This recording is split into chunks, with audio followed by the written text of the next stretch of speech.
ದುಂಬಿ ಆ ಹೂ ಮೇಲೆ ಕೂತ್ಕೊಳ್ಳುತ್ತೆ.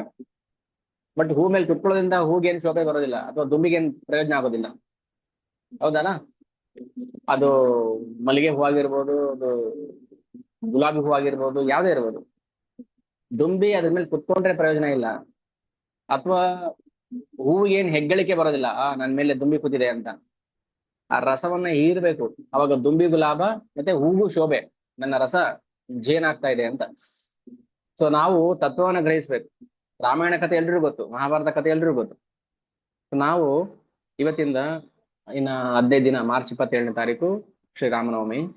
ಅಲ್ಲಿ ತನಕ ನಾವು ಎಷ್ಟು ಸಾಧ್ಯ ಆಗುತ್ತೋ ಅಷ್ಟು 7 ಕಾಂಡಗಳು, ಅದರ ಸಂಕ್ಷಿಪ್ತ ಸಾರಾಂಶ, ಸಾರ, ತತ್ವಸಾರವನ್ನ ಗ್ರಹಿಸುವ ಪ್ರಯತ್ನ ಮಾಡೋಣ. ಓಕೆ. ನಮೋ ವಿಷ್ಣುಪಾದಾಯ ಕೃಷ್ಣಪ್ರೇಷ್ಠಾಯ ಭೂತಲೆ ಶ್ರೀಮತೆ ಭಕ್ತಿ ವೇದಾಂತ ಸ್ವಾಮಿನಿತಿ ನಾಮಿನಿ. ನಮಸ್ತೆ ಸಾರಸ್ವತೆ ದೇವೆ ಗೌರವಾಣಿ ಪ್ರಚಾರಿಣೆ ನಿರ್ವಿಶೇಷ ಶೂನ್ಯವಾದಿ ಪಾಶ್ಚಾತ್ಯ ದೇಶತಾರಿಣೆ. ಜಯ ಶ್ರೀ ಕೃಷ್ಣ ಚೈತನ್ಯ ಪ್ರಭು ನಿತ್ಯಾನಂದ ಶ್ರೀ ಅದ್ವೈತ ಗದಾಧರ ಶ್ರೀವಾಸಾದಿ ಗೌರ ಭಕ್ತವೃಂದ. ಹರೇ ಕೃಷ್ಣ ಕೃಷ್ಣ ಕೃಷ್ಣ ಹರೇ ಹರೇ, ಹರೇ ರಾಮ ರಾಮ ರಾಮ ಹರೇ ಹರೇ. ಕೂಜಂತಂ ರಾಮ ರಾಮೇತಿ ಮಧುರಂ ಮಧುರಾಕ್ಷರಂ ಆರುಹ್ಯ ಕವಿತಾ ಶಾಖಾ ವಂದೇ ವಾಲ್ಮೀಕಿ ಕೋಕಿಲಂ. ಯತ್ರ ಯತ್ರ ರಘುನಾಥ ಕೀರ್ತನಂ ತತ್ರ ತತ್ರ ಕೃತಮಸ್ತಕಾಂಜಲಿಂ. ಅಂಜನಾನಂದನಂ ವೀರಂ ಜಾನಕಿ ಶೋಕನಾಶನಂ ಕಪೀಶಮಕ್ಷಾಂತಾರಂ ವಂದೇ ಲಂಕಾ ಭಯಂಕರಂ. ಶ್ರೀರಾಮ ರಾಮ ರಾಮೇತಿ ರವೇ ರಾಮೇ ಮನೋರಮೆ. ನಾವು ರಾಮನಾಮದ ಮಹಿಮೆಯನ್ನ ಅರ್ಥ ಮಾಡ್ಕೋಬೇಕು. ರಾಮನಾಮ ಅಂದ್ರೆ ಏನು? ರಾ ಮ 2 ಅಕ್ಷರ ಅಷ್ಟೇನಾ ರಾಮನಾಮ? ಇಡೀ ರಾಮಾಯಣದ ಭಗವಂತನ ಅಲೌಕಿಕ ಲೀಲೆಗಳ ಒಟ್ಟು ಸಾರಾಂಶ 2 ಅಕ್ಷರ ಅಷ್ಟೇ. ರಾಮ ಅಂದ್ರೆ ಇಡೀ ರಾಮಾಯಣದ ಸಾರಾಂಶ ಅದರಲ್ಲಿ ಅಡಗಿದೆ. ಇಡೀ ಭಗವಂತನ ರೂಪ, ನಾಮ, ಗುಣ, ಲೀಲೆ, ಅವನ ಆ ಪರಿವಾರ, ಅವನ ಕುಟುಂಬ. ಭಗವಂತನ ಕುಟುಂಬ ಇದೆ. ಗೋಲೋಕ ವೃಂದಾವನ, ಸಾಕೇತ ಧಾಮ, ಅಯೋಧ್ಯೆ ಧಾಮ, ಭಗವಂತನ ಪರಿವಾರದು ಪರಿವಾರ ಅದು. ಅದೆಲ್ಲವೂ ಕೇವಲ 2 ನಾಮದಲ್ಲಿ ಅಡಕಾಗಿದೆ. ಶಿವನು ಕೂಡ ರಾಮನಾಮ ಜಪ ಮಾಡ್ತಾ ಕೂತಿರ್ತಾನೆ. ಸಹಸ್ರನಾಮ ತತ್ತುಲ್ಯಂ ರಾಮನಾಮ ವರಾನನೆ. ನಾವು ಭಗವಂತನ ಸಹಸ್ರನಾಮ ಹೇಳಿದ್ರೆ ರಾಮನಾಮ ಹೇಳಿದಷ್ಟು ಪುಣ್ಯ ಬರುತ್ತೆ ನಮಗೆ. ಆದ್ರೆ ಅದನ್ನ ಗ್ರಹಿಸಬೇಕು ನಾವು, ಆ ರಸವನ್ನ ಹೀರ್ಬೇಕು. ಸೊ ಆ ಉದ್ದೇಶಕ್ಕೆ ನಾವು ಇನ್ನು 15 ದಿನ ಇದೆ, ಅದ್ರಲ್ಲಿ 2 ಸಂಡೇ ತೆಗೆದ್ಬಿಡಿ. ಇನ್ನು 13 ದಿನ, 12-13 ದಿನ. ಸೊ ದಯವಿಟ್ಟು ಯಾರು ಮಿಸ್ ಮಾಡ್ಕೋಬೇಡಿ. ಅದಕ್ಕೆ ಸ್ವಲ್ಪ ಲೇಟ್ ಆದ್ರೂ ಪರವಾಗಿಲ್ಲ, ಜಾಯಿನ್ ಆಗ್ಲಿ ಅಂತ ಬಿಟ್ವಿ. ಆದ್ರೂ 29 ಜನಕ್ಕಷ್ಟೇ ಭಾಗ್ಯ ಸಿಕ್ಕಿದೆ. ನೀವೊಂದು ಕೆಲಸ ಮಾಡಿ, ನಾವು ಏನ್ ಮಾಡ್ಬೇಕಂದ್ರೆ, ನಾನು 7:45 ಇಲ್ಲ 8 o'clockಗೆ ಬ್ಲಾಕ್ ಮಾಡ್ಬಿಡ್ತೀನಿ. ಮತ್ತೆ ಆಮೇಲೆ ಬಂದವರಿಗೆ ಎಂಟ್ರಿ ಬೇಡ ಅಂತ. ಮುಂಚೆ 7:30 ಅಂತ ಇದೆ, 7:45 ಓಕೆ, 15 ನಿಮಿಷ ಗ್ರೇಸ್. 7:45 ವರೆಗೂ ಇಲ್ಲ, ಇನ್ನೂ 15 ನಿಮಿಷ, 8 ಗಂಟೆ. 8 ಗಂಟೆ ಮೇಲೆ ಬಂದವ್ರಿಗೆ ನೀವು ಅಡ್ಮಿಟ್ ಮಾಡಬಾರ್ದು. ಫಸ್ಟ್ ರೆಕಾರ್ಡಿಂಗ್ ಕಳಿಸಿ ಕೇಳ್ಕೊತೀವಿ, ಅದು ಇದೆ, ರೆಕಾರ್ಡಿಂಗ್ ಆಗುತ್ತೆ. ಬಟ್ ನೀವು ಆನ್ ಟೈಮ್ ಕರೆಕ್ಟಾಗಿ ಬರ್ಬೇಕು. ಇಲ್ಲಿ ಭಗವಂತ ಕಾಯ್ತಾ ಇದ್ದಾರೆ ಪುಸ್ತಕ ರೂಪದಲ್ಲಿ, ಬನ್ನಿ ನನ್ನ ಭಕ್ತರು ಬನ್ನಿ ಅಂತ. ನಾವು ಅವನು ಕಾಯಿಸಬಾರ್ದು. ಬೇರೆಯವರು ಬರ್ತೀನಿ 8 ಗಂಟೆ ಮೇಲೆ ಬರ್ತೀನಿ, 9 ಗಂಟೆ ಮೇಲೆ ಬರ್ತೀನಿ ಅಂತ. ಭಗವಂತನ ಕಥೆ ಕೇಳಕ್ಕೆ ಉತ್ಸಾಹನೇ ಇಲ್ವಲ್ಲ ನಮಗೆ. ಹ್ಮ್ IPL ನೋಡಕ್ಕೆ, ನ್ಯೂಸ್ ನೋಡಕ್ ಮಾತ್ರ ನಾವು ಅರ್ಧ ಗಂಟೆ ಮುಂಚೆ ಆನ್ ಮಾಡ್ಕೊತಿರ್ತೀವಿ. ಪಿಕ್ಚರ್ ಥಿಯೇಟರ್ ಅಲ್ಲಿ ಅರ್ಧ ಗಂಟೆ ಮುಂಚೆ ಕ್ಯೂ. ಭಗವಂತನ ಕಥೆ ಕೇಳಕ್ ಮಾತ್ರ ಯಾರು ಲೇಟಾಗಿ ಬಂದ್ರೆ ಅವ್ರಿಗೆ, ಎಲ್ರಿಗೂ ಅಲ್ಲ, ಯಾರು ಲೇಟಾಗಿ ಬಂದಿರ್ತಾರೆ ಅವ್ರಿಗೆ ಮಾತ್ರ ಅನ್ವಯಿಸುತ್ತೆ ಅಷ್ಟೇ. ಅನಿವಾರ್ಯ ಕಾರಣಗಳು ಏನ್ ಮಾಡೋಕ್ಕಾಗಿಲ್ಲ. ಬಟ್ ಗೊತ್ತು ತಾನು ವಿಚಾರ ನೆನ್ನೆ ಹೇಳಿದ್ರು, ಇನ್ಫಾರ್ಮ್ ಮಾಡಿದ್ದಾರೆ, ನಾಳೆಯಿಂದ ರಾಮಾಯಣ ಶುರು ಮಾಡ್ತಿದೀವಿ ಅಂತ. ಈಗ ನಾವು ಒಂದು 10-15 ನಿಮಿಷ ರಾಮಾಯಣದ ಕಾಂಡಗಳು, ಯಾವ್ಯಾವ ಕಾಂಡಗಳು, ಎಲ್ಲಿಂದ ಎಲ್ಲಿವರೆಗೂ ಯಾವ್ಯಾವ ಕಾಂಡ, ಅಲ್ಲಿ ಭಗವಂತನ ಲೀಲೆಗಳೇನು, ಏನ್ ಮಾಡ್ತಾನೆ ಅನ್ನೋದನ್ನ ನಾವು ಸ್ವಲ್ಪ ಚುಟುಕಾಗಿ ಶ್ರವಣ ಮಾಡೋಣ. ಆಲ್ಮೋಸ್ಟ್ ಎಲ್ರಿಗೂ ರಾಮಾಯಣ ಗೊತ್ತಿರುತ್ತೆ, 7 ಕಾಂಡಗಳಿದೆ. ಆ 7 ಕಾಂಡಗಳ ಸಂಕ್ಷಿಪ್ತ ಸಾರಾಂಶ ಏನು? ಮೊದಲು ಬಾಲಕಾಂಡ, ಆಮೇಲೆ ಅಯೋಧ್ಯಕಾಂಡ, ಅರಣ್ಯಕಾಂಡ, ಕಿಷ್ಕಿಂಧಕಾಂಡ, ಸುಂದರಕಾಂಡ, ಯುದ್ಧಕಾಂಡ, ಉತ್ತರಕಾಂಡ. ಎಲ್ಲಿಂದ ಶುರು ಆಗುತ್ತೆ ಅಯೋಧ್ಯಕಾಂಡ, ಬಾಲಕಾಂಡ? ಎಲ್ಲಿಗೆ ಮುಕ್ತಾಯ ಆಗುತ್ತೆ? ಸೊ ಆ ನಡುವೆ ಏನೆಲ್ಲ ಲೀಲೆಗಳಾಗುತ್ತೆ ಅದನ್ನ ನಾವು ಚುಟುಕಾಗಿ ಶ್ರವಣ ಮಾಡೋಣ. ಅದಕ್ಕಿಂತ ಮುಂಚೆ ವಾಲ್ಮೀಕಿ ರಾಮಾಯಣವನ್ನ ಯಾಕೆ ನಾವು ಶ್ರವಣ ಮಾಡಬೇಕು, ಅದ್ರ ಮಹಿಮೆ ಏನು, ಮಹಾತ್ಮೆ ಏನು ಅನ್ನೋದನ್ನ ಸೂತ ಶೌನಕರ ಸಂವಾದದಲ್ಲಿ ಈ ಪ್ರಶ್ನೆ ಬರುತ್ತೆ. ಏನ್ ಪ್ರಶ್ನೆ ಕೇಳ್ತಾರೆ? ಭಗವನ್ ಸರ್ವಮಾಖ್ಯಾತಂ ಯತ್ ಪೃಷ್ಟಂ ವಿದುಷಾತ್ವಯ ಸಂಸಾರ ಪಾಶಬದ್ಧಾನಂ ದುಃಖಾನಿ ಸಮೂಹನಿ ಚ. ನಮ್ಗೆ ಒಂದೆರಡು ದುಃಖ ಇಲ್ಲ, ದುಃಖಾನಿ ಬಹೂನಿ ಬಹೂನಿ ಚ. ಕೋಟಿ ಕೋಟಿ ದುಃಖಗಳಿದೆ, ಅನಂತ ದುಃಖಗಳಿದೆ ನಮಗೆ. ಅದು ಕೇಳ್ತಾರೆ ಋಷಿಗಳು, ಕೇಳ್ತಾರೆ ಸನಕಾದಿಗಳು ಹೇಳ್ತಾರೆ, ಭಗವನ್ ಸರ್ವಮಾಖ್ಯಾತಂ, ನಿಮ್ಗೆಲ್ಲ ಗೊತ್ತಿದೆ, ಯತ್ ಪೃಷ್ಟ ವಿದುಷಾತ್ವಯ, ನೀವು ಸರ್ವವನ್ನು ಬಲ್ಲವರು, ಆದ್ರಿಂದ ನಮಗೆ ಒಂದು ರಹಸ್ಯವನ್ನು ಹೇಳಿ. ಏನು ಮಾಡೋದ್ರಿಂದ ಸಂಸಾರ ಪಾಶಬದ್ಧಾನ, ಸಂಸಾರದ ಹಗ್ಗ ತುಂಡರಿಸೋಗುತ್ತೆ, ಈ ಭೌತಿಕ ಸಂಸಾರದ ಹಗ್ಗ ತುಂಡರಿಸುತ್ತೆ ಯಾವ್ದನ್ನ ಕೇಳೋದ್ರಿಂದ. ಆಮೇಲೆ ದುಃಖಾನಿಸು ಬಹೂನಿಚ, ನಮ್ಗೆ ಅನೇಕ ದುಃಖಗಳಿದೆ, ಅದು ಯಾವುದನ್ನ ಏನ್ ಮಾಡೋದ್ರಿಂದ ದುಃಖ ನಾಶ ಆಗುತ್ತೆ ಅಂತ ಕೇಳ್ಬೇಕು ನಾವು. ದುಃಖ ಪ್ರತಿಯೊಬ್ಬರಿಗಿರುತ್ತೆ, ಏನ್ ಮಾಡೋದ್ರಿಂದ ದುಃಖ ನಾಶ ಆಗುತ್ತೆ ಅಂತ ಕೇಳಬೇಕು. ಏತತ್ ಸಂಸಾರ ಪಾಶಸ್ಯ ಛೇದಕ ಕಥಮಃ ಸ್ಮೃತಃ, ಏನನ್ನ ಸ್ಮರಣೆ ಮಾಡ್ಬೇಕು ನಾವು? ಅದ್ರಲ್ಲೂ ಕಲೋ ವೇದೋಕ್ತ ಮಾರ್ಗಾಶ್ಯ ನಶ್ಯಂತೀತಿ ತಯೋದಿತ, ಅದರಲ್ಲೂ ವಿಶೇಷವಾಗಿ ಕಲಿಯುಗದ ಜನರಿಗೆ ಕಲೋ ವೇದೋಕ್ತ ಮಾರ್ಗಾಶ್ಯ, ಯಾರಿಗೂ ವೇದ ಬೇಡ, ಪುರಾಣ ಬೇಡ, ರಾಮಾಯಣ ಬೇಡ, ಭಗವದ್ಗೀತೆ ಬೇಡ, ಭಾಗವತಂ ಬೇಡ, ಆಹಾರ, ನಿದ್ರಾ, ಭಯ, ಮೈಥುನ ಇಷ್ಟಿದ್ರೆ ಸಾಕು ನಮಗೆ ಇದೆಲ್ಲ ಬೇಡ ಅಂತ ಅನ್ನೋ ಮೂರ್ಖರಿಗೆ ಏನ್ ಹೇಳಬೇಕು ಅಂತ ಕೇಳ್ತಾರೆ ಋಷಿಗಳು. ನಮ್ಮ ಪರವಾಗಿ ಹೇಳ್ತಿದ್ದಾರೆ, ನಮಗ್ ಗೊತ್ತಿಲ್ಲ ಅಲ್ಲ ಏನ್ ಮಾಡ್ಬೇಕು ಅಂತ. ಸೊ ನಮ್ಮ ಪರವಾಗಿ ಯಾರು ಬುದ್ಧಿವಂತರು ಕೇಳ್ತಾರೆ. ಏನಂತ ಕೇಳ್ತಾರೆ? ಕಲಿಯುಗದಲ್ಲಿ ವೇದೋಕ್ತ ಮಾರ್ಗ ನಾಶ ಆಗ್ಬಿಟ್ಟಿದೆ, ಇವಾಗ ಅಧರ್ಮ ಪರಾಯಣರಾಗ್ಬಿಟ್ಟಿದೀವಿ ನಾವೆಲ್ಲರೂ. ಅಧರ್ಮ ನಿರತಾನಾಂಚ ಯಾತನಾಶ ಪ್ರಕೀರ್ತಿತ, ಬರೀ ಯಾತನೆಗಳು, ನೋವುಗಳು, ಅಧರ್ಮ ನಿರತರಾಗಿರ್ತೀವಿ ನಾವು. ಘೋರೆ ಕಲಿಯುಗೆ ಪ್ರಾಪ್ತೆ ವೇದ ಮಾರ್ಗ ಬಹಿಷ್ಕೃತೆ, ಕಲಿಯುಗ ಬಂತು, ಭಯಂಕರವಾದ ಕಲಿಯುಗ ಬಂತು, ಎಲ್ಲ ವೇದ ಮಾರ್ಗ ಬಹಿಷ್ಕೃತೆ, ವೇದ ಮಾರ್ಗವನ್ನ ಬಿಟ್ಬಿಟ್ರು. ಋಷಿ ಮುನಿಗಳ ಪ್ರಶ್ನೆ ಇದು. ನೈಮಿಷಾನಲ್ಲಿ ಕೂತು ದೊಡ್ಡ ದೊಡ್ಡ ವೇದವಾದ ನಿರತರು, ಮಹಾ ಜ್ಞಾನಿಗಳು, ಋಷಿಗಳು ಕೇಳ್ತಾರ ಪ್ರಶ್ನೆ. ನಮಗೆ ಪ್ರಶ್ನೆ ಕೇಳಕ್ಕೂ ಗೊತ್ತಿಲ್ಲ ಅಲ್ಲ, ಅದಕ್ಕೆ ನಮ್ಮ ಪರವಾಗಿ ಅವ್ರು ಕೇಳ್ತಿದಾರೆ. ಪಾಖಂಡತ್ವಂ ಪ್ರಸಿದ್ಧಂ ವೈ ಸರ್ವೈಷ ಪರಿಕೀರ್ತಿತಂ, ಎಲ್ಲ ಕಡೆ ಬರೀ ಪಾಖಂಡತನ. ಪಾಖಂಡ ಅಂದ್ರೇನು? ಭಗವಂತನ ಬಿಟ್ಟು ಮಾತಾಡೋದು. ಯಾರ ಬಾಯಲ್ಲಿ ಭಗವಂತನ ನಾಮ ಬರೋದಿಲ್ಲ, ಭಗವಂತನ ಕಥೆ ಬರೋದಿಲ್ಲ, ಭಗವಂತ ಕಥೆ ಕೇಳಬೇಕು ಅನ್ನೋ ಉತ್ಸಾಹ ಬರೋದಿಲ್ಲ. ಇಂಥ ಪಾಖಂಡಿಗಳಿಗೆ, ಈಗ ಪಾಖಂಡಿನೇ ಪ್ರಸಿದ್ಧ ಎಲ್ಲ ಕಡೆ.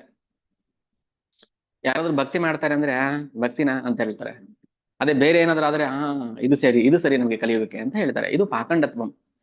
ಪಾಖಂಡತ್ವಂ ಪ್ರಸಿದ್ಧಂ ವೈ ಸರ್ವೈಶ್ಯ ಪರಿಕೀರ್ತಿತಂ, ಎಲ್ಲ ಕಡೆ ವೇದ ಮಾರ್ಗ ನಾಶ ಆಯ್ತು, ಪಾಖಂಡ ಹರಡ್ಬಿಡ್ತು.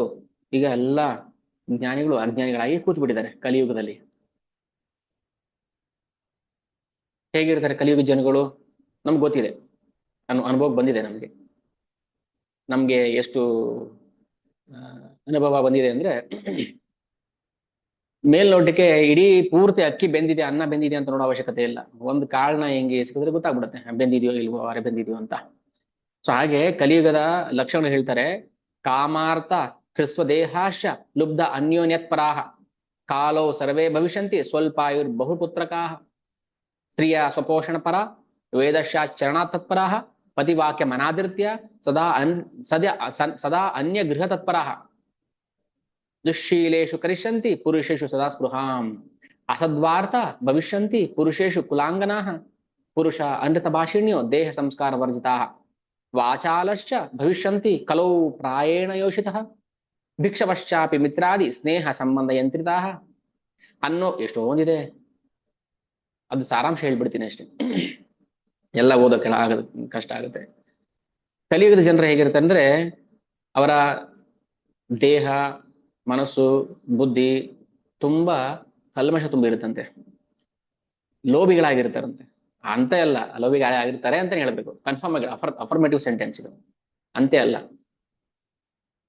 ಏನು ಗೊತ್ತಿಲ್ಲದ್ರೆ ಅಂತೆ ಅಂತ ಹೇಳ್ಬೋದು. ಹೌದಲ್ವಾ? ನಾವು ನೋಡಿರ್ತೀವಿ ಜನಗಳು ಹೇಗಿರ್ತಾರೆ ಇಲ್ಲಿ, ದೇವರ ಆಶ್ರಯ ಬಿಟ್ಟು ಪರಸ್ಪರ ಅವಲಂಬಿಸಿರ್ತಾರಂತೆ. ಭಗವಂತನ ಆಶ್ರಯ ಬಿಟ್ಟು ಬಿಡ್ತಾರೆ. ಗಂಡ ಹೇಳ್ತಾನೆ ನನಗೆ ನೀನೇ ಗತಿ, ಹೆಂಡತಿ ಹೇಳ್ತಾಳೆ ಅವ್ರಿ ನನಗೂ ನೀವೇ ಗತಿ, ಮಕ್ಳು ಹೇಳ್ತಾರೆ ಅಪ್ಪ ಅಮ್ಮ ನಮ್ಗೆ ನೀವೇ ಗತಿ, ಅಜ್ಜಿ ತಾತ ನೀವೇ ಗತಿ ನಮ್ಗೆ. ಪಾಖಂಡಿಗಳು ಇವರು. ದೇವರ ಆಶ್ರಯವನ್ನ ಬಿಟ್ಟು ಪರಸ್ಪರ ಆಶ್ರಯ ಪಡ್ಕೊಂಡಿರ್ತಾರೆ, ನನಗೆ ನೀನ್ ಗತಿ ನಾನ್ ಗತಿ ಅಂತ.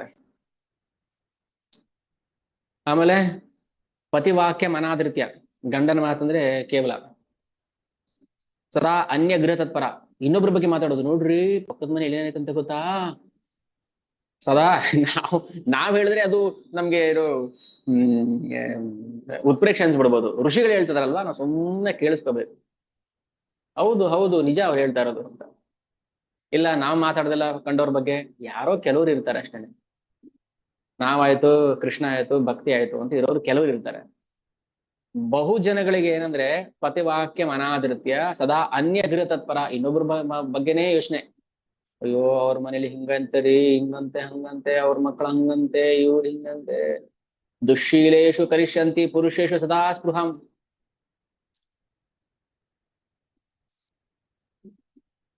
ಏನಾಯ್ತು,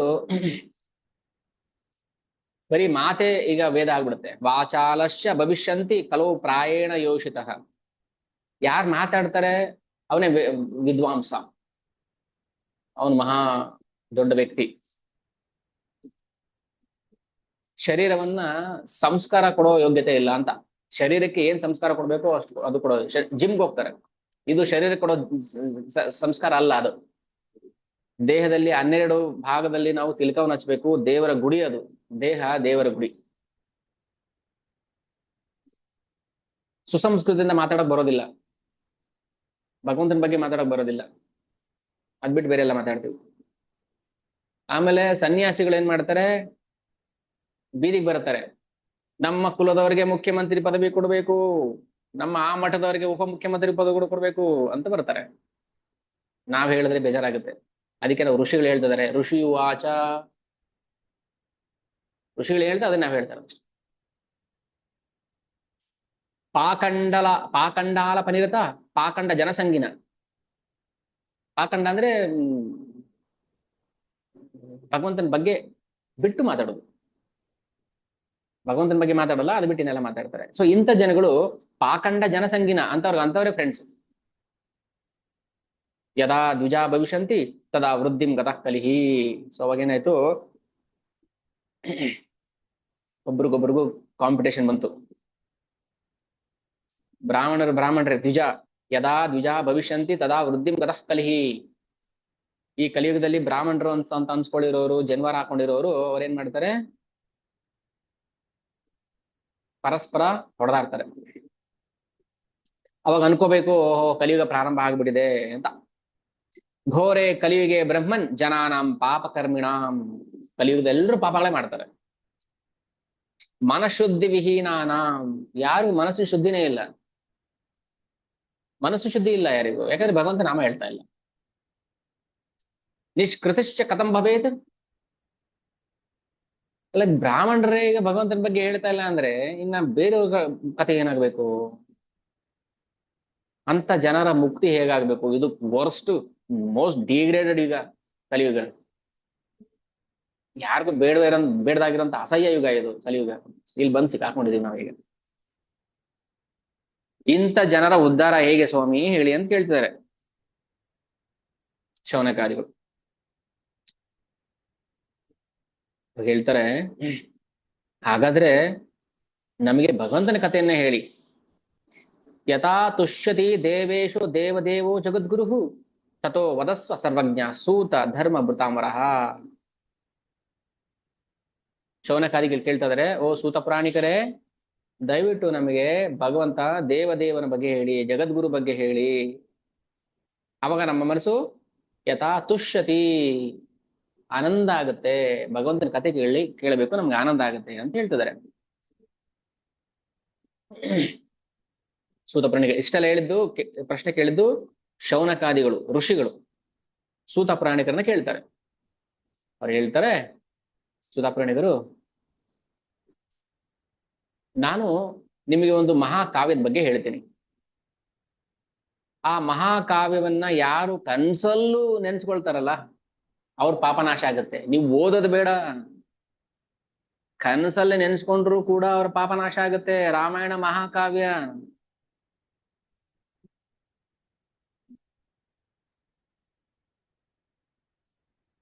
ಬರೋದೇ ಇಲ್ಲ ಸ್ವಾಮಿ, ಏನ್ ಮಾಡೋದು ಕನ್ಸಲ್ಲಿ? ಹೌದು, ನಾವು ಕೇಳಿದೆ ತಾನೇ ಬರೋದಕ್ಕೆ. ನಾವು ಕೇಳಿ ಅದ್ರಲ್ಲಿ ರಸವನ್ನ ಹೀರಿದ್ರೆ ತಾನೇ ಬರೋದು. ಹೂ ಮೇಲೆ ದುಂಬಿ ನಾನು ಮೊದ್ಲೇ ಹೇಳಿದೆ, ಹೂ ಮೇಲೆ ದುಂಬಿ ಕೂತಿದೆ. ಸುಮ್ಮನೆ ಕೂತ್ಕೊಂಡು ಒಂದ್ ಅರ್ಧ ಗಂಟೆ ಹೋಯ್ತು, ಏನ್ ಮಾಡಿದ ಪ್ರಯೋಜನ ಏನು? ಕೂತಿದ್ದಷ್ಟೇ ಪ್ರಯೋಜನ. ಕಾಲ್ ನೋವು ಬಂತು. ಆ ರಸವನ್ನ ಹೀರ್ಲಿಲ್ಲ ಅದು. ರಸವನ್ನ ಹೀರಿದ್ರೆ ಜೇನ್ ಕಟ್ಬೋದಿತ್ತು, ರಸ ಹೀರ್ಲಿಲ್ಲ, ಅದು ವ್ಯರ್ಥ ಆಯ್ತು. ಹೇಳ್ತಾರೆ, ಗೀತಂ ಸನತ್ ಕುಮಾರಾಯ ನಾರದೇನ ಮಹಾತ್ಮನ. ಶ್ರೀ ನಾರದ ಮುನಿಗಳು ಸನತ್ ಕುಮಾರರಿಗೆ ರಾಮಾಯಣ ಹೇಳಿರ್ತಾರೆ. ನೋಡಿ, ನಾರದರಿಗೆ ಎಲ್ಲ ಗೊತ್ತಿದೆ, ರಾಮಾಯಣ ಗೊತ್ತು, ಭಾಗವತ ಗೊತ್ತು, ಎಲ್ಲ ಗೊತ್ತು ಅವರಿಗೆ. ನಾವ್ ಹೇಳ್ತಾ ಇರೋದಲ್ಲ ಇದು, ನಾರದ ಮುನಿಗಳೇ ಹೇಳ್ತಾ ಇರೋದು. ಭಗವಾನ್ ಸಾಕ್ಷಾತ್ ಬ್ರಹ್ಮದೇವರಿಂದ ಅನುಗ್ರಹ ಪಡ್ಕೊಂಡು, ಬ್ರಹ್ಮದೇವರು ಭಗವಂತನಿಂದ ಪಡ್ಕೊಂಡು ಯಾವ್ದು ಬಿಟ್ಟಿದ್ದಾನೆ ಭಗವಂತ, ಎಲ್ಲ ಹೇಳಿದ್ದಾರೆ, ಯಾವ್ದು ಉಳಿಸಿಲ್ಲ. ಎಲ್ಲ ವೈದಿಕ ಜ್ಞಾನವನ್ನ ತಮ್ಮ ಶಿಷ್ಯ ಪರಂಪರೆಗೆ ಅದು ಅನುಗ್ರಹ ಮಾಡಿ ಕೊಟ್ಬಿಟ್ಟಿದ್ದಾರೆ. ಸೊ ನಾರದ ಮುನಿಗಳು ಸನತ್ ಕುಮಾರರಿಗೆ ಹೇಳುವಂತ ಸನ್ನಿವೇಶ, ಅವ್ರು ಹೇಳ್ತಾರೆ, ರಾಮಾಯಣಂ ಮಹಾಕಾವ್ಯಂ ಸರ್ವ ವೇದೇಶು ಸಮ್ಮತಂ, ಸರ್ವ ಪಾಪ ಪ್ರಶಮನಂ, ದುಷ್ಟ ಗ್ರಹ ನಿವಾರಣಂ, ದುಸ್ವಪ್ರನಾಶಂ, ಧನ್ಯಂ, ಭುಕ್ತಿ ಮುಕ್ತಿ ಫಲಪ್ರದಂ, ರಾಮಚಂದ್ರ ಕಥೋಪೇತಂ, ಸರ್ವ ಕಲ್ಯಾಣ ಸಿದ್ಧಿದಂ. ನಾವು ಕೇವಲ ಶ್ರವಣ ಮಾಡೋದಲ್ಲ, ಅದನ್ನ ಆನಂದಿಸ್ಬೇಕು, ಆಸ್ವಾದಿಸ್ಬೇಕು. ಯಾರಿಗೆ ಧರ್ಮ ಅರ್ಥ ಕಾಮದ ಬಯಕೆ ಇದೆ, ಅವರು ಕೂಡ ರಾಮಾಯಣವನ್ನೇ ಶ್ರವಣ ಮಾಡಬೇಕು. ರಾಮಾಯಣ ಮಹಾಭಾರತ ನಮ್ಮ ದೇಶದ ಅಂತಾನೆ ಬೇಡ, ಬ್ರಹ್ಮಾಂಡಕ್ಕೆ ವಾಲ್ಮೀಕಿಗಳು ವೇದವ್ಯಾಸರು ಕೊಟ್ಟಿರುವಂತಹ ಮಹಾ ಆ, ಗ್ರಂಥಗಳು, ಮಹಾಕಾವ್ಯಗಳು ರಾಮಾಯಣ ಮತ್ತು ಮಹಾಭಾರತ. ಯಾರಿಗೆ ಧರ್ಮ ಅರ್ಥ ಕಾಮ ಮೋಕ್ಷದ ಬಯಕೆ ಇದೆ ಅವರಿಗೆ, ಯಾರಿಗೆ ಕೃಷ್ಣನ ಶುದ್ಧ ಪ್ರೇಮ ಬೇಕೋ ಅವರು ಭಾಗವತಂ. ಅದಕ್ಕೆ ಹೇಳ್ತಾರೆ, ಮಹಾಭಾರತವೂ ಕೂಡ ನಮಗೆ ಕೃಷ್ಣ ಪ್ರೇಮವನ್ನ ತಂದು ಕೊಡೋದಿಲ್ಲ. ಶ್ರೀಮದ್ ಭಾಗವತಂ ಯಾಕಂದ್ರೆ ಭಗವಂತನ ಅಲೌಕಿಕ ಪ್ರೇಮ ಲೀಲೆಗಳನ್ನ ನಾವು ಶ್ರವಣ ಮಾಡಬೇಕು. ಸೊ ಆತರ ನಾರದ ಮುನಿಗಳು ಸನತ್ ಕುಮಾರರಿಗೆ ಉಪದೇಶ ಮಾಡ್ತಾರೆ. ಯಾರು ಪಾಪ ಬಂಧನದಲ್ಲಿ ಸಿಕ್ಕಾಕೊಂಡಿರ್ತಾನೆ, ಬಿದ್ದಿರ್ತಾನೆ, ಅಂಥವನು ರಾಮಾಯಣ ಆಗ್ಲಿ ಭಗವದ್ಗೀತೆ ಬಗ್ಗೆ ಆಗ್ಲಿ ಅವರಿಗೆ ಅನಾದೃತ ಅಸದ್ಗಥ ಅಸಕ್ತ ಬುದ್ಧಿ ಪ್ರವರ್ತತೆ. ಅನಾದೃತ ಅಂದ್ರೆ ಡಿಸ್ರೆಸ್ಪೆಕ್ಟ್, ಅಗೌರವ. ರಾಮಾಯಣ ಭಗವದ್ಗೀತೆ ಅಂತಾರಲ್ಲ, ಅಂತವನಿಗೆ ಹಂಗಂದ್ರೆ ಸಾಕು ಪಾಪ ಬರುತ್ತೆ. ಅವನು ದೈಹಿಕವಾಗಿ ಎಷ್ಟು ಪಾಪಗಳು ಮಾಡಿರ್ತಾನೋ ಜನ್ಮದಲ್ಲಿ, ಅಷ್ಟೂ ಪಾಪಗಳು ನಾವು ಧರ್ಮ ಗ್ರಂಥಗಳನ್ನ ತಿರಸ್ಕಾರ ಮಾಡೋದ್ರಿಂದ ಬಂದ್ಬಿಡುತ್ತೆ. ಅದಕ್ಕೆ ಇದೆಲ್ಲ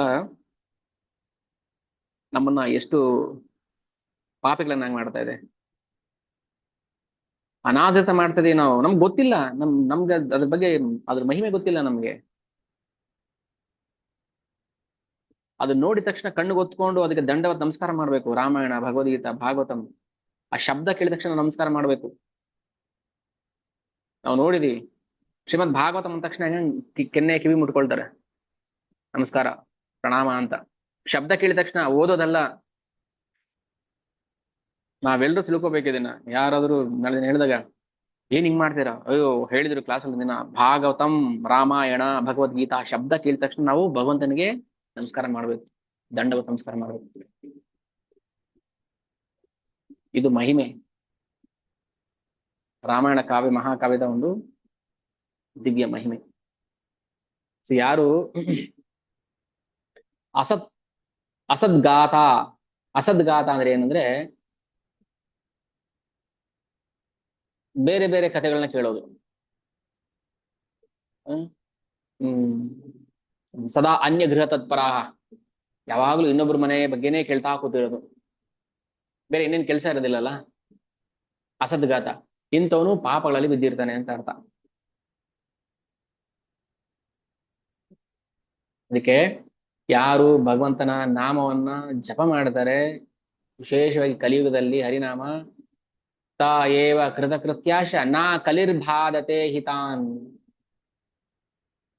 ಎಲ್ಲಿ ಭಗವಂತನ ನಾಮ ಹೇಳ್ತಾರೆ ತದ್ಗೃಹಂ ತೀರ್ಥ ರೂಪಂ, ಆ ಮನೆ ತೀರ್ಥ ಸ್ವರೂಪ. ನಾವು ತೀರ್ಥಕ್ಷೇತ್ರಕ್ಕೆ ಎಲ್ಲೋ ಹೋಗ್ಬೇಕಾಗಿಲ್ಲ. ನಾವು ಕಾಶಿಗೆ ಹೋಗಿದ್ವಿ ರೀ, ಮನೇಲಿ ಬಂದು ಬೇರೆ ಏನೋ ಮಾಡಬಾರ್ದು ಮಾಡ್ತಿರ್ತಾರೆ. ಕಾಶಿಗೆ ಹೋಗಿ ಬರೋದೇನಕ್ಕೆ, ನಿಮ್ ಮನೇನೆ ತೀರ್ಥಕ್ಷೇತ್ರ ಮಾಡ್ಕೋಬೋದಲ್ಲ, ಗೊತ್ತಿಲ್ವಲ್ಲ ನಮ್ಗೆ ಹೇಗ್ ಮಾಡೋದು ಅಂತ. ತದ್ಗೃಹಂ ತೀರ್ಥ ರೂಪಂ ಹಿ ದುಷ್ಟಾನಾಂ ಪಾಪನಾಶನಂ. ಯಾರ ಮನೆಯಲ್ಲಿ ಭಗವಂತನ ನಾಮ ಇರುತ್ತೆ, ನಾಮ ಜಪ ಮಾಡ್ತಿರ್ತಾರೆ, ಎಲ್ಲಿ ರಾಮಾಯಣ ಮಹಾಭಾರತ ಭಗವದ್ಗೀತಾ ಭಾಗವತಂ ಪಾರಾಯಣ ಮಾಡ್ತಿರ್ತಾರೆ, ಅವ್ ಯಾವ ತೀರ್ಥಕ್ಷೇತ್ರಕ್ಕೆ ಹೋಗೋ ಅವಶ್ಯಕತೆ ಇಲ್ಲ. ದುರ್ಲಭೈವ ಕಥಾಲೋಕೆ ಶ್ರೀಮದ್ ರಾಮಾಯಣೋದ್ಭವ ಕೋಟಿ ಜನ್ಮ ಸಮುತ್ತೇನ ಪುಣ್ಯೇನೈವ ಲಭ್ಯತೆ. ಕೋಟಿ ಜನ್ಮದಲ್ಲಿ ನಾವು ಪುಣ್ಯ ಮಾಡಿದ್ರೆ ಮಾತ್ರ ರಾಮಾಯಣ ಕಥೆಯನ್ನ ಕೇಳೋ ಭಾಗ್ಯ ಸಿಗುತ್ತೆ ನೋಡಿ. ಅದಕ್ಕೆ 30 ಜನಕ್ಕೆ ಮಾತ್ರ ಇದು ಸೀಮಿತ ಆಗಿದೆ, ಬೇರೆಯವ್ರಿಗೆ ಅವಶ್ಯಕತೆ ಇಲ್ಲ. ನಾವ್ಯಾಕೆ ಹೋಗ್ಬೇಕಲ್ಲಿ ಶ್ರವಣ ಮಾಡೋದಕ್ಕೆ, ನಮ್ಗೇನ್ ಬೇಜಾನ್ ಕೆಲಸ ಇದೆ ಮನೇಲಿ ಅಲ್ವಾ. ಕೋಟಿ ಜನ್ಮ ಇದ್ರೆ ಮಾತ್ರ ಭಾಗ್ಯ ಸಿಗುತ್ತೆ ಶ್ರವಣ ಮಾಡೋದಕ್ಕೆ.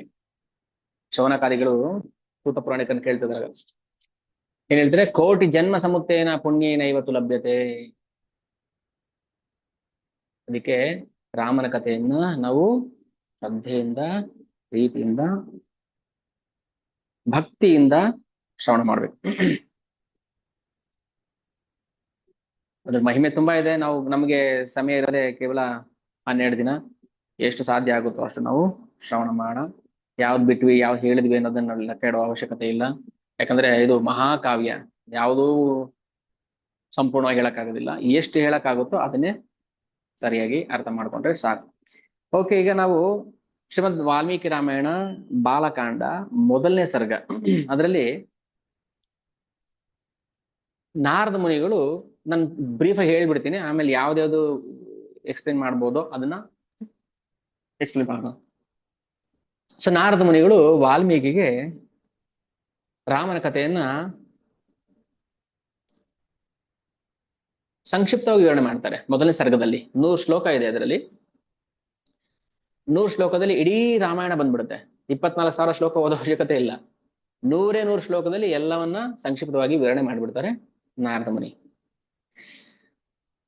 ಎಲ್ಲಿಂದ ಶುರು ಆಗುತ್ತೆ ರಾಮಾಯಣ? ಒಂದು ದಿನ ವಾಲ್ಮೀಕಿ ಮಹರ್ಷಿಗಳು, ಗಮನ ಇಟ್ಟು ಕೇಳಿಸ್ಕೊಳ್ಳಿ, ಹಾಗೆ ಸೀಕ್ವೆನ್ಸ್ ಹೇಳ್ತಾ ಹೇಳ್ತಾ ಹೋಗ್ತಾ ಇರ್ತೀನಿ.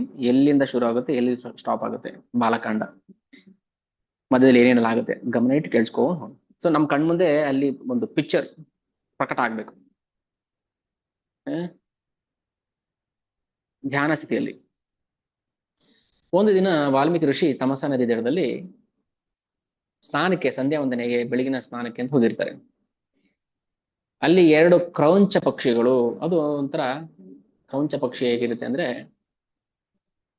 ಚಾತಕ ಪಕ್ಷಿ, ಅದು ಮಳೆ ನೀರನ್ನೇ ಕಾಯ್ತಾ ಕೂತಿರುವಂತ ಪಕ್ಷಿ. ಅದು ಕೆಳಗಡೆ ಬಿದ್ದರೆ ಕುಡಿಯೋದಿಲ್ಲ, ಅದು ಮಳೆ ನೀರನ್ನೇ ನೇರವಾಗಿ ಬಾಯಿ ಕುಡ್ಕೊಳ್ಳುತ್ತೆ. ಸೊ ಆ ಜಾತಿಯ ಒಂದು ಪಕ್ಷಿ ಕ್ರೌಂಚ ಪಕ್ಷಿ. ಈ ಕ್ರೌಂಚ ಪಕ್ಷಿಗಳು, ಒಂದು ಗಂಡು ಹೆಣ್ಣು ಪಕ್ಷಿಗಳು, ಪ್ರಣಯ ಪ್ರಸಂಗದಲ್ಲಿ ತೊಡಗಿರ್ತವೆ. ಒಬ್ಬ ಬೇಟೆಗಾರ ಏನ್ ಮಾಡ್ತಾನೆ, ಆ ಕ್ರೌಂಚ ಪಕ್ಷಿಯನ್ನ, ಗಂಡು ಪಕ್ಷಿಯನ್ನು ಹೊಡೆದ್ಬಿಡ್ತಾನೆ ಬಾಣದಲ್ಲಿ. ಆ ಹೆಣ್ಣು ಗೊಳಾಡ್ತಿರುತ್ತೆ. ಅದನ್ನ ನೋಡ್ಬಿಡ್ತಾರೆ ವಾಲ್ಮೀಕಿ. ನೋಡಿದಾಗ ಏನಾಯ್ತು, ಅವರಿಗೆ ಮನಸ್ಸು ಕರಗ್ಬಿಡ್ತು. ಅಯ್ಯೋ, ಎಂಥ ಕೆಲಸ ಮಾಡ್ಬಿಟ್ಟ ಇವನ್ ಬೇಟೆಗಾರ. ಮಾ ನಿಷಾದ ಪ್ರತಿಷ್ಠಾಂ ತುಮಗಮಃ ಶಾಶ್ವತಿ ಸಮಾಹ ಯತ್ ಕ್ರೌಂಚ ಮಿಥುನಾದೇಕಂ ಅವಧಿಹಿ ಕಾಮಮೋಹಿತ. ಎಲ್ಲವೋ ಬೇಡ, 2 ಕ್ರೌಂಚ ಪಕ್ಷಿಗಳು ಗಂಡು ಹೆಣ್ಣು ಪ್ರಣಯದಲ್ಲಿ ಮಿಥುನ ಕ್ರಿಯೆಯಲ್ಲಿ ತೊಡಗಿದ್ದಾಗ ನೀನು ಅದನ್ನ ಕೊಂದು ಬಿಟ್ಟಿಯಲ್ಲ. ಮಾ ನಿಷಾದ ಪ್ರತಿಷ್ಠಾಂ ತ್ವಮಗಮಃ ಶಾಶ್ವತಿ ಸಮಾಹ. ನೀನು ಯಾವ ಕಾಲಕ್ಕೂ ಉದ್ಧಾರ ಆಗಬೇಡ, ಹೋಗು. ಶಾಪ ಬೇಟೆಗಾರನಿಗೆ ಶಾಪ ಹಾಕದ್ಮೇಲೆ ಅವ್ರಿಗೆ ಅನ್ಸುತ್ತೆ, ಛೇ ಎಂತ ಮಾತು ಹೇಳ್ಬಿಟ್ಟೆ ನಾನು ಅವರಿಗೆ. ಅವನ್ ಕೆಲ್ಸನೇ ಬೇಟೆ ಆಡೋದು. ನನಗೆ ಯಾಕೆ ಎರಡು ಪಕ್ಷಿಗಳ ಬಗ್ಗೆ ಮನಸ್ಸು ಕರಗ್ಬಿಡ್ತು? ಎಂತ ಶಾಪ, ಎಂತ ಮಾತು ಹೇಳ್ಬಿಟ್ಟೆ ನಾನು. 36 ಅಕ್ಷರಗಳ ಛಂದಸ್ಸಲ್ಲಿ ಈ ಶ್ಲೋಕ ಬಂದ್ಬಿಡ್ತಲ್ಲ, ಮಾ ನಿಷಾದ ಪ್ರತಿಷ್ಠಾಹಂ ತ್ವಮಗಮಃ ಶಾಶ್ವತಿ ಸಮಾಹ. ಹೇಳಿ 36 ಅಕ್ಷರಗಳ ಒಂದು ಅನುಷ್ಠುಪ್ ಛಂದಸ್ಸಲ್ಲಿ ಅನುಷ್ಠುಪ್ ಛಂದಸ್ ಅಂದ್ರೆ 36 ಅಕ್ಷರಗಳ ಶ್ಲೋಕ. ಭಗವದ್ಗೀತೆಯಲ್ಲಿ ಆಲ್ಮೋಸ್ಟ್ ಎಲ್ಲ ಅನುಷ್ಠುಪ್ ಛಂದಸ್ಸಲ್ಲಿದೆ ಶ್ಲೋಕಗಳು. ಪ್ರತಿಯೊಂದು ಶ್ಲೋಕನು 36 ಅಕ್ಷರ. 36 ಅಲ್ಲ, 32 ಅಕ್ಷರಗಳ 24 ಅಕ್ಷರ ಅಂದ್ರೆ ಅದು ಗಾಯತ್ರಿ, 32 ಅಕ್ಷರ ಅದು ಅನುಷ್ಠುಪ್, 42 ಅಕ್ಷರ ತ್ರಿಷ್ಟುಪ್. ಸೊ ಈ ತರ ಛಂದಸ್ಸಿದೆ. ಛಂದೋಬದ್ಧವಾಗಿ ವಾಲ್ಮೀಕಿ ಋಷಿಗಳು ಶಾಪ ಕೊಟ್ಬಿಡ್ತಾರೆ ಬೇಡನಿಗೆ. ಅದೇನಾಯ್ತು, ಆ ಶಾಪಗ್ರಸ್ತ ಮಂತ್ರವೇ ರಾಮಾಯಣ ರಚನೆ ಮಾಡೋದಕ್ಕೆ ಮೂಲ ಆಯ್ತು. ಅದನ್ನ ಚರ್ಚೆ ಮಾಡೋಣ.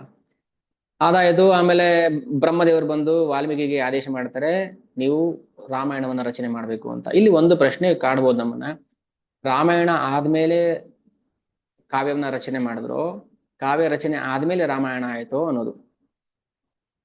ಅದಕ್ಕೆ ಉತ್ತರ ಸಿಗುತ್ತೆ ನಮ್ಗೆ. ಸೊ ಬ್ರಹ್ಮದೇವರು ಬಂದು ವಾಲ್ಮೀಕಿಗೆ ಆದೇಶ ಮಾಡ್ತಾರೆ ರಾಮಾಯಣ ಮಹಾಕಾವ್ಯನ ರಚನೆ ಮಾಡುವಂತ. ಸೊ ವಾಲ್ಮೀಕಿ ಏನ್ ಮಾಡ್ತಾರೆ, ರಚನೆ ಮಾಡ್ತಾ ಮಾಡ್ತಾ ಮಾಡ್ತಾ ಅದು 24,000 ಶ್ಲೋಕ ಆಗ್ಬಿಡುತ್ತೆ. ಭರದ್ವಾಜ ವಾಲ್ಮೀಕಿಯರ ಶಿಷ್ಯ, ಅವರು ತಮ್ಮ ಸ್ಮೃತಿಯಲ್ಲಿ ಎಲ್ಲವನ್ನ ನೆನಪಕ್ಕೆ ತಂದುಕೊಳ್ತಾರೆ. ವಾಲ್ಮೀಕಿ ರಚನೆ ಮಾಡಿದ ಎಲ್ಲಾ ಶ್ಲೋಕಗಳು ಭರದ್ವಾಜರಿಗೆ ವೇದ್ಯ ಆಯಿತು, ಎಲ್ಲವೂ ಅವರು ಗ್ರಹಿಸಿದ್ರು. ಅದಾದ್ಮೇಲೆ ವಾಲ್ಮೀಕಿ ಋಷಿಗಳು ಏನ್ ಮಾಡ್ತಾರೆ, ಲವಕುಶರಿಗೆ ರಾಮಾಯಣವನ್ನ ಹೇಳ್ಕೊಡ್ತಾರೆ. ಇನ್ನು ಸಣ್ಣ ಹುಡುಗರು, 5-6 ವರ್ಷದ ಹುಡುಗರು ರಾಮಾಯಣ ಮಹಾಕಾವ್ಯವನ್ನ 24,000 ಶ್ಲೋಕಗಳನ್ನ ರಾಗಬದ್ಧವಾಗಿ, ಲಯಬದ್ಧವಾಗಿ, ತಾಳಬದ್ಧವಾಗಿ, ಎಲ್ಲೂ ತಪ್ಪಿಲ್ದಾಗೆ, ಇತಿಹಾಸ ಸರಿಯಾಗಿರಬೇಕು, ತಪ್ಪು ಹೇಳಬಾರ್ದು, ಸರಿಯಾಗಿ ವಾಲ್ಮೀಕಿಗಳು ಲವಕುಶರಿಗೆ ತಿಳಿಸ್ಕೊಡ್ತಾರೆ. ಆ ಲವಕುಶರು ಶ್ರೀ ರಾಮಚಂದ್ರನ ಕೊನೆಯ ಯಾಗ ಅಶ್ವಮೇಧ ಯಾಗ ಮಾಡ್ತಾರೆ. ದಶಾಶ್ವಮೇಧ ಘಾಟಲ್ಲಿ ಯಾರಾದ್ರೂ ಹೋಗಿದ್ರೆ, ದಶಾಶ್ವಮೇಧ ಘಾಟ್ ರಾಮಚಂದ್ರ ಮಾಡಿದ ಕೊನೆಯ ಯಜ್ಞ. ಅಲ್ಲಿ ಯಜ್ಞಶಾಲೆಯಲ್ಲಿ ಲವಕುಶರು ರಾಮಚಂದ್ರನ ಸ್ವಂತ ಮಕ್ಕಳು ರಾಮಚಂದ್ರನ ಕಥೆಯನ್ನ ಅವನ ಮುಂದೆನೆ ಅವನಿಗೆ ಒಪ್ಪಿಸ್ತಾರೆ. ರಾಮಚಂದ್ರನಿಗೆ ಆಶ್ಚರ್ಯ ಆಯ್ತು. ರಾಮಚಂದ್ರ ತನ್ನ ದಿವ್ಯ ಲೀಲೆಯನ್ನ ಮುಗಿಸುವ ಹೊತ್ತಿನಲ್ಲಿ ರಾಮಾಯಣ ರಚನೆ ಆಗಿದ್ದು. ರಾಮಾಯಣ ಕಥೆ ನಡೆದ ಮೇಲೆ ಮಹಾಕಾವ್ಯ ರಚನೆ ಮಾಡಿದ್ದು ವಾಲ್ಮೀಕಿ. ಹಾಗಾದ್ರೆ ಒಂದು ಪ್ರಶ್ನೆ, ರಾಮಚಂದ್ರ ಎಲ್ಲಿ ಹುಟ್ಟಿದ, ಯಾವ ತೊಟ್ಲಲ್ಲಿ ಹಾಕಿದ್ಲು ಕೌಸಲ್ಯ, ಎಲ್ಲಿ ಆಡ್ದ, ಎಲ್ಲಿ ಬೆಳೆದ, ಎಲ್ಲಿ ಸೀತೆಯನ್ನು ನೋಡ್ದ, ಎಲ್ಲಿ ಮದುವೆ ಆದ, ದಂಡಕಾರಣದಲ್ಲಿ ಯಾವ ಕುಟೀರದಲ್ಲಿ ಇದ್ದ, ಯಾವಾಗ ರಾವಣ ಬಂದು ಎತ್ಕೊಂಡು ಹೋದ, ಹೆಂಗ್ ಗೊತ್ತಾಯ್ತು ಲವಕುಶರಿಗೆ?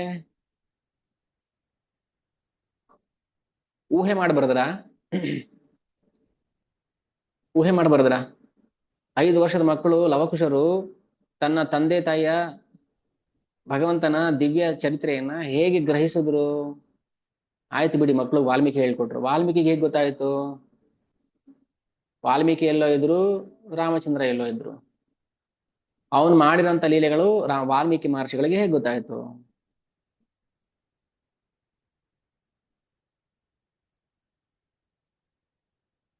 ಲವಕುಶರು ರಾಮಾಯಣ ಹಾಡ್ತಾರೆ ಅಂತ ಗೊತ್ತಾದ ಮೇಲೆ ರಾಮಚಂದ್ರ ಜಗತ್ತಿನಾದ್ಯಂತ ಇರುವ ಎಲ್ಲಾ ವಿದ್ವಾಂಸರುಗಳನ್ನ, ಸಂಗೀತಕಾರರನ್ನ, ಇತಿಹಾಸಕಾರರನ್ನ,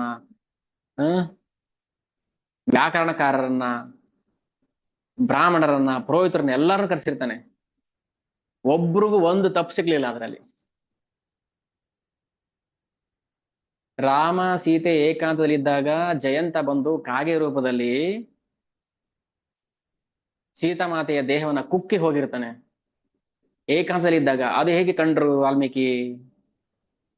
ಆಗ ರಾಮಚಂದ್ರ ಒಂದು ಗರಿಕೆಯನ್ನ ಬಾಣ ಮಾಡಿ ಆ ಕಾಗೆ ಕಣ್ಣಿಗೆ ಹೊಡೆದು ಬಿಡ್ತಾನೆ.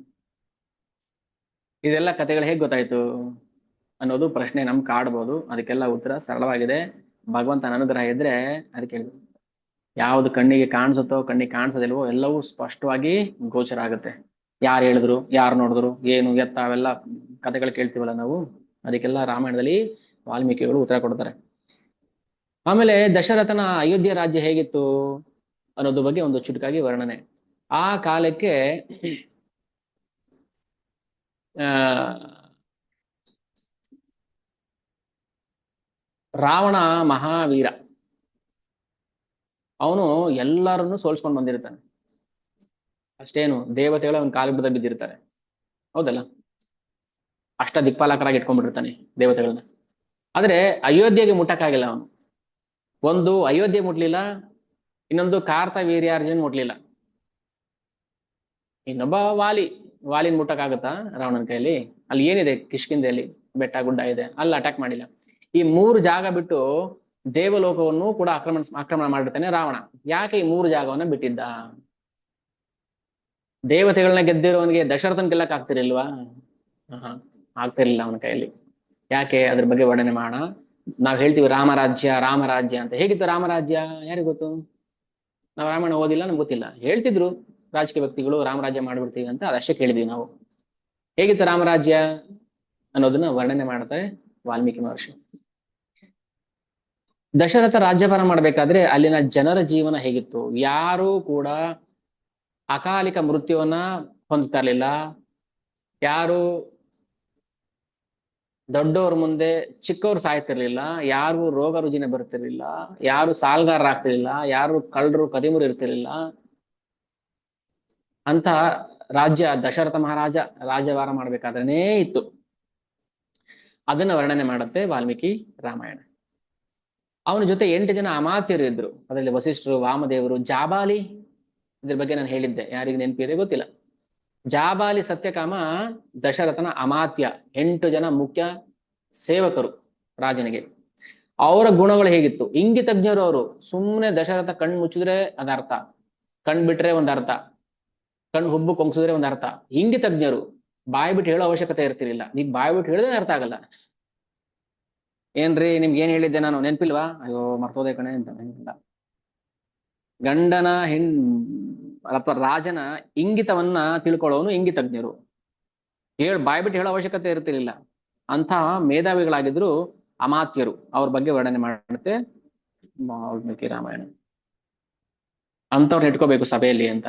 ಅದನ್ನ ರಾಮಚಂದ್ರ ಭರತನಿಗೆ ಹೇಳ್ತಾನೆ, ಈಗ ಇಂಥವ್ರೆಲ್ಲ ಇದಾರ ನಿನ್ನ ರಾಜ್ಯದಲ್ಲಿ ಅಂತ. ಅದನ್ನ ವರ್ಣನೆ ಮಾಡುತ್ತೆ. ಆಮೇಲೆ ಅಷ್ಟು ಸುಂದರವಾಗಿ ರಾಜ್ಯಭಾರ ಮಾಡ್ತಾ ಇದ್ದ ದಶರಥನಿಗೆ ಒಂದು ಕೊರಗು ಇತ್ತು. ಏನು ಕೊರಗು? ಮಕ್ಕಳಿಲ್ವಲ್ಲ ಅಂತ ಇತ್ತು. ಅವ್ ಹೇಳ್ತಾನೆ, ನನ್ಗೆ 60,000 ವರ್ಷ ಆಗಿದೆಯಪ್ಪ, ನಾನು ಮುದುಕ ಆಗಿದ್ದೀನಿ. ಈ ರಾಜ್ಯವನ್ನ ಯಾರಿಗೆ ಕೊಡೋದು? ನನಗೆ ಮಕ್ಕಳು ಪುತ್ರ ಸಂತಾನ ಇಲ್ವಲ್ಲ, ಏನ್ ಮಾಡ್ಲಿ ಅಂತ ವಸಿಷ್ಠರ ಹತ್ರ ಹೋಗಿ ದುಃಖವನ್ನ ತೋಡ್ಕೊಳ್ತಾನೆ ದಶರಥ ಮಹಾರಾಜ. ಅವನ ಸೇವಕ ಒಬ್ಬ ಇರ್ತಾನೆ, ಸುಮಂತ್ರ. ಸುಮಂತ್ರ ಮಹಾಬುದ್ಧಿವಂತ. ದಶರಥನ ಯೋಗಕ್ಷೇಮ ನೋಡ್ಕೊಳ್ತಿರ್ತಾನೆ. ಸುಮಂತ್ರ ಏನ್ ಮಾಡ್ತಾನೆ, ಮಹಾಪ್ರಭು, ಮಹಾರಾಜರೇ, ನನಗೆ ಒಂದು ಉಪಾಯ ಇದೆ, ಹಾಗೆ ಮಾಡಿದ್ರೆ ನೀವು ಮಕ್ಕಳನ್ನ ಪಡಿಬಹುದು. ಸರಿ, ಏನ್ ಮಾಡ್ತಾರೆ? ಋಷ್ಯಶೃಂಗನನ್ನ ಕರ್ಕೊಂಬನ್ನಿ ಅಂತ ಹೇಳ್ತಾರೆ. ಋಷ್ಯಶೃಂಗ ಒಬ್ಬ ಬ್ರಾಹ್ಮಣ ಕುಮಾರ. ಅವನ ಬಗ್ಗೆ ಒಂದು ರೋಚಕ ಕಥೆ ಇದೆ, ಮುಂದೆ ಹೇಳ್ತೀನಿ. ಋಷ್ಯಶೃಂಗನ ಕರ್ಕೊಂಡು ಬಂದು ನೀವು ಒಂದು ಯಜ್ಞ ಮಾಡ್ಬೇಕು, ಅಶ್ವಮೇಧ ಯಜ್ಞ ಮಾಡ್ಬೇಕು. ಅದಾದ್ಮೇಲೆ ಪುತ್ರ ಕಾಮೇಷ್ಟಿ ಯಜ್ಞ ಮಾಡ್ಬೇಕು. ಆದ್ಮೇಲೆ ನಿಮಗೆ ಪುತ್ರ ಸಂತಾನ ಪ್ರಾಪ್ತಿ ಆಗುತ್ತೆ ಅಂತ ಸುಮಂತ್ರ ಅವರಿಗೆ ಸಲಹೆ ಮಾಡ್ತಾರೆ. ಸರಿ, ದಶರಥ ಮಹಾರಾಜರು ಏನ್ ಮಾಡಿದ್ರು, ವಸಿಷ್ಠರನ್ನ ಕರೆಸಿ, ಅಷ್ಟ ಅಮಾತ್ಯರನ್ನ ಕರೆಸಿ ಒಂದು ಯಜ್ಞ ಮಾಡಿ ಅಂತ ಆಜ್ಞೆ ಮಾಡ್ತಾನೆ. ಪ್ರಾರ್ಥನೆ ಮಾಡ್ತಾನೆ, ಆಜ್ಞೆ ಅಲ್ಲ, ಪ್ರಾರ್ಥನೆ ಮಾಡ್ತಾನೆ. ವಸಿಷ್ಠನ ಗುರುಗಳನ್ನ ಪ್ರಾರ್ಥನೆ ಮಾಡ್ತಾನೆ. ಸರಿ, ಎಲ್ಲ ಯಜ್ಞಕ್ಕೆ ಸಿದ್ಧತೆ ಮಾಡ್ಕೊಂಡ್ರು. ಸುಮಂತ್ರನಿಗೆ ಆದೇಶ ಮಾಡ್ತಾರೆ, ಎಲ್ಲ ರಾಜರನ್ನ ಆಮಂತ್ರಿಸ್ಬೇಕು ಯಜ್ಞಕ್ಕೆ. ದಶರಥ ಮಹಾರಾಜ ಚಕ್ರವರ್ತಿ, ಉಳಿದವರೆಲ್ಲ ಸಾಮಂತ ರಾಜರು. ಉದಾಹರಣೆಗೆ ಒಬ್ಬ ಪ್ರಧಾನಮಂತ್ರಿ ಕೆಳಗೆ ಅನೇಕ ಜನ ಮುಖ್ಯಮಂತ್ರಿಗಳು ಇರ್ತಾರೆ, ಅವ್ರ ಕೆಳ ಅನೇಕ ಜನ ಶಾಸಕರು, ಅವರು ಇವರು ಇರ್ತಾರಲ್ಲ. ಸೊ ಹಾಗೆ ದಶರಥ ಮಹಾರಾಜ ಚಕ್ರವರ್ತಿ, ಅವನ ಅಧೀನ ಸಾಮ್ರಾಜ್ಯದಲ್ಲಿದ್ದವರೆಲ್ಲ ಸಾಮಂತ ರಾಜರುಗಳು. ಎಲ್ಲ ರಾಜರನ್ನು ಕರೆಸ್ಬೇಕು ಅಶ್ವಮೇಧ ಯಾಗ ಮಾಡೋದಕ್ಕೆ. ಅದಾದ್ಮೇಲೆ ಅಶ್ವಮೇಧ ಯಜ್ಞ ಮಾಡ್ಬೇಕು. ದೀಕ್ಷೆ ಕೊಟ್ಟರು ವಸಿಷ್ಠರು ದಶರಥ ಮತ್ತೆ ಅವನ ಪತ್ನಿಯರಿಗೆ. ದಶರಥನ್ಗೆ ಎಷ್ಟು ಜನ ಪತ್ನಿಯರಿದ್ರು ಮುಂದೆ ಹೇಳ್ತಾರೆ, ಅದು 3 ಜನ ಅಂತ ಹೇಳ್ತೀವಲ್ವಾ. ಮೂರೇ ಜನ ಅಲ್ಲ ಪತ್ನಿಯರಿದ್ದಿದ್ದು, ಅವನಿಗೆ 350 ಜನ ಪತ್ನಿಯರಿದ್ರು. ಯಾಕೆ 350 ಜನ? ಅದು ಹೇಳಿದ್ರೆ ಅದು ರೋಚಕವಾಗಿದೆ, ಅದು ಶ್ರವಣ ಮಾಡೋಣ. ಅದಕ್ಕೆ ಹೇಳುದು, ಕೂತ್ಬೇಕು, ಪ್ರತಿದಿನ ಬರಬೇಕು, ಸರಿಯಾದ ಸಮಯಕ್ಕೆ ಬರಬೇಕು, ಯಾವ್ದನ್ನು ಮಿಸ್ ಮಾಡ್ಕೋಬಾರ್ದು. ಮಿಸ್ ಮಾಡಿದ್ರೆ ನಾನ್ ಮಿಸ್ ಮಾಡ್ಬೇಕಷ್ಟೇ, ನೀವು ಮಿಸ್ ಮಾಡ್ಕೋಬಾರ್ದು. ಯಾಕಂದ್ರೆ ಇಲ್ಲಿ ಎಲ್ಲ 24,000 ಶ್ಲೋಕನ 20 ದಿನದಲ್ಲಿ ನಾವು ಹೇಳಕ್ಕಾಗೋದಿಲ್ಲ. ಎಷ್ಟು ಕಥೆಯಲ್ಲಿ ಏನ್ ಸಾರಾಂಶ ಇದೆ, ಆ ತತ್ವವನ್ನು ಮಾತ್ರ ನಾವು ಗ್ರಹಿಸ್ಬೋದು. ಯಾಕೆ 350 ಜನ ಪತ್ನಿಯರಿದ್ರು? ಅದ್ರಲ್ಲಿ 3 ಜನ ಯಾಕೆ? ಪಟ್ಟದ ರಾಣಿಯರು. ಪಟ್ಟದ ರಾಣಿಯರ ಮಕ್ಕಳಿಗೆ ಮಾತ್ರ ರಾಜ್ಯ ಅಧಿಕಾರ ಇರುತ್ತೆ, ಬೇರೆ ರಾಣಿಯರಿಗೆ ಹುಟ್ಟಿದ ಮಕ್ಕಳಿಗೆ ರಾಜ್ಯಾಧಿಕಾರ ಇಲ್ಲ. ದಶರಥನ್ಗೆ ಬೇರೆ ಬೇರೆ ಮಕ್ಕಳು ಇದ್ರು, ಅದ್ರಲ್ಲಿ ಒಬ್ಳು ಹೆಣ್ಣು ಮಗಳಿದ್ಲು, ಶಾಂತಾದೇವಿ ಅಂತ. ಶಾಂತಾದೇವಿ ಈ 3 ಜನ ಪತ್ನಿಯರ ಮಗಳಲ್ಲ, ಬೇರೆ ಯಾವ ದಾಸಿಯ, ಬೇರೆ ಯಾವ ಪತ್ನಿಯ ಮಗಳು. ಆ ಮಗಳನ್ನ ಋಷಶೃಂಗನೆ ಕೊಟ್ಟು ಮದುವೆ ಮಾಡ್ತಾರೆ, ಅಳಿಯ. ಸೊ ಅವನ ಮೂಲಕ ಯಜ್ಞವನ್ನ ಮಾಡಿಸಿ, ಪುತ್ರ ಕಾಮೇಷ್ಟಿ ಯಜ್ಞವನ್ನ ಮಾಡಿಸಿ ಮಕ್ಕಳನ್ನ ಪಡಿತಾನೆ. ಸೊ ಇದು ಕತೆ. ಆಮೇಲೆ ಸೊ ಋಷಶೃಂಗ ಏನ್ ಮಾಡಿದ್ರು, ಅಶ್ವಮೇಧ ಯಜ್ಞ ಆದ್ಮೇಲೆ ಪುತ್ರ ಕಾಮೇಷ್ಟಿ ಯಜ್ಞವನ್ನ ಮಾಡಕ್ಕೆ ಸಲಹೆ ಮಾಡ್ತಾರೆ. ಅವಾಗ ಏನಾಯ್ತು ಅದು ನಾನು ಮುಂದೆ ಹೇಳ್ತೀನಿ, ಈಗ ಬರೀ ನಾನು ಸಂಕ್ಷಿಪ್ತ ಮಾತ್ರ ಹೇಳ್ತಾ ಇದ್ದೀನಿ. ಅಷ್ಟೊತ್ತಿಗೆ ಏನಾಗಿತ್ತು, ಭಗವಂತನ ಅವತಾರ ಆಗೋ ಸಮಯಕ್ಕೆ ಮುಂಚೆ ರಾವಣನ ಅಟ್ಟಹಾಸ ಜಾಸ್ತಿ ಆಗ್ಬಿಡುತ್ತೆ. ಎಲ್ಲ ಕಡೆ ಕಿರುಕುಳ, ಹಿಂಸೆ ಮಾಡೋದು, ದೇವತೆ ಲೋಕಕ್ಕೆ ಹೋಗೋದು, ಅಲ್ಲಿ ಹಿಂಸೆ ಮಾಡೋದು, ಕುಚೇಷ್ಟೆ ಮಾಡ್ತಾ ಇರ್ತಾನೆ ರಾವಣ. ಭಗವಂತನ ಪಾರ್ಷದ, ಜಯ ವಿಜಯ ರಾವೇಶ, ಆದ್ರೆ ಬಂದಿದ್ದೆ ದ್ವೇಷ ಮಾಡೋಕ್ಕೋಸ್ಕರ ಮಾಡ್ತಿದ್ದಾರೆ, ಅವ್ನ ಕೆಲಸ ಮಾಡ್ತಿದ್ದಾನೆ ಅಷ್ಟೆ. ಸೊ ದೇವತೆಗಳೆಲ್ಲ ಸೇರಿ ಏನ್ ಮಾಡ್ತಾರೆ, ಬ್ರಹ್ಮದೇವ್ರ ಹತ್ರ ಹೋಗ್ತಾರೆ. ಬ್ರಹ್ಮದೇವರೇ, ಈ ರಾವಣನ ಕಾಟ ತುಂಬಾ ಜಾಸ್ತಿ ಆಯ್ತು, ನಿಮ್ಮಿಂದನೇ ಎಲ್ಲ, ನೀವೇ ತಾನೇ ವರ ಕೊಟ್ಟಿದ್ದವ್ರಿಗೆ, ನಿಮ್ನ ಸುಮ್ಮನೆ ಬಿಡ್ಬಾರ್ದು ನಾವು. ಯಾಕೆ ಕೊಟ್ರಿ ಅವರಿಗೆ ವರ? ಈ ಕಾಟ ಕೊಡ್ದು ಏನ್ ಮಾಡ್ಲಿ ನಾವು? ಓಕೆ ಓಕೆ, ನಾನೊಂದು ವ್ಯವಸ್ಥೆ ಮಾಡ್ತೀನಿ, ಅದ್ರ ಬೇಡ್ರಿ ಅಂತೇಳಿ ಕ್ಷೀರೋದ ಕಷಾಯ ವಿಷ್ಣು ಹತ್ರ ಹೋಗ್ತಾರೆ. ಬ್ರಹ್ಮದೇವರು ವಿಷ್ಣು ಹತ್ರ ಹೋಗ್ತಾರೆ. ಯಾವ ವಿಷ್ಣು ಹತ್ರ ಹೋಗ್ತಾರೆ? ಕ್ಷೀರೋದ ಕಷಾಯ ವಿಷ್ಣು ಹತ್ರ ಹೋಗ್ತಾರೆ. ಬ್ರಹ್ಮದೇವರು ಕೂಡ ನೇರವಾಗಿ ಮಹಾವಿಷ್ಣು ಹತ್ರನೋ ಅಥವಾ ಕೃಷ್ಣ ಹತ್ರನೋ ಹೋಗೋ ಅಧಿಕಾರ ಇಲ್ಲ. ಹೈರಾರ್ಕಿ ಸುಮ್ಮನೆ ಹೆಂಗಂದ್ರೆ ಹೋಗಂಗಿಲ್ಲ. ಕ್ಷೀರೋದ ಕಷಾಯ ವಿಷ್ಣು ಹತ್ರ ಹೋಗ್ಬೇಕು, ಅಲ್ಲಿ ಕೂತ್ಕೊಂಡು ಪುರುಷ ಸೂಕ್ತ ಹಾಡಬೇಕು, ಆವಾಗ ಪ್ರಕಟ ಆಗುತ್ತೆ, ಯಾವುದೋ ಒಂದು ದಿವ್ಯ ವಾಣಿ ಕೇಳಿಸುತ್ತೆ, ಅಷ್ಟೇ. ನಮ್ ಭಾಗ್ಯ ನೋಡಿ, ಕಲಿಯುಗದಲ್ಲಿ ನಾವು ನೇರವಾಗಿ ಕೃಷ್ಣನ್ ಫೋಟೋ ಇಟ್ಕೊಂಡು ಅವ್ನ ಡಿಟಿ ಇಟ್ಕೊಂಡು ಅವನ್ ಮುಂದೆನೆ ನಾವು ಭಗವಂತ ಪ್ರಾರ್ಥನೆ ಮಾಡ್ತಾ, ಎಷ್ಟು ಭಾಗ್ಯ ನಮಗೆ. ಬ್ರಹ್ಮದೇವ್ರಿಗೆ ಇಲ್ದಿರುವಂತ ಭಾಗ್ಯ ಕಲಿಯುಗ ಜನಗಳಿಗೆ. ಕೃಷ್ಣನು ಕೂಡ ಬ್ರಹ್ಮದೇವರಿಗೆ ತನ್ನ ಮೂಲ ಸ್ವರೂಪವನ್ನು ತೋರಿಸೋದಿಲ್ಲ, ಅವಶ್ಯಕತೆ ಇದ್ರೆ ಮಾತ್ರ. ಗೋಪಿಯರ ಭಾಗ್ಯ. ಅದಕ್ಕೆ ಬ್ರಹ್ಮದೇವರು ಗೋಕುಲಕ್ಕೆ ಬಂದಾಗ ಏನ್ ಹೇಳ್ತಾರೆ, ಅಹೋ ಭಾಗ್ಯಂ ನಂದ ಗೋಪ ರಜೋ ಕಸಾಂ, ನಮ್ಗ ಆ ಭಾಗ್ಯ ಇಲ್ವಲ್ಲ ಅಂತ. ಸೊ ಬ್ರಹ್ಮದೇವರು ಏನ್ ಮಾಡ್ತಾರೆ, ಕ್ಷೀರೋದ ಕಷಾಯ ವಿಷ್ಣು ಹತ್ರ ಹೋಗ್ತಾರೆ. ಕ್ಷೀರೋದ ಕಷಾಯ ಶಾಯಿ ಸಾಗರ ಹತ್ರ ಹೋಗಿ ಅಲ್ಲಿ ಭಗವಂತನ ಪ್ರಾರ್ಥನೆ ಮಾಡ್ತಾರೆ.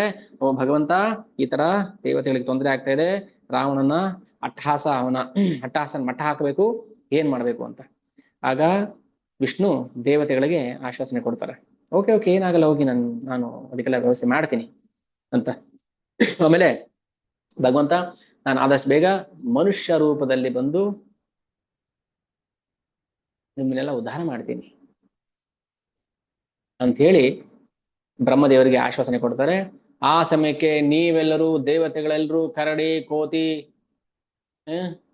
ಪ್ರಾಣಿಗಳು, ಪಕ್ಷಿಗಳು, ಅಯೋಧ್ಯ ನಿವಾಸಿಗಳು, ಲಂಕಾ ನಿವಾಸಿಗಳು ಆಗ ಹೋಗ್ಬೇಕು ನೀವು ಅಂತ ಹೇಳಿ ಭಗವಂತ ಅವ್ರಿಗೆ ಆಜ್ಞೆ ಮಾಡ್ಬಿಡ್ತಾನೆ, ಎಲ್ರು, ಎಲ್ಲಾ ದೇವತೆಗಳಿಗೂ. ಆಮೇಲೆ ಇಲ್ಲಿ ಈ ಕಡೆ ಯಜ್ಞ ಮಾಡ್ತಾ ಇದ್ದಾನೆ, ಕುದುರಕಾಮೇಷ್ಟಿ ಯಜ್ಞ, ಆ ಕಡೆ ದೇವತೆಗಳು ಹೋಗಿ ಬ್ರಹ್ಮದೇವರ ಪ್ರಾರ್ಥನೆ ಮಾಡ್ತಾ ಇದಾರೆ. ದಶರಥ ಯಜ್ಞ ಮಾಡ್ತಾ ಮಾಡ್ತಾ ಒಂದು ಒಬ್ಬ ದಿವ್ಯ ಪುರುಷ ಆ ಯಜ್ಞದ ಅಗ್ನಿಯಿಂದ ಬರ್ತಾನೆ. ಒಂದು ದಿವ್ಯ ಪಾಯಸವನ್ನ ತಗೊಂಡ್ ಬಂದು ದಶರಥ ಮಹಾರಾಜರು ಕೊಟ್ಬಿಟ್ರು. ಇದೆಲ್ಲ ರೋಚಕವಾಗಿದೆ ಕತೆ. ಯಾಕೆ ನಾವು ಕತೆ ಅಷ್ಟೇ ಕೇಳಬಾರ್ದು, ಆ ಪಾಯಸದ ಬಟ್ಲು ಕೊಡ್ತಾರಲ್ವಾ, ಬಟ್ಲು ಕೊಟ್ಬಿಟ್ಟು ದಶರಥನ ಕೈಯಲ್ಲಿ, ಇದನ್ನ ನಿಮ್ಮ 3 ಜನ ಪತ್ನಿಯರಿಗೆ ಸಮಾನವಾಗಿ ಹಂಚ್ರಿ. ಇಲ್ಲಿ ಮ್ಯಾಥ್ಸ್ ನಮ್ಗೆ ಕನ್ಫ್ಯೂಷನ್, ನಮ್ಮನ್ನು ಕನ್ಫ್ಯೂಸ್ ಮಾಡ್ತಾ ಈ ಮ್ಯಾಥ್ಸ್. ಇವಾಗ 3 ಜನ ಹೆಂಡತಿಯರಿಗೆ ಒಂದನ್ನ ಸಮಾನವಾಗಿ ಕೊಡೋದು ಹೇಗೆ ಕೊಡ್ತೀರಿ?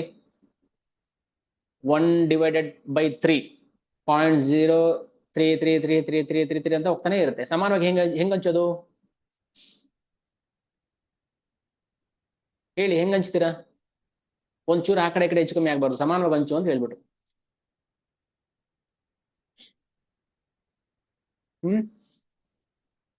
ದಶರಥ ಮಹಾಬುದ್ಧಿವಂತ, ಸಮಾನವಾಗಿ ಹಂಚ್ತಾನೆ.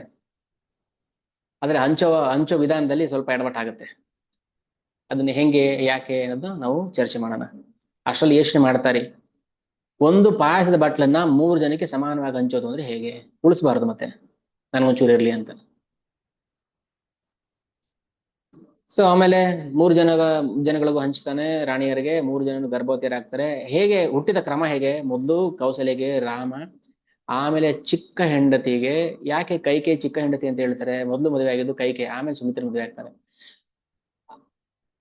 ಕೈಕೆ ಚಿಕ್ಕ ಹೆಂಡತಿ ಲೆಕ್ಕದಲ್ಲಿ. ಆದ್ರೆ ಮಕ್ಕಳಾಗೋ ವಿಚಾರದಲ್ಲಿ ಕೈಕೆಗೆ 2ನೇ ಮಗು, ಅಂದ್ರೆ ಮೊದಲು ರಾಮಚಂದ್ರ, ಆಮೇಲೆ ಭರತ. ಪಾಯಸ ಕೊಟ್ಟಿದ್ದು ಸುಮಿತ್ರೆಗೆ ಮೊದಲು. ಸೊ ಯಾಕೆ ಹೆಚ್ಚು ಕಮ್ಮಿ ಆಗುತ್ತೆ ಈಗ ಈ ಲೆಕ್ಕಾಚಾರದಲ್ಲಿ ಅಂತ ನಾವು ಯೋಚನೆ ಮಾಡ್ಬೇಕು, ವಾಲ್ಮೀಕಿಗಳನ್ನೇ ಕೇಳಬೇಕು ಯಾಕೆ ಈ ತರ ಮಾಡಿದ್ರಿ ಅಂತ. ಸೊ ಹಂಚ ವಿಧಾನದಲ್ಲಿ ಸುಮಿತ್ರೆಗೆ ಅವಳಿ ಜವಳಿ 2 ಮಕ್ಕಳಾಗ್ತಾರೆ, ಲಕ್ಷ್ಮಣ ಮತ್ತೆ ಶತ್ರುಘ್ನ. ರಾಮ, ಭರತ, ಲಕ್ಷ್ಮಣ, ಶತ್ರುಘ್ನ. ನಾವು ರಾಮ, ಲಕ್ಷ್ಮಣ, ಭರತ, ಶತ್ರುಘ್ನ ಅಂತ ಹೇಳ್ತೀವಲ್ವಾ? ಕ್ರಮಾನುಗತವಾಗಿ ಹೇಳ್ಬೇಕಾದ್ರೆ ಮೊದಲು ರಾಮ, ಆಮೇಲೆ ಭರತ, ಆಮೇಲೆ ಲಕ್ಷ್ಮಣ, ಆಮೇಲೆ ಶತ್ರುಘ್ನ. ಸರಿ, ಭಗವಂತ ಅವತಾರ ಮಾಡಿದ. ದಶರಥ ಮತ್ತೆ 3 ಜನ ರಾಣಿಯರ ಗರ್ಭದಲ್ಲಿ ಚತುರ್ವ್ಯೂಹ ರೂಪದಲ್ಲಿ, ವಾಸುದೇವ, ಅನಿರುದ್ಧ, ಪ್ರದ್ಯುಮ್ನ, ಸಂಕರ್ಷಣ ರೂಪದಲ್ಲಿ ಭಗವಂತ ಅವತಾರ ಮಾಡಿದ. ಬ್ರಹ್ಮದೇವರು ಈ ಕಡೆ ದೇವತೆಗಳಿಗೆ ಆದೇಶ ಮಾಡ್ತಿದ್ದಾರೆ, ಎಲ್ಲ ವಾನರರಿಗೂ ಅಂದ್ರೆ ವಾನರ ರೂಪದಲ್ಲಿ ಹೋಗೋದಿಕ್ಕೆ ದೇವತೆಗಳಿಗೆ ಆಜ್ಞೆ ಮಾಡ್ತಾನೆ. ಇಷ್ಟ ಆಯ್ತು. ಮಕ್ಕಳು ಬೆಳೀತಾ ಇದ್ದಾರೆ, ವಸಿಷ್ಠ ಹತ್ರ ಪಾಠ ಕಲಿತಾ ಇದಾರೆ ಮಕ್ಕಳು. ಎಲ್ಲ ವಿದ್ಯೆಯನ್ನ ಕಲ್ತ್ಬಿಟ್ರು, ಪಾರಂಗತರಾಗ್ಬಿಟ್ರು. ರಾಮಚಂದ್ರನಿಗೆ ಇನ್ನು 16 ವರ್ಷ ಆಗಿಲ್ಲ ಅಂತ ಹೇಳ್ತಾರೆ, ಬಟ್ ಎಷ್ಟು ವರ್ಷ ಅಂತ ಗೊತ್ತಿಲ್ಲ. 12, 13, 14 ಇರ್ಬೋದು ಅಷ್ಟೇ. ಇನ್ನು ನನ್ನ ಮಗನಿಗೆ 16 ಆಗಿಲ್ಲ ಅಂತ ಹೇಳ್ತಾ ಇದ್ದ ದಶರಥ. ಅಂದ್ರೆ ಎಷ್ಟು ಅಂತ ಹೇಳೋದಿಲ್ಲ. ಷೋಡಶ ಪ್ರಾಪ್ತಿ ಆಗೋಕ್ ಮುಂಚೆ, ಷೋಡಶ ವರ್ಷ 16 ವರ್ಷ ಆಗೋಕ್ ಮುಂಚೆನೆ ಒಂದ್ಸಲ ಏನಾಯ್ತು, ವಿಶ್ವಾಮಿತ್ರರು ದಶರಥನ ಆಸ್ಥಾನಕ್ಕೆ ಬಂದ್ಬಿಡ್ತಾರೆ. ಬಂದು ದ್ವಾರಪಾಲಕರ ಹತ್ರ ನಿವೇದನೆ ಮಾಡ್ತಾರೆ, ನಾನು ಮಹಾರಾಜರನ್ನ ಭೇಟಿ ಆಗ್ಬೇಕು ಈಗ್ಲೇ. ಇಲ್ಲ, ಮಹಾರಾಜರು ಯಾವ್ದೋ ಮೀಟಿಂಗ್ ಅಲ್ಲಿ ಇದ್ದಾರೆ. ಇಲ್ಲ ಇಲ್ಲ, ಈಗಲೇ ಬೇಕು. ದ್ವಾರಪಾಲಕರು ಬಂದು ದಶರಥನಿಗೆ ವಿಚಾರ ಮುಟ್ಟಿಸ್ತಾರೆ, ವಿಶ್ವಾಮಿತ್ರರು ಬಂದಿದ್ದಾರೆ, ಮೊದಲೇ ಕೆಂಡಾಮಂಡಲ, ಇನ್ನು ಒಳಗ್ ಬಿಟ್ಟಿಲ್ಲ ಅಂದ್ರೆ ಏನ್ ಮಾಡ್ತಾರೋ. ಸರಿ, ದಶರಥ ಏನ್ ಮಾಡ್ದ, ಮೀಟಿಂಗ್ ಕ್ಯಾನ್ಸಲ್, ಕರೀರಿ ಅವ್ರನ್ನ ಒಳಗೆ. ವಿಶ್ವಾಮಿತ್ರರು ಬಂದ್ರು, ಎದ್ದು ನಿಂತ್ಕೊಂಡು ಅವ್ರಿಗೆ ಪಾದಾಭಿವಂದನೆ ಮಾಡ್ತಾನೆ ದಶರಥ, ನಮಸ್ಕಾರ ಮಾಡ್ತಾನೆ. ಅದಾದ್ಮೇಲೆ ಜೋಶಲ್ಲಿ ಏನ್ ಮಾಡ್ತಾನೆ, ನೀ ಏನ್ ಬಂದಿದ್ದು ನೀವು ವಿಶ್ವಾಮಿತ್ರರು ಇಷ್ಟು ದೂರ, ನಮ್ಮಿಂದ ಏನ್ ಸೇವೆ ಆಗ್ಬೇಕು ಹೇಳಿ, ಏನ್ ಬೇಕು ಹೇಳಿ ಅಂತ ಹೇಳ್ಬಿಡ್ತಾನೆ. ಹೀಗೆ ನಾವು ಮಾಡೋದು, ಖುಷಿಯಾಗಿದ್ದಾಗ ದುಃಖದಲ್ಲಿದ್ದಾಗ ನಾವೇನಾದ್ರು ಹೇಳ್ಬಿಟ್ರೆ ಮತ್ತೆ ಅಲ್ಲಿ ಸಿಕ್ಕಾಕೊಂಡ್ಬಿಡ್ತೀವಿ. ದಶರಥ ಬರೀ ಹಿಂಗ್ ಸಿಕ್ಕಾಕೊಂಡಿದ್ದೆ ಜೀವನ ಪೂರ್ತಿ. ಎಲ್ಲಾ ಕಡೆ ಲಾಕ್ ಆಗಿ ಬರ್ತಾ ಇದ್ದ. ಯಾಕೆ ಗೊತ್ತಿಲ್ಲ, ಯಾಕೆ ಸಿಕ್ಕಾಕೊಳ್ತಾ ಇದ್ದ, ಬರೀ ಎಡವಟ್ಟು ಮಾಡ್ಕೊಳ್ಳೋದೇ ದಶರಥ. ಚಿಕ್ಕ ವಯಸ್ಸಲ್ಲಿದ್ದಾಗ ಶಬ್ದವೇದಿ ಯುದ್ಧ ಮಾಡ್ಬಿಡ್ತಾನೆ. ಶಬ್ದವೇದಿಲಿ ಯಾರೋ ಒಬ್ಬ ಋಷಿ ಇವ್ರಿಗೆ ಶ್ರವಣ ಕುಮಾರ್ ಹೊಡೆದ್ಬಿಡ್ತಾನೆ ಬಾಣ. ಒಂದ್ ನಿಮಿಷ. ಸರಿ. ಸೊ ಏನಾಯ್ತು, ಅಲ್ಲಿಂದ ಅವನಿಗೆ ಪ್ರಾಬ್ಲಮ್ ಶುರು ಆಯ್ತು. ಆಮೇಲೆ ಮದುವೆ ವಿಚಾರದಲ್ಲಿ, ಪಾಯಸ ಹಂಚೋ ವಿಚಾರದಲ್ಲಿ ಬರೀ ಗೊಂದಲ ಅವನಿಗೆ. ಸರಿ, ಏನ್ ಮಾಡಿದ್ರು, ವಿಶ್ವಾಮಿತ್ರ ಒಳಗ್ ಬಂದ್ರು. ಕೇಳ್ತಾನೆ ದಶರಥ, ಏನಾಗ್ಬೇಕಾಗ ನಿನ್ನಿಂದ ಅಂತ. ಖುಷಿಲಿ ಏನ್ ಮಾಡ್ಬಿಡ್ತೇವೆ ನಾವು ಒಂದ್ ಟೈಮ್, ಓಕೆ ಏನ್ ಬೇಕು ಹೇಳಿ ಕೊಟ್ಬಿಡ್ತೀನಿ ಅಂತ. ವಿಶ್ವಾಮಿತ್ರ ಏನ್ ಮಾಡಿದ್ರು, ಸರಿಯಾಗಿ ಕೇಳ್ಬೇಕು, ಕೇಳಿದ್ರೆ ಇಲ್ಲ ಅನ್ಬಾರ್ದು ಅವನು. ನಾನೊಬ್ಬ ಪರಿವ್ರಾಜಕಾಚಾರ್ಯ, ನನಗೇನಕ್ಕಪ್ಪ ನೀವು ಕೊಡೋ ಆಸ್ತಿ ಪಾಸ್ತಿ ನನ್ಗೆ ಬೇಕಾಗಿಲ್ಲ, ನನಗೆ ನಿನ್ನ ಮಕ್ಕಳು ಬೇಕು ಅಂದ್ಬಿಡ್ತಾನೆ. ಗೊಂದಲ ಅಂದ್ರೆ ಗೊಂದಲ. ಇಬ್ರು ಮಕ್ಕಳು ಪ್ರಾಣಕ್ಕಿಂತ ಹೆಚ್ಚಾಗಿ ಪ್ರೀತಿ ಮಾಡ್ತಿರ್ತಾನೆ. ಅದು ಬಿಟ್ಟು ಬೇರೆ ಏನ್ ಬೇಕಾದ್ರೆ ಕೇಳಿ ಕೊಡ್ತೀನಿ, ಬೇಕಾಗಿಲ್ಲ. ಇವಾಗ ಮಾತು ಬದಲಾಯಿಸೋ ಅವಶ್ಯಕತೆ ಇಲ್ಲ. ಇದೇ ವಿಚಾರ ಕೈಕೆ ಯುದ್ಧದಲ್ಲಿ ಗೆದ್ದಾಗ ದೇವತೆಗಳ ಪರವಾಗಿ ಯುದ್ಧ ಮಾಡಕ್ ಹೋಗ್ತಾನೆ, ರಾಕ್ಷಸ ವಿರುದ್ಧ, ಅಸುರ ವಿರುದ್ಧ. ಅಷ್ಟು ಪರಾಕ್ರಮಿಯಾಗಿದ್ದವನು ಜೋಶಲ್ಲಿ ಏನ್ ಮಾಡ್ತಾನೆ, ವಿಶ್ವಾಮಿತ್ರರಿಗೆ ಆಯ್ತಾಯ್ತು ಏನ್ ಬೇಕು ಕೇಳಿ ಕೊಟ್ಬಿಡ್ತೀನಿ ಅಂತ. ವಿಶ್ವಾಮಿತ್ರ ಏನ್ ಮಾಡಿದ್ರು, ನಿನ್ ಮಕ್ಳು ಬೇಕು ನನಗೆ. ಏನಕ್ಕೆ ಅಂದ್ರೆ ಒಂದು ಯಜ್ಞ ಮಾಡ್ತಾ ಇದ್ರು ವಿಶ್ವಾಮಿತ್ರ. ಅದಕ್ ಮುಂಚೆ ಏನಾಯ್ತು, ಅಲ್ಲಿ ವಸಿಷ್ಠರಿದ್ರು. ವಸಿಷ್ಠರಿಗೆ ವಿಶ್ವಾಮಿತ್ರರಿಗೆ ಗೊತ್ತು, ಈ ಮಕ್ಕಳು ಸಾಮಾನ್ಯ ಮಕ್ಕಳಲ್ಲ, ಭಗವಂತನ ಅವತಾರ ಅಂಶ ಅಂತ. ಅದು ದಶರಥನ್ ಗೊತ್ತಿಲ್ಲ ಅಷ್ಟೇನೆ. ವಸಿಷ್ಠ ಏನ್ ಮಾಡ್ತಾರೆ, ಬೇಡ ದಶರಥ ಈ ತರ ಹಿಂದೆ ಮುಂದೆ ನೋಡ್ಬೇಡಿ, ಕಳ್ಸ್ಕೊಟ್ಬಿಡಿ ಅಂತ. ವಿಶ್ವಾಮಿತ್ರ ಏನ್ ಕೆಂಡಾಮಂಡಲ್ ಮಾತಾಡ್ತಾರೆ ಗೊತ್ತಾ? ಏನಯ್ಯ ನೀನು, ಯಾವ ಇಕ್ಷ್ವಾಕು ವಂಶದಲ್ಲಿ ಬಂದು ನೀನು, ರಾಜ್ಯದ ನಿನ್ನ ವಂಶದಲ್ಲಿ ಯಾರು ಕೊಟ್ಟಿದ್ದನ್ನ ಹ್ಮ್ ಇಲ್ಲ ಅಂತ ಹೇಳಿಲ್ಲ, ಅಥವಾ ಯಾರು ಹೇಡಿಗಳ ತರ ಕೊಟ್ಟು ಮಾತನ್ನು ವಾಪಸ್ ತಗೊಂಡಿಲ್ಲ, ನೀನ್ ಹತ್ರ ಹೇಡಿ ಆಗ್ಬೇಡ ಅಂತ ರೇಗಿಸ್ಬಿಡ್ತಾರೆ. ದಶರಥನಿಗೆ ಕೊಡಕ್ ಇಷ್ಟ ಇಲ್ಲ. ಆಮೇಲೆ ವಸಿಷ್ಠರ ಮಾತ್ ಮೇಲೆ ನಂಬಿಕೆ ಆಯ್ತು, ಕರ್ಕೊಂಡು ಹೋಗಿ ಅಂತ ಕಳಿಸ್ಕೊಡ್ತಾನೆ. ಏನಕ್ಕೆ ಅಂದ್ರೆ ವಿಶ್ವಾಮಿತ್ರ ಒಂದು ಯಜ್ಞ ಮಾಡ್ತಿರ್ತಾರೆ. ಆ ಯಜ್ಞಕ್ಕೆ ತಾಟಕಿ ರಾಕ್ಷಸಿಯ ಮಕ್ಕಳು ಬಂದು ಕಟ ಕೊಡ್ತಿರ್ತಾರೆ. ಏನಂದ್ರೆ ಯಾವುದೇ, ಈಗ ಗೋ ಬ್ರಾಹ್ಮಣ ಹಿತಾಯಚ, ಭಗವಂತನ ಆರಾಧನೆ ಎರಡೇ ರೂಪದಲ್ಲಿ ಆಗೋದು, ಒಂದು ಗೋ, ಇನ್ನೊಂದು ಬ್ರಾಹ್ಮಣ ಹಿತಾಯಚ. ಆ ಎರಡನ್ನೂ ಹಾನಿ ಮಾಡ್ತಿರ್ತಾರೆ ಯಾರು, ಮಾರೀಚ ಮತ್ತೆ ಸುಬಾಹು. ಸೊ ಮಾರೀಚ ಸುಬಾಹು ಏನ್ ಮಾಡ್ತಾ ಇದ್ರು, ಬಂದು ಆ ಯಜ್ಞಕ್ಕೆ ರಕ್ತ ಮೂಳೆ ಮಾಂಸನ ಹಾಕೋದು, ಹಿಂಸೆ ಮಾಡೋದು ಮಾಡ್ತಿರ್ತಾರೆ. ವಿಶ್ವಾಮಿತ್ರರವ್ರನ್ನ ಶಾಪ ಕೊಟ್ಟು ಅವ್ರನ್ನ ನಾಶ ಮಾಡ್ಬೋದಿತ್ತು, ಮಾಡ್ಲಿಲ್ಲ. ಹಾಗೆ ಏನ್ ಮಾಡ್ತಾರೆ, ರಾಮ ಲಕ್ಷ್ಮಣರ ಶಕ್ತಿಯನ್ನ ಜಗತ್ತಿಗೆ ತೋರಿಸ್ಬೇಕು, ಒಂದು ಲೀಲೆ ಮಾಡ್ಬೇಕು. ವಿಶ್ವಾಮಿತ್ರ ಶಕ್ತಿ ಗೊತ್ತು ದಶರಥನಿಗೆ, ನೀವೇ ಮಾಡ್ಬೋಯ್ತಲ್ಲ ಕೆಲಸ ಅಂತ. ನಾನ್ ಮಾಡಲ್ಲ, ನಾನ್ ಯಾಕೆ ಮಾಡ್ಬೇಕು, ನಾನು ಯಾರ ಕೈಲಿ ಮಾಡಿಸ್ಬೇಕು ಅದನ್ನ ಮಾಡಿಸ್ಬೇಕು, ನಾನು ಮಾಡ್ತೀನಿ ಅಂತ ಹೇಳಿ ಕರ್ಕೊಂಡು ಹೋಗ್ತಾರೆ. ಸೊ ಕರ್ಕೊಂಡು ಹೋಗ್ಬೇಕಾದ್ರೆ ಅಲ್ಲಿ ದಾರಿ ಮಧ್ಯದಲ್ಲಿ ಏನೆಲ್ಲ ನೋಡ್ತಾರೆ ಘಟನೆಗಳನ್ನ ಎಕ್ಸ್ಪ್ಲೇನ್ ಮಾಡ್ತಾರೆ ರಾಮಚಂದ್ರನಿಗೆ ವಿಶ್ವಾಮಿತ್ರ. ಅಂದ್ರೆ ಎಲ್ಲೆಲ್ಲಿ ಏನೇನು ಘಟನೆ ನಡೆದಿತ್ತು, ಇದರ ಮಹತ್ವ ಏನು, ಭಗವಂತ ಬಂದಿದ್ದೆ ಅವ್ರನ್ನ ಉದ್ಧಾರ ಮಾಡೋಕ್ಕೋಸ್ಕರ. ಭಗವಂತ ರಾಮಚಂದ್ರನಾಗಿ ಬಂದಿದ್ದೆ ಅವನ ಭಕ್ತರನ್ನು ಉದ್ಧಾರ ಮಾಡೋಕ್ಕೋಸ್ಕರ. ಸರಿ, ಕರ್ಕೊಂಡು ಹೋಗ್ತಾ ಇದಾರೆ. ಸರಿಯು ನದಿ ಹತ್ರ ಬಂದ್ರು.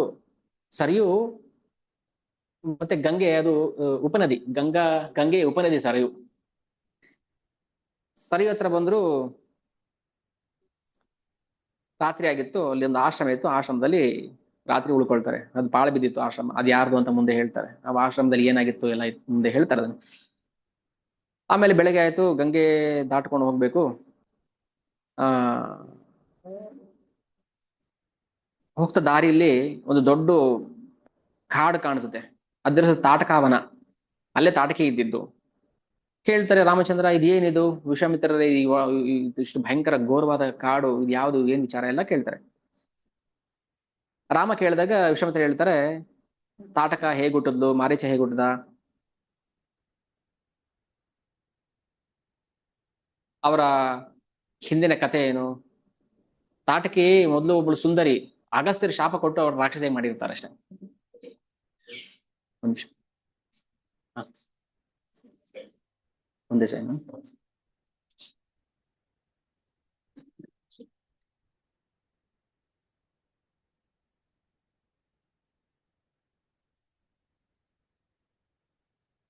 ಇದು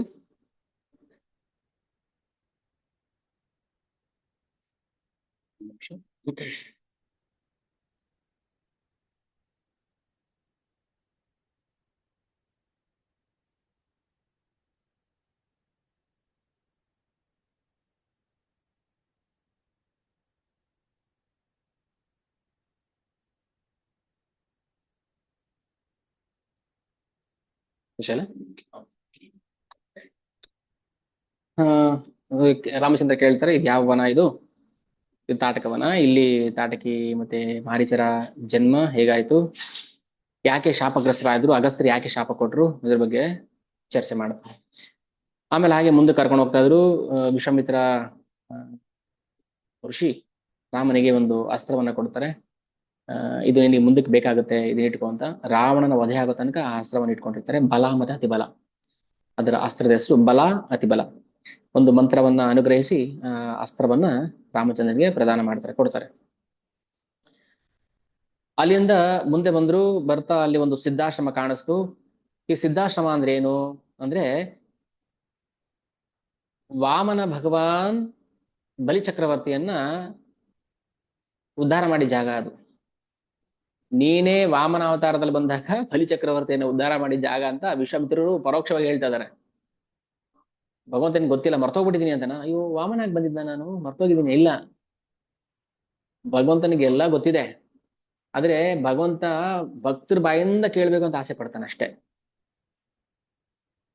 ಭಗವಂತನಿಗೆ ಹೊಟ್ಟೆ ಹಸಿವು ಆಗುತ್ತಾ ಅಂತ ಕೇಳ್ತಾನೆ. ಹೊಟ್ಟೆ ಹಸಿವು ಏನಾಗೋದಿಲ್ಲ ಅವನಿಗೆ, ಭಕ್ತರು ಕೊಡ್ಲಿ ಅಂತ ಕಾಯ್ತಿರ್ತಾನೆ.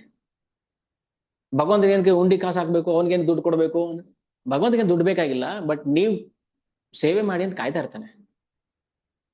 ಭಗವಂತನ ಗುಣ ಇದು. ನಾವು ಮಹಾಬುದ್ಧಿವಂತಿಕೆ ತೋರಿಸಬಾರ್ದು ಅವನ ಮುಂದೆ. ವಿಶ್ವಾಮಿತ್ರರಿಗೆ ನೆನಪಿನ ಶಕ್ತಿ ಕೊಟ್ಟಿದ್ದೆ ಭಗವಂತ.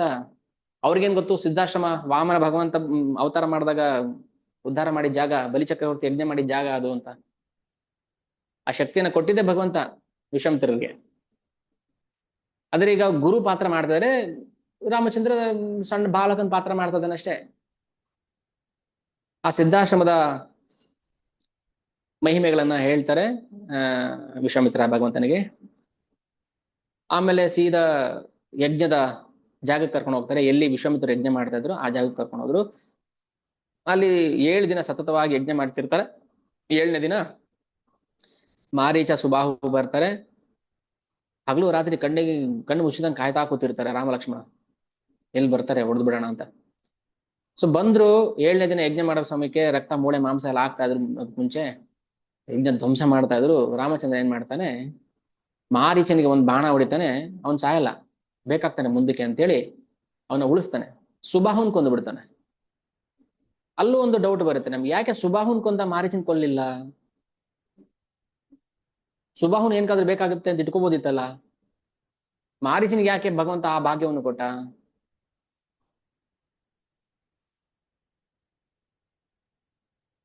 ಶಾಸ್ತ್ರಗಳು ಹೇಳ್ತಾರೆ, ಎಲ್ಲಿ ಮಾರೀಚ ಹೋಗಿ ಬಿದ್ನೋ ರಾಮನ ಬಾಣದಿಂದ ಒದೆ ತಿಂದು, ಆ ಜಾಗನೇ ಮಾರಿಷಿಯಸ್. ಶಾಸ್ತ್ರಗಳಲ್ಲಿ ತುಂಬಾ ಕಡೆ ಉಲ್ಲೇಖ ಮಾಡ್ತಾರೆ ಯಾವ್ಯಾವ ಜಾಗ. ಲವಪುರ ಅಂತ ಹೇಳ್ತೀವಲ್ಲ, ಅದು ಇವಾಗ ಲಾಹೋರ್. ಮದ್ರ ದೇಶ ಅಂತ ಹೇಳ್ತೀವಲ್ವಾ, ಮದ್ರಾಸ್. ಗಂಧಾರ, ಕಂದಹಾರ್. ಅಂಗ, ಬಂಗಾಳ. ಬಂಗ. ಆಮೇಲೆ ಪ್ರಾಗ್ಜ್ಯೋತಿಷಪುರ, ಎಲ್ಲಿ ನರಕಾಸುರ ಇದ್ನೋ ಅದು ಈಗಿನ ಅಸ್ಸಾಂ. ಯಾವ್ದು ಇಲ್ಲ ಅಂತಿಲ್ಲ, ಎಲ್ಲ ಇತ್ತು. ಏನೋ ಕೊಲಂಬಸ್ ಬಂದು ಕಂಡಿಡ್ದ್ಬಿಟ್ಟ ಅಂತ ನಾವು ಹೋಗ್ಬಿಡ್ತೀವಿ. ಅದಕ್ಕೆ ಹೇಳಿದ್ರು, ನಾವು ಇತಿಹಾಸನ ಸುಮ್ ಬಿಸಾಕ್ಬೇಕು, ಪಕ್ಕಕ್ಕೆ ಇಟ್ಬಿಟ್ಟು ನಾವು ರಾಮಾಯಣ ಓದೋದನ್ನ ಅಭ್ಯಾಸ ಮಾಡ್ಬೇಕು. ನಮ್ಗೆ ಏನಾಗಿದೆ, ಮಂಕ ಕವದ್ ಬಿಟ್ಟಿದೆ ನಮಗೆ. ವಾಸ್ಕೋಣಿಗಾಮ ಬಂದ, ಕೊಲಂಬಸ್ ಬಂದ, ಅದಕ್ಕೆ ನಮ್ಗೆ ಗೊತ್ತಾಗುತ್ತೆ, ಗೊತ್ತಾಗ್ತಿಲ್ಲ ಅಂತ. ಪ್ರತಿಯೊಂದು ಇತ್ತು. ಮಹಾಭಾರತದಲ್ಲಿ ಯಾವ್ಯಾವ ದೇಶದಿಂದ ಎಷ್ಟೇ ಜನ ಸೈನಿಕರು ಬಂದಿದ್ರು? ಚೈನಾದಿಂದ ಬಂದಿದ್ರು ಕೌರವ್ರ ಕಡೆ ಯುದ್ಧ ಮಾಡೋದಕ್ಕೆ. ಅದಕ್ಕೆ ಈಗಲೂ ಆಗಲ್ಲ India Pakistan, India China war. ದುಷ್ಟರು ಕೌರವ್ರ ಪರವಾಗಿ ಯುದ್ಧ ಮಾಡಿದವ್ರು ಎಲ್ರು. ಸರಿ, ತಾಟಕವನ ಇವಾಗೂ ಇದೆ, ದಂಡಕಾರಣ್ಯ, ದಾಂಡೇಲಿ. ದಾಂಡೇಲಿ. ಈಗ ಹೇಳುದು ರಾಮಾಯಣ ಸುಮ್ನೆ ಕಟ್ಟುಕತೆ ಅಲ್ಲ. ನಮ್ಗದು ಇವಾಗ ಭಗವಂತ ಸೇತುವೆ ಕಟ್ಟಿದ್ದಿದೆ ಕಾಣಿಸುತ್ತೆ, ಅದು ಇಲ್ಲ ಅಂತ ಹೇಳಬಾರ್ದು. ಸೈಂಟಿಫಿಕಲಿ ಅದು ಪ್ರೂವ್ ಆಗಿದೆ.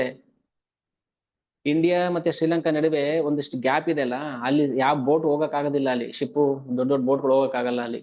ಅದಕ್ಕೆ ಸುತ್ಕೊಂಡ್ ಬರ್ತಾರೆ.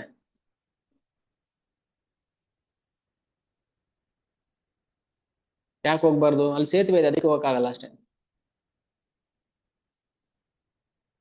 ಇವತ್ತಿಗೂ ಬಿದ್ದಿಲ್ಲ ಅದು, ಹಾಗೆ ಇದೆ. ನಮ್ಗೆ ನಂಬಿಕೆ ಬರಲ್ಲದಿಲ್ಲ ಅಷ್ಟೇ. ನಾವು ಈ ರಾಮಾಯಣದಲ್ಲಿ ಹೇಳ್ತಾರಲ್ಲ, ನಾನ್ ಮೊದಲೇ ಹೇಳಿದೆ, ವಾಲ್ಮೀಕಿಗಳಿಗೆ ಹೇಗ್ ಗೊತ್ತಾಯ್ತು ರಾಮ ಸೀತಾ ಏಕಾಂತದಲ್ಲಿ ಇದ್ದಾಗ ನಡೆದ ಘಟನೆಗಳು? ಕಣ್ಣಿಗೆ ಕಟ್ಟಿದ ಹಾಗೆ ಬರೀತಾರಲ್ವಾ. ರಾಮಚಂದ್ರನಿಗೆ ಆಶ್ಚರ್ಯ ಆಗುತ್ತೆ, ಹೌದಲ್ಲ ನಾನು ಹಿಂಗ್ ನಡ್ಕೊಂಡಿದ್ದೆ, ಇದೇನ್ ಗೊತ್ತಾಯ್ತು ವಾಲ್ಮೀಕಿಗೆ ಅಂತ. ಶಾಸ್ತ್ರಗಳು ಯಾವತ್ತೂ ಸುಳ್ಳು ಹೇಳೋ ಅವಶ್ಯಕತೆ ಇಲ್ಲ, ನಮ್ಗೆ ಅದ್ ನಂಬಿಕೆ ಬರಲ್ಲ ಅಷ್ಟೇ. ಇಲ್ಲಿ ಹೇಳ್ತಾರ ಒಂದೊಂದು ಅಕ್ಷರ ಕೂಡ ಅದು ಪರಮ ಸತ್ಯ. ನಾವು ನಂಬಲ್ಲ, ನಮ್ದೇ ನಿಮ್ಮನೆ ಬರ ನಾವೇನ್ ಮಾಡಕ್ಕಾಗತ್ತೆ. ಸೀದಾ ಭಗವಂತ ಅವರನ್ನು ಕೊಂದ್ಬಿಟ್ಟು, ಸುಬಾಹುನ್ ಕೊಂದ, ಮಾರೀಚನ್ನ ಬಾಣ ಹೊಡೆದು ಸಮುದ್ರದ ಆಚೆಗೆ ಎಸ್ಬಿಟ್ಟ. ಅಲ್ಲಿದ್ದ ಅವನು ಗಡ್ಡ ಬಿಟ್ಕೊಂಡು ಸನ್ಯಾಸಾಶ್ರಮ ಒಂದು ಒಂದು ಕುಟೀರ ಮಾಡ್ಕೊಂಡಿದ್ದ. ಈಗ ನಮ್ ಜನಗಳು ಹನಿಮೂನ್ಗೆ ಹೋಗ್ತಾರೆ ಅಲ್ಲಿ ಮಾರಿಷಿಯಸ್ಗೆ. ಮಾರೀಚ ಇದ್ದ ಜಾಗಕ್ಕೆ. ನಮ್ ದೇಶದಲ್ಲಿ ಸುಂದರವಾದ ರಾಮಚಂದ್ರ ಲೀಲೆಗಳು ನಡೆದಿರೋ ಜಾಗ ಆಗಿದೆ, ಅದ್ ಬಿಟ್ಬಿಟ್ಟು ಅಲ್ಲಿ ಹೋಗ್ತಾರೆ ಮಾರಿಷಿಯಸ್ಗೆ, ಮಾರೀಚ ಜಾಗಕ್ಕೆ. ಸೊ ಮಾರೀಚ ಅಲ್ಲೇ ಒಂದು ಪರ್ಣ ಕುಟೀರ ಕಟ್ಕೊಂಡು ಅಲ್ಲೇ ಋಷಿ ಜೀವನ ಮಾಡ್ತಾ ಇದ್ದ. ಮರ್ತು ಬಿಟ್ರು, ರಾವಣ ಮರ್ತು ಬಿಟ್ಟ. ಬೇಕಾದ ಕೆಲ್ಸಕ್ಕೆ ಬೇಕಾದಾಗ ಅವನ್ನ ಉಪಯೋಗಿಸ್ಕೊಳಕ್ ಬಂದಾರ. ಅದಾದ್ಮೇಲೆ ಆ ವಿಶ್ವಾಮಿತ್ರರ ಜನನವನ್ನ ಹೇಳ್ತಾರೆ, ನಾನ್ ಹೇಗ್ ಹುಟ್ಟಿದೆ ಅಂತ. ಅದು ಒಂದು ರೋಚಕ ಕತೆ. ಪ್ರತಿಯೊಂದು ರೋಚಕವಾಗಿದೆ ಇದರೊಳಗೆ. ಸರಿ ಆಯ್ತು, ಅವ್ರದೇ ಕತೆ ಹೇಳ್ಕೊಂಡ್ರು ವಿಶ್ವಾಮಿತ್ರರು. ಅದಾದ್ಮೇಲೆ ಸ್ವಲ್ಪ ಮುಂದಕ್ಕೆ ಬಂದ್ರು, ಗಂಗಾ ತೀರ ದಾಟ್ಕೊಂಡು ಇನ್ನೊಂದು ಶೋಣಾ ನದಿ ಅಂತಿದೆ, ಅಲ್ಲಿ ಬಂದ್ರು. ಇವಾಗ್ಲೂ ಇದೆ ಅದು, ಬಿಹಾರ್ ಒರಿಸ್ಸಾ ಹತ್ರ ಸೋನ್ ಅಂತ ಹೇಳ್ತಾರೆ, SON. ಶೋಣಾ ನದಿ ಅದು, SON. ರಾಮಾಯಣ ಕಾಲದಲ್ಲಿ ಇದ್ದ ನದಿ ಇವಾಗ್ಲೂ ಇದೆಯಾ? ಯಾಕಿರಬಾರ್ದು? ಸೋನ್ ನದಿ ಇವಾಗ್ಲೂ ಇದೆ. ಆಮೇಲೆ ಗಂಗೆ ಹೇಗೆ ಈ ಭೌತಿಕ ಜಗತ್ತಿಗೆ ಬಂದು ಅಂತ ಚೆನ್ನಾಗಿ ವರ್ಣನೆ ಮಾಡ್ತಾರೆ. ಭಾಗವತಂ ಅಷ್ಟು ಸ್ಪಷ್ಟವಾಗಿ ವರ್ಣನೆ ಮಾಡೋದಿಲ್ಲ. ರಾಮಾಯಣದಲ್ಲಿ ವಿಶ್ವಾಮಿತ್ರರು ಹೇಳ್ತಾರೆ ಗಂಗೆ ಹೇಗೆ ಭೌತಿಕ ಜಗತ್ತಿಗೆ ಬಂದು. ಆಮೇಲೆ ಸಗರನ 60,000 ಜನ ಪುತ್ರರು ಆ ಸಗರ ಯಜ್ಞ ಮಾಡಕ್ಕೆ ಅಶ್ವಮೇಧ ಮಾಡ್ತಿರ್ತಾನೆ, ಕುದುರೆನ ಕದ್ಬಿಡ್ತಾರೆ. ಯಾರು? ಇಂದ್ರ ಮಹಾರಾಜರು. ಸಗರ ಅಶ್ವಮೇಧ ಯಾಗ ಮಾಡ್ತಾರೆ, ಇಂದ್ರ ಕಿಡ್ನಾಪ್ ಮಾಡ್ಬಿಡ್ತಾನೆ ಕುದುರೆನ. ಯಾಕೆ? 100 ಯಜ್ಞ ಮಾಡ್ಬಿಟ್ರೆ ಅವನು ಇಂದ್ರ ಆಗ್ಬಿಡ್ತಾನೆ, ನಾನು ಅವಾಗ ಅವನ ಮನೆ ಕೆಲಸವನ್ನ ಆಗ್ಬೇಕಾ? ಇದು ದೇವತೆಗಳಲ್ಲೂ ಇರುತ್ತೆ, ಈರ್ಷಾ, ಜಲಸ್. ಸರಿ, ಏನ್ ಮಾಡಿದ್ರು? ಎಲ್ಲ ಕುದುರೆ ಯಾರು ಕಿಡ್ನಾಪ್ ಮಾಡ್ಬಿಟ್ಟಿದೆ. ಅದು ಏನು, ಇಂದ್ರ ತನ್ನ ಸುಂದರ ರೂಪದಲ್ಲಿ ಬರೋದಿಲ್ಲ, ಒಬ್ಬ ಸನ್ಯಾಸಿ ವೇಷದಲ್ಲಿ ಬಂದು ತಗೊಂಡೋಗ್ಬಿಡ್ತಾನೆ. ಮೈಗೆಲ್ಲ ಬೂದಿ ಬೆಳ್ಕೊಂಡು ಸನ್ಯಾಸಿ ವೇಷದಲ್ಲಿ ಬಂದು ಸಗರನ ಅಶ್ವಮೇಧ ಕುದುರೆನ ಕದ್ಕೊಂಡು ಹೋಗ್ಬಿಡ್ತಾನೆ. ಅದನ್ನ ಹೇಳ್ತಾರೆ ವಿಶ್ವಾಮಿತ್ರರು, ಏನಕ್ಕೆ ಅದೇ. ಸರಿ, ಏನ್ ಮಾಡಿದ್ರು? ಸಗರನ ಮಕ್ಕಳು 60,000 ಜನ ಮಕ್ಕಳು ಕುದುರೆ ಹುಡ್ಕೊಂಡ್ ಬರ್ತಾರೆ. ಇವ್ರು ಏನ್ ಮಾಡಿದ್ರು? ಇಂಚಿಂಚು ಅಗದು ಬಿಡ್ತಾರೆ ಭೂಮಿಯನ್ನ, ಎಲ್ಲೋಯ್ತು ಕುದುರೆ ಅಂತ ಹುಡ್ಕೊಂಡು. ನಮ್ಮಪ್ಪನ ಕುದುರೆ ಎಲ್ಲೋಯ್ತು ಅಂತ ಎಲ್ಲ ಕಡೆ ಅಗದು ಬಗದು ಕೊನೆಗೆ ಏನ್ ಮಾಡಿದ್ರು? ರಸಾತಲಕ್ಕೆ ಬಂದ್ಬಿಡ್ತಾರೆ. ಅಲ್ಲಿ ಕಪಿಲ ಮುನಿ, ಭಗವಂತನ ಅವತಾರ ಕಪಿಲ ಮುನಿ ಅಲ್ಲಿ ಧ್ಯಾನ ಮಾಡ್ತಿದ್ರು. ಈ ಕುದುರೆ ಇವ್ರ ದುರಾದರ್ಶನೋ ಅಥವಾ ಅವರ ದುರಾದರ್ಶನ ಗೊತ್ತಿಲ್ಲ, ಕುದುರೆ ಅಲ್ಲಿ ಕಪಿಲ ಮುನಿ ಆಶ್ರಮದಲ್ಲಿ ಇತ್ತು. ನೋಡಿದ ತಕ್ಷಣ ಆಯ್ತು, ಓಹೋ, ಕಪಿಲ ಮುನಿನೇ ಕದ್ದಿದ್ದಾನೆ ನಮ್ ಕುದುರೆನ ಅಂತ. ಅಪರಿಪೂರ್ಣ ಇಂದ್ರಿಯಗಳು. ನಾವ್ ಇವಾಗ ಹೇಳೋದಲ್ಲ, ಸಗರನ ಮಕ್ಕಳಿಗೆ ಅಪರಿಪೂರ್ಣ ಇಂದ್ರಿಯ ಇತ್ತು ಅಂತ ಅರ್ಥ. ಕುದುರೆ ಕಪಿಲ ಮುನಿ ಕದ್ರ, ಪಾಪ ಅವ್ರು ಧ್ಯಾನ ಮಾಡ್ತಾ ಇದ್ರು. ಈ ಕುದುರೆ ಅಲ್ಲಿಗೆ ಬರ್ಬೇಕಿತ್ತ ಕಪಿಲ ಮುನಿ ಆಶ್ರಮಕ್ಕೆ? ಏನ್ ಮಾಡೋದು ಸ್ವಾಮಿ, ನೀರ್ ಕುಡಿಬೇಕಿತ್ತು, ಬಾಯಾರಿಕೆ ಆಯ್ತು, ಅಲ್ಲಿ ಕೂತ್ಕೊಂಡು ಕುಡಿಯೋಣ ಅಂತ ಕುಡ್ದೆ. ಏನ್ ಮಾಡ್ತೀಯ? ಮೇಲ್ ಕತ್ತೆ ನೋಡಿದ್ರೆ ಅದು ಈಚಿನ ಮರ. ನಂದ ತಪ್ಪು, ನಾನ್ ಬಾಯಾರಿಕೆ ಆಯ್ತು, ನಾನ್ ನೀರ್ ಕುಡಿತಾ ಇದ್ದೀನಪ್ಪ, ಈಚಿನ ಮರ ನಾನು ನೋಡಿದ್ನ. ಅದು ಈಚಿನ ಮರದ ಕಡೆ ಕೂತ್ಕೊಂಡು ನೀರ್ ಕುಡ್ದೆ, ನೋಡ್ದಲ್ಲ, ಓ ಹೆಂಡ ಕುಡಿತಾನೆ ಅಂತ ಅನ್ಕೊಂಡ್ರು. ನಂದ ತಪ್ಪು. ಅದಕ್ಕೆ ಎಲ್ರಿಗೂ ಹೇಳೋದು, ಏನಾದ್ರೂ ಸುಮ್ನೆ ಹಂಗಂತೆ ಹಿಂಗಂತೆ ಅಂದ್ರೆ ಭಕ್ತಿ ಮಾಡಕ್ ನಾಲಾಯಕು ಅಂತ ಅರ್ಥ.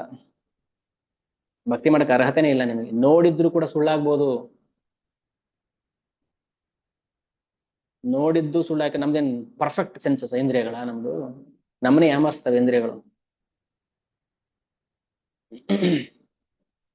ಅದಕ್ಕೆ ಇವೆಲ್ಲ ನಮ್ಗೆ ಜೀವನದ ಪಾಠ ಹೇಳ್ಕೊಡುತ್ತೆ. ಸಗರನ ಮಕ್ಕಳು 60,000 ಜನ ಮಕ್ಕಳು ಸಾಮಾನ್ಯರಲ್ಲ ಅವರೆಲ್ಲ. ಯಾರು ಗಂಗೆನ ಭೂಮಿ ಕರ್ಸಿದ್ರು ಭಗೀರಥ, ಅವರ ಪೂರ್ವಜರು ಇವರೆಲ್ಲ. ಭಗೀರಥನ ತಾತ ಮುತ್ತಾತಂದ್ರು ಎಲ್ಲರೂ. ಅಂಥವ್ರು ಕೂಡ ಕಪಿಲನನ್ನ ಭಗವಂತ ಅಂತ ಅರ್ಥ ಮಾಡ್ಕೊಳ್ಳದೆ ಕಳ್ಳ ಅಂತ ಭಾವಿಸ್ಬಿಡ್ತಾರೆ. ಅವ್ರನ್ನ ಹಿಡಿಯಕ್ ಹೋಗ್ತಾರೆ.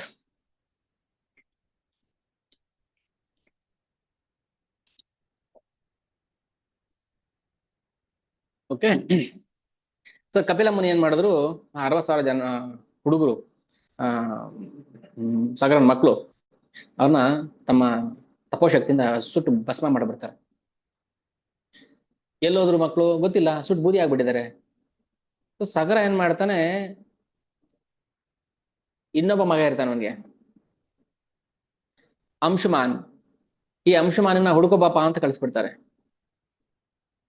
ಇವನು ಬಂದ ರಸಾತಲಕ್ಕೆ ಬಂದು ನೋಡ್ತಾನೆ, ಅವರ ಪೂರ್ವಜರೆಲ್ಲ ಸುಟ್ಟು ಬೂದಿ ಆಗ್ಬಿಟ್ಟಿದ್ದಾರೆ. ಕಪಿಲ ಮುನಿ ಹತ್ರ ಕುದುರೆ ಇದೆ, ಕುದುರೆನ ಕರ್ಕೊಂಡು ಬಂದು ಹೇಳ್ತಾನೆ, ಅಪ್ಪ ಈ ತರ ನಿಮ್ಮ 60,000 ಮಕ್ಕಳೆಲ್ಲ ಸುಟ್ಟು ಬೂದಿ ಆಗಿದ್ದಾರೆ, ಏನ್ ಮಾಡ್ಬೇಕು ಇವಾಗ? ಅಂಶುಮಾನ್ ಏನ್ ಮಾಡ್ತಾನೆ? ಅವನು ಗೊತ್ತು, ಗಂಗೆ ಪ್ರೋಕ್ಷಣೆ ಆದ್ರೆ ಇವರು ನಮ್ಮ ಮೃತದೇಹವನ್ನ ವಾಪಸ್ ಪಡ್ಕೋಬಹುದು ಅಂತ ಗಂಗೆನ್ ತರಬೇಕು ಅಂತ ಶತಾಯಗತಾಯ ಪ್ರಯತ್ನ ಮಾಡ್ತಾನೆ. ಅದಾದ್ಮೇಲೆ ಅವನ ಮಕ್ಕಳು ಹೀಗೆ ಕೊನೆಗೆ ಭಗೀರಥ ಏನ್ ಮಾಡ್ತಾರೆ? ಘೋರವಾದ ತಪಸ್ಸನ್ನು ಮಾಡಿ ಬ್ರಹ್ಮದೇವರನ್ನ ಖುಷಿಪಡಿಸಿ ಅವರು ಗಂಗೆಯನ್ನ ಭೂಲೋಕಕ್ಕೆ ತರ್ತಾರೆ. ಭಗೀರಥ ಪ್ರಯತ್ನ ಅಂತ ಹೇಳ್ತಾರಲ್ಲ. ಆಗ ಗಂಗೆ ಹೇಳ್ತಾಳೆ, ನನ್ನ ವೇಗಕ್ಕೆ ನಾನು ಇಳಿದು ಬಂದ್ರೆ ಅಷ್ಟು ವೇಗವಾಗಿರ್ತೀನಲ್ಲ, ಅದನ್ನ ಯಾರಾದ್ರೂ ಕಂಟ್ರೋಲ್ ಮಾಡೋರು ಬೇಕು. ಡ್ಯಾಮ್ ಓಪನ್ ಮಾಡಿದ್ರೆ ಏನಾಗುತ್ತೆ ಹೇಳಿ? ಇಲ್ಲ ಡ್ಯಾಮ್ ಕಟ್ಟೆ ಹೊಡೆದೋಗ್ಬಿಟ್ರೆ ಏನಾಗುತ್ತೆ? ಇಲ್ಲ ಗಂಗೆನೇ ವಿಷ್ಣು ಪಾದದಿಂದ ನೇರವಾಗಿ ಧುಮುಕ್ಬಿಟ್ರೆ ಭೂಲೋಕಕ್ಕೆ ಏನಾಗುತ್ತೆ? ಭೂಮಿನೇ ಸರ್ವನಾಶ ಆಗ್ಬಿಡುತ್ತೆ. ಅವಾಗ ಏನ್ ಮಾಡ್ತಾರೆ, ಶಿವನನ್ನ ಪ್ರಾರ್ಥನೆ ಮಾಡಿ ಶಿವ ರುದ್ರದೇವರು ಗಂಗೆಯನ್ನ ತನ್ನ ಶಿರದಲ್ಲಿ ಧರಿಸ್ಬಿಡ್ತಾರೆ. ಧರಿಸಿ ಏನ್ ಮಾಡ್ತಾರೆ, ಅದನ್ನ ಸ್ವಲ್ಪ ಸ್ವಲ್ಪನೇ ಬಿಂದು ಸರೋವರ, ಅದೇ ಬಿಂದು ಸರೋವರ ಅಂತ ಹೇಳೋದು. ಶಿವನ ಜಟೆಯಿಂದ ಬರುತ್ತಾರಲ್ಲ, ಅದೇ ಬಿಂದು ಸರೋವರ, ಅದೇ ಪ್ರವಾಹ ಆಗಿ ಭಾಗೀರಥಿ. ಆಮೇಲೆ ಆ ಭಾಗೀರಥಿ ಏನ್ ಮಾಡಿದ್ಲು, ಊರ್ಧ್ವಲೋಕ, ಮಧ್ಯಲೋಕ, ಅಧೋಲೋಕಕ್ಕೆ ರಸಾತಲಕ್ಕೆ ಹೋಗಿ ಅಲ್ಲಿ 60,000 ಜನ ಮಕ್ಕಳನ್ನ ಆ ಬೂದಿಯನ್ನ ಸೋಕಿದ ತಕ್ಷಣ ಅವ್ರಿಗೆ ಉದ್ಧಾರ ಆಗ್ಬಿಡ್ತಾರೆ. ಅವರು ಉದ್ಧಾರ ಆಗ್ಬಿಡ್ತಾರೆ. ತರ್ಪಣ, ಅದಕ್ಕೆ ಗಂಗೆಗೆ ಯಾಕೆ ತರ್ಪಣ ಬಿಡ್ತಾರೆ ಅಂದ್ರೆ, ನಂಬಿಕೆ ಇರ್ಬೇಕು ನಮ್ಗೆ ಏನೇ ಮಾಡಿದ್ರು. ಏನೋ ಮಾಡ್ತಾರೆ ಅಂತ ಮಾಡಬಾರ್ದು ನಾವು. ಅದಾದ್ಮೇಲೆ ವಿಶ್ವಾಮಿತ್ರರು ಒಂದೊಂದೇ ಲೀಲೆ ಹೇಳ್ತಾರೆ. ಈಗ ನಾವು ಇಷ್ಟು ನಿಲ್ಲಿಸಿ ಬ್ರೀಫ್ ಆಗಿ, ಈಗ ಪ್ರಾರಂಭದಿಂದ ಸ್ವಲ್ಪ ಸ್ವಲ್ಪ ಬೇಕಾಗಿರುವಂತ ಅಂಶಗಳನ್ನ ನಾವು ಚರ್ಚೆ ಮಾಡೋಣ. ಓಕೆನಾ? ಈಗ ವಾಲ್ಮೀಕಿಗಳು ಅವರ ಪೂರ್ವಜನ್ಮ ಅಂತ ಹೇಳ್ತಾರೆ. ಅವರು ಪ್ರಾಚೇತರು, ವರುಣನ ಮಗ. ಅವರು ವರುಣನಿಗೆ 10 ಜನ ಮಕ್ಕಳು, ನಾನು ಅಂತ ಹೇಳ್ಕೋತಾರೆ. ಅದೇ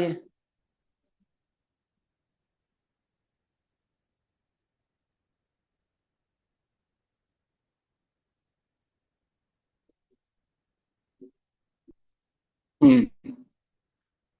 ಸೊ ಇಷ್ಟಿರ್ಲಿ. ಈಗ ಆ ಕೆಲವು ಸರ್ಗಗಳನ್ನ, ಮುಖ್ಯವಾದ ಸರ್ಗಳನ್ನ ತಗೊಂಡು ಅದ್ರ ಬಗ್ಗೆ ಚರ್ಚೆ ಮಾಡೋಣ. ಸೊ ವಾಲ್ಮೀಕಿ ಒಬ್ಬ ಬ್ರಾಹ್ಮಣ, 10ನೇ ಮಗ. ಒಂದ್ಸಲ ಅವರ ತಾಯಿ ಮಗು ಸಣ್ಣದಾಗಿದ್ದಾಗ ಸೀರೆ ಸೆರಗಲ್ಲಿ ಮಗುನ ಕಟ್ಕೊಂಡು ನದಿ ಸ್ನಾನಕ್ಕೆಂದು ಹೋಗಿರ್ತಾಳೆ. ಅಲ್ಲಿ ಮಗುನ ನದಿ ದಡದಲ್ಲಿ ಇಟ್ಬಿಟ್ಟು ಸ್ನಾನ ಮಾಡಿ ಬರೋಷ್ಟರಲ್ಲಿ ಒಂದು ಪಕ್ಷಿ, ಹದ್ದು, ಈ ಮಗುನ ಯಾವ್ದೋ ಹಣ್ಣಿರ್ಬೋದು ಅಂತ ಬಾಯಲ್ಲಿ ಕಚ್ಕೊಂಡು ಹೊರಟೋಗ್ಬಿಡತ್ತೆ. ಅವಾಗ ತಾಯಿ ಕೂಗ್ಕೊಂಡ್ ಬರ್ತಾಳೆ, ಓ ನನ್ ಮಗು, ನನ್ ಮಗು. ಎಲ್ಲ ಭಗವಂತನ ಲೀಲೆ. ಯಾವ ಹದ್ದು ಆ ಮಗುನ್ ತಿಂದ್ಬಿಡ್ಬೋದಿತ್ತು, ಅಥವಾ ಎಲ್ಲೋ ನೀರಲ್ಲಿ ಬಿಸಾಕ್ಬಿಡ್ಬೋದಿತ್ತು, ಹಂಗ್ ಮಾಡ್ಲಿಲ್ಲ. ಅದು ಏನ್ ಮಾಡ್ತು, ತಗೊಂಡೋಗಿ ಒಬ್ಬ ಬೇಟೆಗಾರರ ತಾಂಡದಲ್ಲಿ ಬಿಟ್ಬಿಡುತ್ತೆ ಮಗುನ. ಆ ಮಗು ನೋಡಕ್ಕೆ ಸುಂದರವಾಗಿತ್ತು, ಆ ಮುಖದಲ್ಲಿ ಆ ತೇಜಸ್ಸಿತ್ತು. ಕಳೆ ವರುಣನ ಪುತ್ರರು ಶಾಪಗ್ರಸ್ತರಾಗಿ ಒಬ್ಬ ಬಡ ಬ್ರಾಹ್ಮಣರ ಕುಟುಂಬದಲ್ಲಿ ಜನ್ಮ ತಾಳುತ್ತೆ. ಯಾಕಂದ್ರೆ ರಾಮಾಯಣ ರಚನೆ ಮಾಡಕ್ಕೆ ಬೇಕಲ್ಲ ವಾಲ್ಮೀಕಿ. ಸೊ ಆ ಮಗು ಬೆಳೀತಾ ಬೆಳೀತಾ ಬೇಟೆಗಾರರ ಬುದ್ಧಿನೇ ಕಲ್ತು ಬಿಡುತ್ತೆ. ರತ್ನಾಕರ ಅಂತ ನಾಮಕರಣ ಬೇರೆ ಮಾಡ್ತಾರೆ, ಹೋಗೋರ್ ಬರೋನಲ್ಲಿ ಹಿಂಸೆ ಮಾಡ್ತಾ ಇರ್ತಾರೆ. ಹೀಗೆ ಇದೊಂದು ಚರ್ಚೆ. ನಾರದ ಮುನಿಗಳು ಅಕಸ್ಮಾತ್ ಆಗಿ ಅಲ್ಲಿಗೆ ಬಂದಾಗ ಅವರಿಗೆ ಉಪದೇಶ ಮಾಡ್ತಾರೆ. ಗೃಹಸ್ಥರಾಗಿರ್ತಾರೆ, ಸಂಸಾರದ ವ್ಯಾಮೋಹ, ಬರೀ ಹೆಂಡತಿ ಮಕ್ಕಳ ಯೋಗಕ್ಷೇಮಕ್ಕೋಸ್ಕರನೇ ತಮ್ಮ ಜೀವನವನ್ನು ಮುಡುಪಾಗಿಟ್ಟವರು, ಗೃಹಮೇಧಿಗಳಾಗ್ಬಿಟ್ಟಿದ್ರು ಅವರು. ಸೊ ನಾರದರ ಬೋಧನೆಯಿಂದ ಅವರಿಗೆ ಜ್ಞಾನೋದಯ ಆಯ್ತು. ಕೊನೆಗೆ ತಪಸ್ ಮಾಡಕ್ ಕೂತ್ಕೊಂಡ್ರು. ಸೊ ಹೀಗೆ ತಪಸ್ ಮಾಡಿ ಒಂದು ದಿನ ನಾರದ ಮಹರ್ಷಿಗಳು ಮತ್ತೆ ಆಕಸ್ಮಿಕವಾಗಿ ಆ ಜಾಗಕ್ಕೆ ಬಂದ್ರು.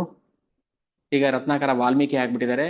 ಯೋಗ ತಪಸ್ ಶಕ್ತಿಯಿಂದ ಅವರು ಜ್ಞಾನವನ್ನ ಪಡ್ಕೊಂಡಿದ್ದಾರೆ. ನಾರದರು ಬಂದು ಅವರಿಗೆ ದೀಕ್ಷೆ ಕೊಡ್ತಾರೆ. ಓಂ, ಮೊದಲನೇ ಶ್ಲೋಕ ಇದು. ತಪಸ್ವಾಧ್ಯಾಯ ನಿರತಂ ತಪಸ್ವಿ ವಾಗ್ವಿದಾಂಬರಂ ನಾರದಂ ಪರಿಪಪ್ರಚ್ಛ ವಾಲ್ಮೀಕಿ ಮುನಿಪುಂಗವಂ. ಸೊ ವಾಲ್ಮೀಕಿ ಮುನಿಪುಂಗವ ಆಗ್ಬಿಟ್ಟಿದ್ರು. ಈಗ ಮುನಿಗಳಾಗಿದ್ರು. ಬಂದ್ರು ನಾರದ ಮುನಿ, ಅವರಿಗೆ ಕೈ ಜೋಡಿಸಿ ಹೇಳ್ತಾರೆ, ನಾರದ ಮುನಿಗಳೇ, ಆಗಮನಕ್ಕೆ ಧನ್ಯವಾದಗಳು. ಅನಿರೀಕ್ಷಿತವಾಗಿ ನಮ್ಮಂಥ ಮೂರ್ಖರಿಗೆ ನೀವು ದರ್ಶನ ಕೊಡ್ತೀರಾ. ನಾರದ ಮುನಿಗಳು ಮಹಾನ್ ಭಕ್ತರು. ವೇದವ್ಯಾಸರಿಗೆ ದೀಕ್ಷೆ ಕೊಟ್ರು, ವಾಲ್ಮೀಕಿಗಳಿಗೆ ದೀಕ್ಷೆ ಕೊಟ್ರು. ಸೊ ಈಗ ವಾಲ್ಮೀಕಿ ಒಂದ್ ಪ್ರಶ್ನೆ ಕೇಳ್ತಾರೆ. ಜನರಲ್ ಆಗಿ ಈ ಪ್ರಶ್ನೆ ಮೂಲಕನೇ ನಮ್ಗೆ ರಾಮನ ಗುಣಗಳ ಅರ್ಥ ಆಗ್ಬೇಕು. 16 ಗುಣಗಳನ್ನ ಪಟ್ಟಿ ಮಾಡಿ ಹೇಳ್ತಾರೆ ವಾಲ್ಮೀಕಿ. ಕೋನ್ವಸ್ಮಿನ್ ಸಾಂಪ್ರತಂ ಲೋಕೆ ಗುಣವಾನ್ ಕಶ್ಚ ವೀರ್ಯವಾನ್ ಧರ್ಮಜ್ಞಶ್ಚ ಕೃತಜ್ಞಶ್ಚ ಸತ್ಯವಾಕ್ಕೋ ದೃಢವ್ರತಃ ಚಾರಿತ್ರೇಣ ಕೋಚೋ ಯುಕ್ತಃ ಸರ್ವಭೂತೇಷು ಕೋಹಿತಃ ವಿದ್ವಾನ್ ಕಃ ಕಃ ಸಮರ್ಥಶ್ಚ ಕಶ್ಚೈಕ ಪ್ರಿಯದರ್ಶನಃ ಆತ್ಮವಾನ್ ಕೋ ಜಿತಕ್ರೋಧೋ. ಇಲ್ಲಿ ನೋಡಿ, ಜಿತಕ್ರೋಧೋ, ಕ್ರೋಧವನ್ನ ಗೆದ್ದವನು ಯಾರು ಅಂತ. ದ್ಯುತಿಮಾನ್ ಕೋ ಅನಸೂಯಕಃ, ಯಾರು ಅನಸೂಯ, ಯಾರ ಬಗ್ಗೆ ಅಸೂಯನೇ ಇಲ್ಲ ಅವನಿಗೆ. ಕಸ್ಯ ಬಿಬ್ಬತಿ ದೇವಾಶ, ಯಾರನ್ನ ನೋಡಿದ್ರೆ ದೇವತೆಗಳು ಗಡ ಗಡ ಗಡ ನಡುತ್ತಾರೋ. ಜಾತ ರೋಷಸ್ಯ ಸಂಯುಗೆ, ಅವನ ಕೋಪ ಬಂದ್ರೆ ಎಂತವ್ರು ಸುಟ್ಟೋಗ್ಬಿಡ್ತಾರೋ. ಮೊದ್ಲು ಹೇಳ್ತಾರೆ ಜಿತಕ್ರೋಧೋ, ಅವನಿಗೆ ಕೋಪನೇ ಬರೋದಿಲ್ಲ. ಎರಡನೇಲಿ ಏನ್ ಹೇಳ್ತಾರೆ, ಜಾತ ರೋಷಸ್ಯ ಸಂಯುಗೆ, ಅವನು ರೋಷ ಬಂತು ಅಂದ್ರೆ ಸೂರ್ಯನೇ ಸುಟ್ಟು ಬೂದಿ ಆಗ್ಬಿಡ್ಬೇಕು. ಅಂತವನು ಯಾರು ಅಂತ ಹೇಳ್ತಾರೆ. ಇಲ್ಲಿ ಸ್ಟೇಟ್ಮೆಂಟ್ ಕಾಂಟ್ರಡಿಕ್ಷನ್ ತರ ಅನ್ಸಲ್ಲ ನಮಗೆ, ಅದ ಅರ್ಥ ತಿಳ್ಕೊಂಡಾಗ ಎರಡೂ ಸರಿ. ಯಾರು ಕೋಪವನ್ನು ಗೆದ್ದವನೋ, ಯಾರಿಗೆ ಕೋಪ ಬಂದ್ರೆ ಸರ್ವ ನಾಶ ಆಗುತ್ತೋ, ಸುಟ್ಟು ಬೂದಿ ಆಗುತ್ತೋ ಅಂತವನು ಯಾರು ಅಂತ. ಆಮೇಲೆ ಏತದಿಚ್ಛಾಮಿ ಹಂ ಶ್ರೋತುಂ ಪರಂ ಕೌತೂಹಲಂ ಹಿಮೆ, ನಮ್ಗೆ ತುಂಬಾ ಕುತೂಹಲ ಆಗಿದೆ ನಾರದ ಮುನಿಗಳೇ, ಈ 16 ಗುಣಗಳನ್ನ ಸಂಪೂರ್ಣವಾಗಿ ಹೊಂದಿರುವಂತಹ ನರ ಮನುಷ್ಯ ಯಾರು ಅಂತ ಕೇಳ್ತಾರೆ.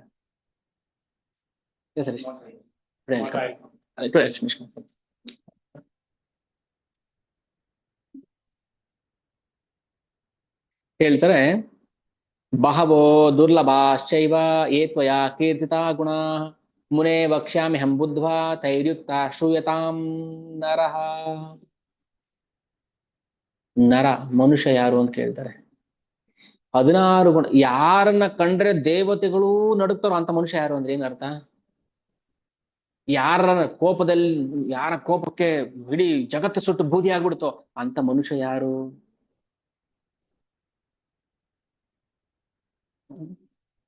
ಧರ್ಮಜ್ಞಶ್ಚ ಕೃತಜ್ಞಶ್ಚ ಸತ್ಯವಾಕ್ ದೃಢವ್ರತಃ ಗುಣವಾನ್ ವೀರ್ಯವಾನ್ ಆತ್ಮವಾನ್ ದ್ಯುತಿಮಾನ್ ಅನಸೂಯಕಃ. ಇಷ್ಟೆಲ್ಲ ಗುಣಗಳಿರುವಂತಹ ಮನುಷ್ಯ ಯಾರು? ಸಕಲ ಗುಣಗಳನ್ನೂ ಸಂಪೂರ್ಣವಾಗಿ ಹೊಂದಿರುವ ಮನುಷ್ಯ ಯಾರು ಅಂತ ಕೇಳ್ತಾರೆ ವಾಲ್ಮೀಕಿಗಳು ನಾರದ ಮಹರ್ಷಿಗಳನ್ನ. ನಾರದ ಮುನಿ ಹೇಳ್ತಾರೆ, ಇಕ್ಷ್ವಾಕು ವಂಶ ಪ್ರಭವೋ ರಾಮೋ ನಾಮ ಜನೇಶುತಃ. ಇಕ್ಷ್ವಾಕು ವಂಶದ ಒಬ್ಬ ಹುಡುಗ, ಅವನ ಹೆಸರು ರಾಮ ಅಂತ. ಈ ರಾಮ ಅನ್ನೋ ನಾಮ ಜನರು ಕರೆಯೋದು. ಅವನು ಬರೀ ರಾಮ ಅಷ್ಟೇ ಅಲ್ಲ ಹೆಸರು, ಎಲ್ಲ ಹೆಸರುಗಳು ಅವಂದೇ. ಆದ್ರೆ ಜನರು ಅವನ ರಾಮ ಅಂತ ಕರೀತಾರೆ. ರಾಮ ರಾಮ ರಾಮ ರಾಮ. ಆ ರಾಮನ ವರ್ಣನೆ ಮಾಡ್ತಾರೆ ನಾರದ. ಮೊದಲೇ ಪ್ರಾರಂಭದ ಸರ್ಗದಲ್ಲೇ ಮೊದಲು ಶ್ಲೋಕನೇ ತಪಸ್ವಾಧ್ಯಾಯ ನಿರತಂ ತಪಸ್ವಿ ವಾಗ್ವಿದಾಂ ವರಂ ನಾರದಂ ಪರಿಪಪ್ರಚ್ಛ ವಾಲ್ಮೀಕಿರ್ ಮುನಿಪುಂಗವಂ. ಇಷ್ಟು ಗುಣಗಳನ್ನ, ರಾಮನ ಗುಣಗಳನ್ನ ನಾವು ಶ್ರವಣ ಮಾಡಿದ್ರೆ ಸಾಕು. ಆ ಗುಣಗಳು ನಮ್ಮಲ್ಲಿ ಇರ್ಲೇಬೇಕು ಅಂತ ಅಲ್ಲ, ಶ್ರವಣ ಮಾಡಿದ್ರೆ ಸಾಕು ಆ ಗುಣಗಳು ನಮ್ಮಲ್ಲಿ ಜಾಗೃತಿ ಆಗುತ್ತೆ ಅಂತ ಹೇಳ್ತಾರೆ. ಅವನಿಗೆ ವಿಸ್ಮರಣೆನೇ ಇಲ್ಲ ಅಂತೆ, ಅಂದ್ರೆ ಮರೆವು. ನೋಡು, ಇದು ಸಿದ್ಧಾಶ್ರಮ, ನೀನು ವಾಮನಾನಕ್ ಬಂದಾಗ ಹೌದಾ ನಾನು ಮರ್ತೋಗ್ಬಿಟ್ಟಿದ್ದೀನಿ ಇಲ್ಲ. ಹೇಳ್ತಾರೆ, ಸರ್ವಶಾಸ್ತ್ರಾರ್ಥ ತತ್ವಜ್ಞ ಸ್ಮೃತಿಮಾನ್ ಪ್ರತಿಭಾನವಾನ್ ಸರ್ವಲೋಕ ಪ್ರಿಯ ಸಾಧುರ್ ಅಧೀನಾತ್ಮ ವಿಚಕ್ಷಣ. ಯಾವಾಗ್ಲೂ ರಾಮಚಂದ್ರ ಈಗ ಮನುಷ್ಯ ಲೀಲೆಗೆ ಮಾಡ್ತಾನಲ್ವಾ, ಮನುಷ್ಯನಾಗಿ ಲೀಲೆ ಮಾಡ್ತಾ ಇದ್ದಾನೆ. ನನ್ನ ಭಗವಂತ ಅಂತ ನೋಡಬಾರ್ದು, ಮನುಷ್ಯ ಅಂತ ನೋಡ್ಬೇಕು. ಒಬ್ಬ ಮರ್ಯಾದ ಪುರುಷ ಅಂತ ನೋಡ್ಬೇಕು. ಈಗ ಅವನು ದೇವ್ರು ಅಂತ ನೋಡಿದಾಗ ಏನಾಗುತ್ತೆ, ದೇವ್ರು ಏನ್ ಬೇಕಾದ್ರೆ ಮಾಡ್ಬೋದು ಬಿಡ್ರಿ ನಮ್ಗೆ ಅಂತ. ಬಟ್ ಒಬ್ಬ ಮನುಷ್ಯನಾಗಿ ಇಷ್ಟೆಲ್ಲ ಮಾಡ್ತಾನೆ ಅಂದಾಗ ನಾವು ಅದನ್ನ ಗುಣಗಳನ್ನ ಬೆಳೆಸ್ಕೋಬೇಕು ಅಂತ ಬರುತ್ತೆ. ಭಗವಂತನಿಗೆ ಯಾವ ವ್ಯಾಮೋಹ ವಿಸ್ಮೃತಿ ವಿಚಕ್ಷ ಏನೂ ಇಲ್ಲ. ಆದ್ರೂ ಹೆಂಡತಿಯನ್ನ ರಾವಣ ಅಪಹರಣ ಮಾಡಿದಾಗ, ಸೀತಾಮಾತೆಯನ್ನ ಅಪಹರಣ ಮಾಡಿದಾಗ ವ್ಯಾಕುಲಕ್ಕೊಳಗಾಗ್ತಾನಲ್ಲ, ಯಾಕೆ ಅಂದ್ರೆ ಭಗವಾನ್ ಶ್ರೀ ರಾಮಚಂದ್ರನಿಗೂ ಕೂಡ ವ್ಯಾಮೋಹ ಇತ್ತ ಹೆಂಡತಿ ಮೇಲೆ. ನಮ್ಗಲ್ಲಿ ಏನ್ ಕಲಿಸ್ಕೊಡ್ಬೇಕು, ಏನ್ ತಿಳಿಸ್ಕೊಡ್ಬೇಕು, ನಮ್ಗೆ ಏನ್ ಪಾಠ ಹೇಳ್ಬೇಕು ಅನ್ನೋದನ್ನ ನಾವು ಅರ್ಥ ಮಾಡ್ಕೋಬೇಕು.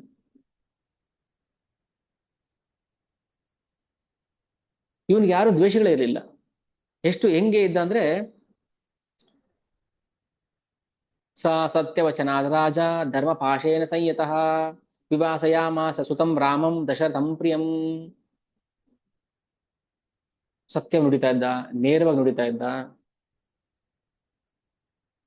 ಧಾರ್ಮಿಕನಾಗಿದ್ದ, ಎಲ್ಲರಿಗೂ ಹ್ಮ್, ಪ್ರಿಯನಾದವನು. ಸ್ನೇಹಾದ್ ವಿನಯ ಸಂಪನ್ನ ಸುಮಿತ್ರಾನಂದವರ್ ಲಕ್ಷ್ಮಣನ ಬಗ್ಗೆ ಹೇಳ್ತಾರೆ. ಸುಮಿತ್ರಾನಂದವರ್ಧನ ಭ್ರಾತರಂ ದಯಿತೋ ಭ್ರಾತು ಸೌಭ್ರಾತರಂ ಅನುದರ್ಶನಾತ್. ಲಕ್ಷ್ಮಣ ಯಾವಾಗ್ಲೂ ರಾಮನನ್ನೇ ಫಾಲೋ ಮಾಡ್ತಾ ಇದ್ದ. ಲಕ್ಷ್ಮಣ ಇಲ್ಲದೆ ರಾಮ ಊಟ ಮಾಡ್ತಿರ್ಲಿಲ್ಲ. ಲಕ್ಷ್ಮಣ ಕಾಣಿಸಿಲ್ಲ ಅಂದ್ರೆ ರಾಮ ಅಳ್ತಾ ಇದ್ದ ಮಗು ಆಗಿದ್ದಾಗ. ಅವನ ಜೊತೆ ಯಾವಾಗ್ಲೂ ಇರ್ಬೇಕಿತ್ತು. ಅಂದ್ರೆ ಆ ಒಂದು ಸಾಮಾನ್ಯ ಮಾನವ ಹೇಗೆ ಜೀವನ ಮಾಡಬೇಕು ಹಾಗೆ ಇದ್ದ ಭಗವಂತ. ಸಾಮಾನ್ಯ ಮನುಷ್ಯನ ತರ ಇದ್ದ. ನಾವು ಅದನ್ನ ಆ, ರಾಮಾಯಣವನ್ನ ನಾವು ಗಂಭೀರವಾಗಿ ಅರ್ಥ ಮಾಡ್ಕೊಂಡಾಗ ನಮ್ಮಲ್ಲೂ ಈ ಗುಣಗಳನ್ನ ಬೆಳೆಸ್ಕೊಂಡ್ರೆ ಹೇಗಿರುತ್ತೆ. ನಾವು ಹೇಗೆ ಈ ತರ ಇದ್ದಾಗ ಏನಾಗಿರುತ್ತೆ. ಕಲಿಯುಗ ಇಲ್ಲಿ ಎಷ್ಟು ಭಯಂಕರ ಅಂದ್ರೆ, ಕಲಿಯುಗ ಹೆಜ್ಜೆ ಹೆಜ್ಜೆಗೂ ಬರೀ ಆಪತ್ತುಗಳು, ವಿಪತ್ತುಗಳು, ದೋಷಗಳು. ಹೆಜ್ಜೆ ಹೆಜ್ಜೆಗೂ ದೋಷಗಳು ಇಲ್ಲಿ. ಎಷ್ಟು ಕೇರ್ಫುಲ್ ಆಗಿರ್ಬೇಕು ಅಂದ್ರೆ, ಒಂದು ಉದಾಹರಣೆ ಹೇಳ್ತಾರೆ ನೋಡಿ. ಆನೆ ಸಾಗಿಸ್ಬೇಕಾದ್ರೆ ಆನೆಯನ್ನ ಟ್ರಾನ್ಸ್ಪೋರ್ಟ್ ಮಾಡ್ತಾರೆ ನೋಡಿ, ಒಂದು ಕಡೆಯಿಂದ ಒಂದು ಕಡೆಗೆ. ಆ ಆನೆ ಏನ್ ಮಾಡ್ತಾರೆ, ಆ ಆ- ಆ ಗಾಡಿಯಲ್ಲಿ ಕೋಳಿ ಮರಿಗಳನ್ನ ಹಾಕ್ಬಿಡ್ತಾರಂತೆ. ನೂರಾರು ಕೋಳಿ ಮರಿಗಳನ್ನ ಹಾಕ್ಬಿಟ್ಟು ಆನೆನ ಅದರೊಳಗೆ ನಿಲ್ಸ್ಬಿಟ್ಟು ಟ್ರಾನ್ಸ್ಪೋರ್ಟ್ ಮಾಡ್ತಾರೆ. ಯಾಕೆ ಅಂದ್ರೆ ಆನೆ ತುಂಬಾ ಸೆನ್ಸಿಟಿವ್. ಸಣ್ಣದೊಂದು ಮುಳ್ಳು ಚುಚ್ಚಿಬಿಟ್ರು ಆನೆ ಕಾಲಿಗೆ ಅದು ತಡ್ಕೊಳಲ್ಲ, ಸತ್ತೋಗ್ಬಿಡುತ್ತೆ. ಅಷ್ಟೇ ಅಲ್ಲ, ಅದು ಇನ್ನೊಬ್ಬರ ಮೇಲೆ ತುಂಬಾ ಆ, ಕರುಣೆ ಅದಕ್ಕೆ. ನಾನು ಎಲ್ಲಿ ಕಾಲಿಟ್ರೆ ಕೋಳಿ ಪೀಳಿಗೆ ಸತ್ತೋಗುತ್ತೆ ಅಂತ ಕಾಲು ಎತ್ತದಂಗೆ ಅಲ್ಲಾಡ್ದಂಗೆ ಅಲ್ಲೇ ನಿಂತಿರುತ್ತದು.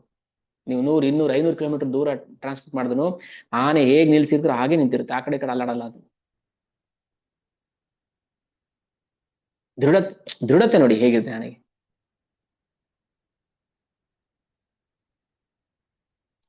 ಅದಕ್ಕೆ ಇದು ಕಲಿಯುಗ ಇರೋದ್ರಿಂದ ಹೆಜ್ಜೆ ಹೆಜ್ಜೆಗೂ ವಿಪತ್ತುಗಳೇ. ನೀವು ಒಂದ್ ಹೆಜ್ಜೆ ಆನೆ ತರ ಆ ಕಡೆ ಕಾಲಿಟ್ರೆ ಅಲ್ಲಿ ವಿಪತ್ತು ಕಾದಿದೆ. ಅದಕ್ಕೆ ಆದಷ್ಟು ಭಕ್ತ ಸಂಘದಲ್ಲಿ ಇರಬೇಕು, ಲೌಕಿಕ ಸಂಘ ಬಿಟ್ಬಿಡ್ಬೇಕು. ಏನು ಪ್ರಯೋಜನ ಇಲ್ಲ ಅದರಿಂದ. ಲೌಕಿಕ ಸಂಘ ಏನು ಪ್ರಯೋಜನ ಇಲ್ಲ.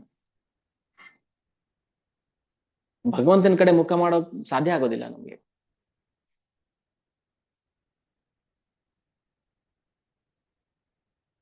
ಪದಂ ಪದಂ ಯತ್ ವಿಪದಾಂ ನ ತೇಷಾಂ.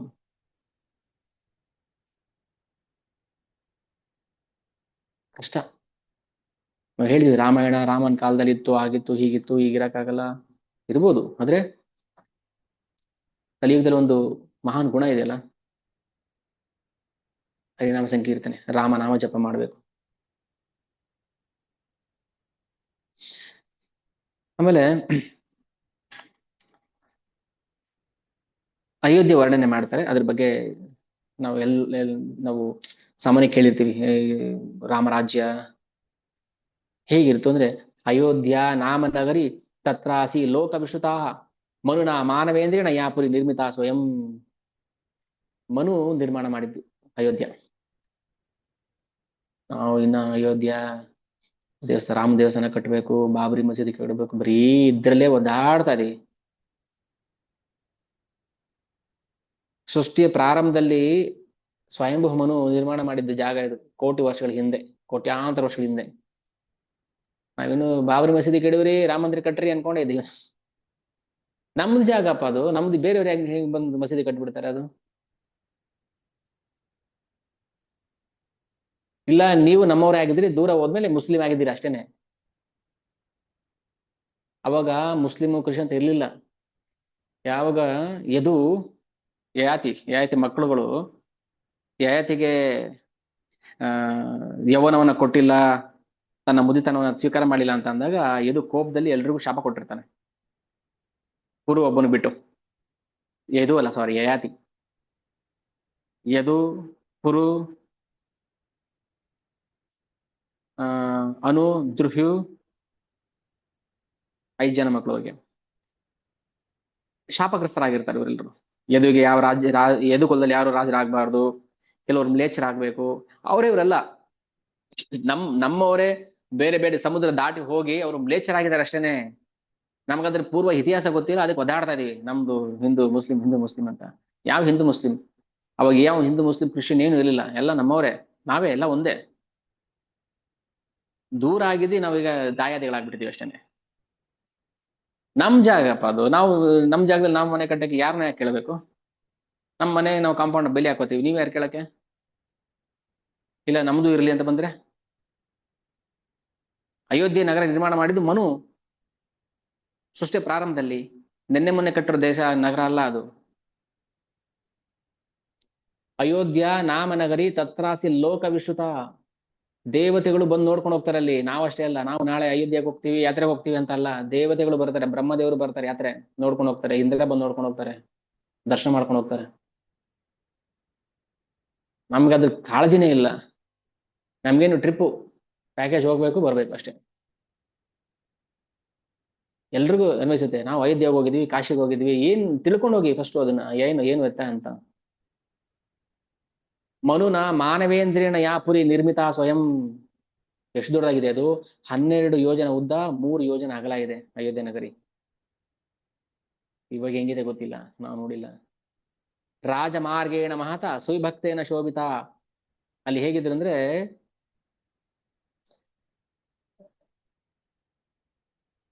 ರಾಜಮಾರ್ಗ, ಮುಂದೆ ಹೇಳ್ತಾರೆ, ಆ ಬೀದಿ ದೀಪಗಳಿದ್ವಲ್ಲ, ಸ್ಟ್ರೀಟ್ ಲೈಟ್ಸ್, ಅದು ಮರಕತ ಮಣಿಗಳಿಂದ ಮಾಡಿರ್ತಾ ಇದ್ರಂತೆ, ಎಲೆಕ್ಟ್ರಿಸಿಟಿ ಅಲ್ಲ ಅದು. ರಾತ್ರಿ ಹೊತ್ತು ವಜ್ರಗಳು ಹೊಳಿತಲ್ಲ, ಚಿಂತಾಮಣಿ ಇದು ಕಲೆ ಶಿಲೆಗಳು.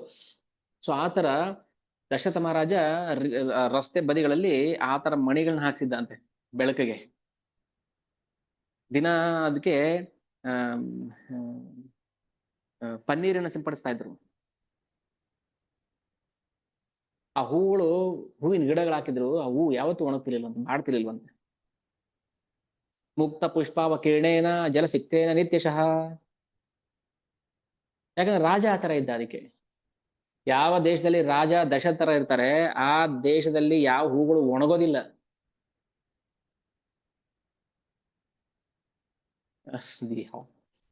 ಊಹೆ ಕೂಡ ಮಾಡಕ್ಕಾಗಲ್ಲ. ನಾವು ಊಹೆ ಮಾಡಬೇಡಿ, ಮಾಡಕ್ ಹೋಗ್ಬೇಡಿ. ಹೌದು ಅನ್ಕೊಂಡು ಸುಮ್ಮನೆ ಅದನ್ನ ಒಪ್ಕೊಂಡು ಸುಮ್ಮನೆ ಹೋಗ್ಬೇಕಷ್ಟೇ. ಹೌದಾ, ಅದೆಂಗೆ? ಫ್ರಿಡ್ಜಲ್ಲಿ ಇಟ್ರೆ ಒಣಗಲ್ಲ, ಹಂಗೆ ಬಿಟ್ಟು ಅದೆಲ್ಲ ಯೋಚನೆ ಮಾಡಕ್ ಹೋಗ್ತೀವಿ ನಾವು. ಹಾಗೆ ಮಾಡಬಾರ್ದು. ಆಮೇಲೆ ಪ್ರತಿದಿನ ಬೆಳಗ್ಗೆಯಿಂದ ರಾತ್ರಿ ತನಕ 24/7 ಸೂತ ಮಾಗದರು ಕೀರ್ತನೆ ಮಾಡ್ತಾ ಇದ್ರು, ಸ್ತುತಿಪಾಠ ಮಾಡ್ತಾ ಇದ್ರು. ಸೈನಿಕರು ಹೇಗ್ ನಿಂತಿದ್ರು ಅಂದ್ರೆ, ಯಾವ ಒಂದು ಒಂದು ದುಷ್ಟ ಪ್ರಾಣಿನೂ ಕೂಡ ಒಳಗಡೆ ಬರಬಾರದು.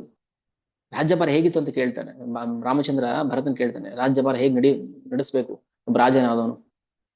ಯಾಕೆ ರಾವಣ ಅಟ್ಯಾಕ್ ಮಾಡಕ್ ಆಗಿಲ್ಲ? ದೇವತೆಗಳು ಕಾವಲು ಕಾಯ್ತಾ ಇದ್ರು ಅಯೋಧ್ಯೆಯನ್ನ. ಪ್ರತಿಯೊಬ್ಬ ಮನುಷ್ಯನು ಅಲ್ಲಿ ಅಯೋಧ್ಯೆ ನಗರಿಯಲ್ಲಿ ಧರ್ಮಕ್ಕೋಸ್ಕರ ಇದ್ದವರು. ಎಲ್ಲಿ ಧರ್ಮದ ಬೇಲಿ ಇರುತ್ತೆ ಅಲ್ಲಿ ರಾವಣ ಅಂತ ಅಧರ್ಮಿಗಳು ಮುಟ್ಟಕ್ಕಾಗೋದಿಲ್ಲ. ಆಮೇಲೆ ಅವರ ಸಾಮಂತರು ಹೇಗಿರ್ತಾ ಇದ್ರು ಅಂತ, ಪ್ರತಿದಿನ ದಶರಥಂತ್ರ ಬಂದು ಅವನ ಆ ರಾಜ್ಯದ ಯೋಗಕ್ಷೇಮವನ್ನ ಹೇಳಿ ಹೋಗ್ಬೇಕಿತ್ತು, ರಿಪೋರ್ಟ್ ಕೊಟ್ಟು ಹೋಗ್ಬೇಕಿತ್ತು. ಮನೆಗಳು ಹೇಗಿದ್ರು ಅಂದ್ರೆ, ಸಾಮಂತ ರಾಜ ಸಂಗೈಶ ಬಲಿಕರ್ಮಾಭಿರಾವೃತಂ ನಾನಾ ದೇಶ ನಿವಾಸೈಶ್ಚ ವಣಿಗ್ಭಿರ್ ಪಶು ಶೋಭಿತಾಂ ಪ್ರಾಸಾದ ರತ್ನ ವಿಕೃತೈ. ಪ್ರಾಸಾದ ಅಂದ್ರೆ ಪ್ರಾಂಗಣಗಳು, ಮನೆ ಮುಂದೆ ಜಗಲಿ ಕಟ್ಟೆ, ಬಾಗಿಲು, ತೋರಣ, ಇದೆಲ್ಲ ರತ್ನ ವಿಕೃತೈ. ರತ್ನದಿಂದ ಮಾಡಿರ್ತಾರೆ, ಮುತ್ತು ರತ್ನಗಳಿಂದ ಮಾಡಿರ್ತಿದ್ರು ಮನೆಗಳನ್ನ, ಬಾಗಿಲುಗಳನ್ನ. ಅಲ್ಲಲ್ಲೇ ವಿಚಿತ್ರವಾದ ವಿಚಿತ್ರಗಳನ್ನ ರಚನೆ ಮಾಡಿರ್ತಾ ಇದ್ರು. ಪ್ರತಿಯೊಬ್ಬರು ವಜ್ರ ವೈಡೂರ್ಯಗಳನ್ನ ಅಲಂಕಾರ ಮಾಡ್ಕೊಂಡಿದ್ರು. ಪ್ರತಿಯೊಬ್ಬರು ಶ್ರೀಮಂತರೇ. ನಾವು ಸುಮ್ಮನೆ ರಾಮರಾಜ್ಯ ಅಂತ ಕನ್ಸ್ಕೊಳ್ಬೇಕಷ್ಟೇ, ಹಂಗಿರಕ್ ಸಾಧ್ಯ ಆಗಲ್ಲ. ಈಗ ಸದ್ಯಕ್ಕೆ ಹರಿನಾಮ ಹೇಳ್ಬಿಟ್ರೆ ಸಾಕು, ನಾವು ಹರೇ ಕೃಷ್ಣ ಮಹಂತ ಹೇಳ್ಬಿಟ್ರೆ ಇನ್ನೇನ್ ನಾವು ಊಹೆ ಕೂಡ ಮಾಡಕ್ಕಾಗಲ್ಲ. ಆಮೇಲೆ ಪ್ರತಿಯೊಬ್ಬ ಸೈನಿಕನೂ ಕೂಡ ನಿಪುಣನಾಗಿದ್ದ, ಪ್ರತಿಯೊಂದು ಕಲೆಯಲ್ಲಿ ನಿಪುಣನಾಗಿದ್ದ. ಆಮೇಲೆ ಇವರು ದಶರಥ ಹೇಗಿದೆ ಅಂದ್ರೆ ತುಂಬಾ ಚಾಣಾಕ್ಷ. ತುಂಬಾ ಬುದ್ಧಿವಂತ. ಹಣವನ್ನ ಯಾವಾಗ ಖರ್ಚು ಮಾಡ್ಬೇಕು, ಯಾವಾಗ ಕೂಡಿಡ್ಬೇಕು, ಪ್ರತಿಯೊಂದು ಇದೆ. ದೀರ್ಘದರ್ಶಿ ಮಹಾತೇಜ ಪೌರ ಜನಾಪದ ಪೌರ ಜಾನಪದ ಪ್ರಿಯ ಮಹರ್ಷಿ ಕಲ್ಪೋ ರಾಜಸ್ತ್ರೀಷು ಲೋಕೇಶು ವಿಶ್ರುತ ಬಲವಾನ್ ನಿಹತ ಮಿತ್ರೋ ಮಿತ್ರವಾನ್ ವಿಜಿತೇಂದ್ರಿಯ ಧನೈಷ ಸಂಚಯಿಷ್ಯಾನಿ ಚಕ್ರ ವೈಶ್ರವಣೋಪಮಃ. ಹೇಗೆ ಅಂದ್ರೆ, ₹1 ಬಂದ್ರೆ ಅದನ್ನ ಹೇಗೆ ಖರ್ಚು ಮಾಡ್ಬೇಕು, ಎಲ್ಲಿಂದ ಧನ ಸಂಪಾದನೆ ಮಾಡ್ಬೇಕು, ಹೇಗೆ ಜನಗಳಿಗೆ ವಿನಿಯೋಗ ಮಾಡ್ಬೇಕು, ಇದು ಅವನಿಗೆ ಅರ್ಥಶಾಸ್ತ್ರಜ್ಞ ಆಗಿದ್ದ ಅವನು. ದಶರಥ, ನಾವು ಬರೀ ಈಗ ರಾಮಾಯಣವನ್ನ ನಾವು ಕೇವಲ ಆ ಒಂದು ಆ ಪೌರಾಣಿಕ ಕತೆ ಅಥವಾ ಸಾಮಾಜಿಕ ಕತೆ ಅಂತ ನೋಡಬಾರ್ದು, ಅಥವಾ ಭಗವಂತ ತತ್ವ ಕತೆ ಅಂತ ನೋಡಬಾರ್ದು. ಇದರಲ್ಲಿ ಪ್ರತಿಯೊಬ್ಬರ ಜೀವನದ ಪ್ರತಿಯೊಂದು ಎಳೆಯನ್ನ ವಿಸ್ತಾರವಾಗಿ ಚರ್ಚೆ ಮಾಡ್ತಾರೆ ವಾಲ್ಮೀಕಿಗಳು. ರಾಮಾಯಣ, ಓಕೆ, ರಾಮಾಯಣಕ್ಕೂ ಮತ್ತೆ ಭಾಗವತಂಗೂ ಅಜಗಜಾಂತರ ವ್ಯತ್ಯಾಸ ಇದೆ. ಬಟ್ ಇಲ್ಲಿ ಪ್ರತಿಯೊಂದು ಶ್ರೀಮದ್ ಭಾಗವತಂ ಸಂಪೂರ್ಣ ಡಿವೋಷನ್, ಭಕ್ತಿ ರಸ ತುಂಬಿಡುತ್ತೆ. ಬಟ್ ರಾಮಾಯಣದಲ್ಲಿ ಏನಂದ್ರೆ, ಭಕ್ತಿನೂ ಇದೆ ಹೌದು, ಆದ್ರೆ ಸಾಮಾನ್ಯ ಮನುಷ್ಯನ ಅವನು ಹೇಗೆ ಜೀವನ ಮಾಡ್ಬೇಕು ಅನ್ನೋದನ್ನ ಎಳೆ ಎಳೆಯಾಗಿ ತೋರಿಸ್ತಾರೆ ಅದರಲ್ಲಿ. ನಾವು ಇದನ್ನ ಅರ್ಥ ಮಾಡ್ಕೊಂಡು ಜೀವನ ಮಾಡೋಕೆ ಪ್ರಯತ್ನ ಮಾಡ್ಬೇಕು. ಸೊ ರಾಮಚಂದ್ರ ಇದ್ದರೆ ಏನ್ ಮಾಡ್ತಾ ಇದ್ದ, ಹಿಂಗಿದ್ರೆ ನಾವೇನ್ ಮಾಡ್ಬೇಕು, ಈ ಸಮಸ್ಯೆ ಬಂದಾಗ ಏನ್ ಮಾಡ್ಬೇಕು, ಪ್ರತಿಯೊಂದು ಇಲ್ಲಿ ಇದೆ. ಈಗ ಒಬ್ಬ ಕಳ್ಳ ಇರ್ತಾನೆ ಅಂತ ಇಟ್ಕೊಳ್ಳಿ, ಅಲ್ಲಿ ಕಳ್ಳಕಾಕರು ಇರ್ಲಿಲ್ಲ ಅಂತ ಹೇಳ್ತಾರೆ. ಒಂದು ವೇಳೆ ಅಂದ್ರೆ ನಮ್ಗೆ ತೋರ್ಸೋದಕ್ಕೆ, ಒಬ್ಬ ಕಳ್ಳನನ್ನ ನೀನು ಗಡಿಪಾರು ಮಾಡಿದ್ರೆ ಅವನನ್ನ ಹೇಗೆ ನೀನು ಅಬ್ಸರ್ವ್ ಮಾಡ್ಬೇಕು? ಸುಮ್ಮನೆ ಬಿಟ್ಬಿಡ್ಬೇಕಾ? ಬಿಟ್ಟು ಆಮೇಲೆ ಒಂದು ಕಣ್ಣಿಡಬೇಕು. ನಾಳೆ ದಿನ ಅದೇ ಕಳ್ಳ ನಿನ್ನ ಮನೆಗೆ ವಾಪಸ್ ಬಂದು, ಸ್ವಾಮಿ ನನ್ನ ತಪ್ಪಾಯ್ತು ಕ್ಷಮಿಸಿ ಅಂತ ಹೇಳಿ ನಿಮ್ಮ ಕ್ಷಮೆಯನ್ನ, ನಿಮ್ಮ ಅನುಕಂಪೆಯನ್ನ ಗಿಟ್ಟಿಸಿ ಮತ್ತೆ ನಿನ್ನ ಮನೆಯಲ್ಲಿ ಸೇರ್ಕೊಂಡು ದೊಡ್ಡ ರಾದ್ದಾಂತ ಮಾಡೋದನ್ನ ತಪ್ಪಿಸ್ಬೇಕಾದ್ರೆ ನೀನು ಅವನ್ನ ಎಚ್ಚರಿಕೆಯಿಂದ ನೋಡ್ಬೇಕು. ರಾಮಚಂದ್ರ ಹೇಳ್ಕೊಡೋ ಮಾತಿದ್ದು. ನಮ್ಗೆ ಇಷ್ಟ ಬಂದಂಗೆ ನಾವು ಜೀವನ ಮಾಡ್ಕೊಂಡು ಹೋಗ್ಬಿಡ್ತೀವಿ. ಇಲ್ಲ ಇಲ್ಲ, ಅಲ್ಲಿ ಏನ್ ರಾಮಾಯಣದಲ್ಲಿ ಚರ್ಚೆ ಮಾಡಿರ್ತಾರೆ ಅದನ್ನ ಸ್ವಲ್ಪ ಸೂಕ್ಷ್ಮ ಗಮನಿಸ್ಬೇಕು. ನರಾಸ್ತುಷ್ಟ ಧನೈಸ್ತೈಹಿ ಸ್ಥೈರ್ ಲುಬ್ಧ ಸತ್ಯವಾದಿನಃ. ಯಾರಿಗೂ ಹಣದ ಆಸೆ ಇರಲಿಲ್ಲ ಅಲ್ಲಿ, ದುಡ್ಡಿಗೋಸ್ಕರ ಧರ್ಮವನ್ನು ಮಾರೋದು. ನಾಸ್ತಿಕೋ ನಾನೃತೀವಾಪಿ ನ ಕಶಿದಬ್ಬರು ಬಹುಶ್ರುತಃ ನಾ ಅನುಸೂಯಕೋ ನ ಅಶಕ್ತೋ ನಾ ವಿದ್ವಾನ್ ವಿದ್ಯತೆ ಕ್ವಚಿತ್. ಯಾರು ಅಶಕ್ತರಿರ್ಲಿಲ್ಲ, ದಡ್ರಿರ್ಲಿಲ್ಲ, ಅಲ್ಲಿ ಅಸೂಯೆ ಪಡುವಂತವ್ರು ಇರ್ಲಿಲ್ಲ, ಯಾರು ಕುರೂಪಿಗಳಿರ್ಲಿಲ್ವಂತೆ. ಬಡವರು ಕುರೂಪಿಗಳು, ರಾಜಿನಲ್ಲಿ ಭಯ ಭಕ್ತಿ ಇರ್ತಾ ಇತ್ತು, ರೆಸ್ಪೆಕ್ಟ್ ಇರ್ತಾ ಇತ್ತು. ಹೇಗಿರ್ಬೋದು ಅಲ್ವಾ? ಆಗ ಜನಜೀವನ ನೆನ್ಸ್ಕೊಂಡ್ರೆ ಹೇಗೆ ಅನ್ಸುತ್ತೆ ಅದು. ಇದು ಅಯೋಧ್ಯೆ ನಗರದ ವರ್ಣನೆ ಮಾಡ್ತಾರೆ. ಆಮೇಲೆ ಅಶ್ವಮೇಧ ಮಾಡಿದಾಗ ಆ ಋಷಿಶೃಂಗನ ಯಾಕೆ ಕರ್ಕೊಂಡ್ಬರ್ತಾರೆ? ಋಷಿಶೃಂಗ ಒಬ್ಬ ಬ್ರಾಹ್ಮಣ ಕುಮಾರ. ಅವನು ಜಗತ್ತಲ್ಲಿ ಅವ್ರ ಅಪ್ಪನ ಬಿಟ್ಟರೆ ಬೇರೆ ಯಾರನ್ನೂ ನೋಡೇ ಇರೋದಿಲ್ಲ. ಮೃಗಿ ಒಬ್ಬ ಋಷಿ ಹೆಸರು, ಅವನ ತಂದೆಯ ಹೆಸರು. ಹೆಂಗಸರು ನೋಡೇ ಇರಲಿಲ್ಲ ಅವನು ಅವನ ಜೀವನದಲ್ಲಿ. ಆ ಋಷಿಶೃಂಗನ ಹೇಗೆ ಕರ್ಕೊಂಡ್ಬರ್ಬೇಕು ಅಂದ್ರೆ ಒಂದು ಉಪಾಯ ಮಾಡ್ತಾರೆ. ಸ್ತ್ರೀಯರನ್ನ, ನರ್ತಕಿಯರನ್ನ ಕಳಿಸಿ ಅವ್ರನ್ನ ಕರ್ಕೊಂಡ್ಬರ್ಬೇಕು. ಇಲ್ಲ ಬರೋದಂಗಿಲ್ಲ ಅವನು, ಆ ಕಾಡನ್ನ ಬಿಟ್ಟು ಬರ್ತಿರ್ಲಿಲ್ಲ ಅವನು ಋಷಿಶೃಂಗ. ಅವನ್ನ ಕರ್ಕೊಂಬಂದು ಪುತ್ರ ಕಾಮೇಷ್ಟಿ ಯಾಗ ಮಾಡಿಸ್ತಾನೆ ದಶರಥ ಮಹಾರಾಜ. ಅದಾದ್ಮೇಲೆ ಒಂದು ಗೊಂದಲ ಶುರು ಆಯ್ತು, ಪಾಯಸ ಬಂದಾಗ ಹೆಂಗೆ ಸಮಾನವಾಗಿ ಹಂಚೋದು ಅಂತ. ಏನ್ ಮಾಡ್ತಾನೆ ದಶರಥ, ಗೊಂದಲ ಹೇಳಿದಲ್ಲ, ಈಗ ಅವನ ಬಗ್ಗೆ ಸ್ವಲ್ಪ ಚಿತ್ರಣ ಮಾಡೋಣ. ಇಲ್ಲಿ ನಾನು ಸ್ಟಾಪ್ ಮಾಡ್ತೀನಿ, ಮತ್ತೆ ನಾಳೆ ಒಂದೆರಡು ವಿಚಾರ ಚರ್ಚೆ ಮಾಡೋಣ.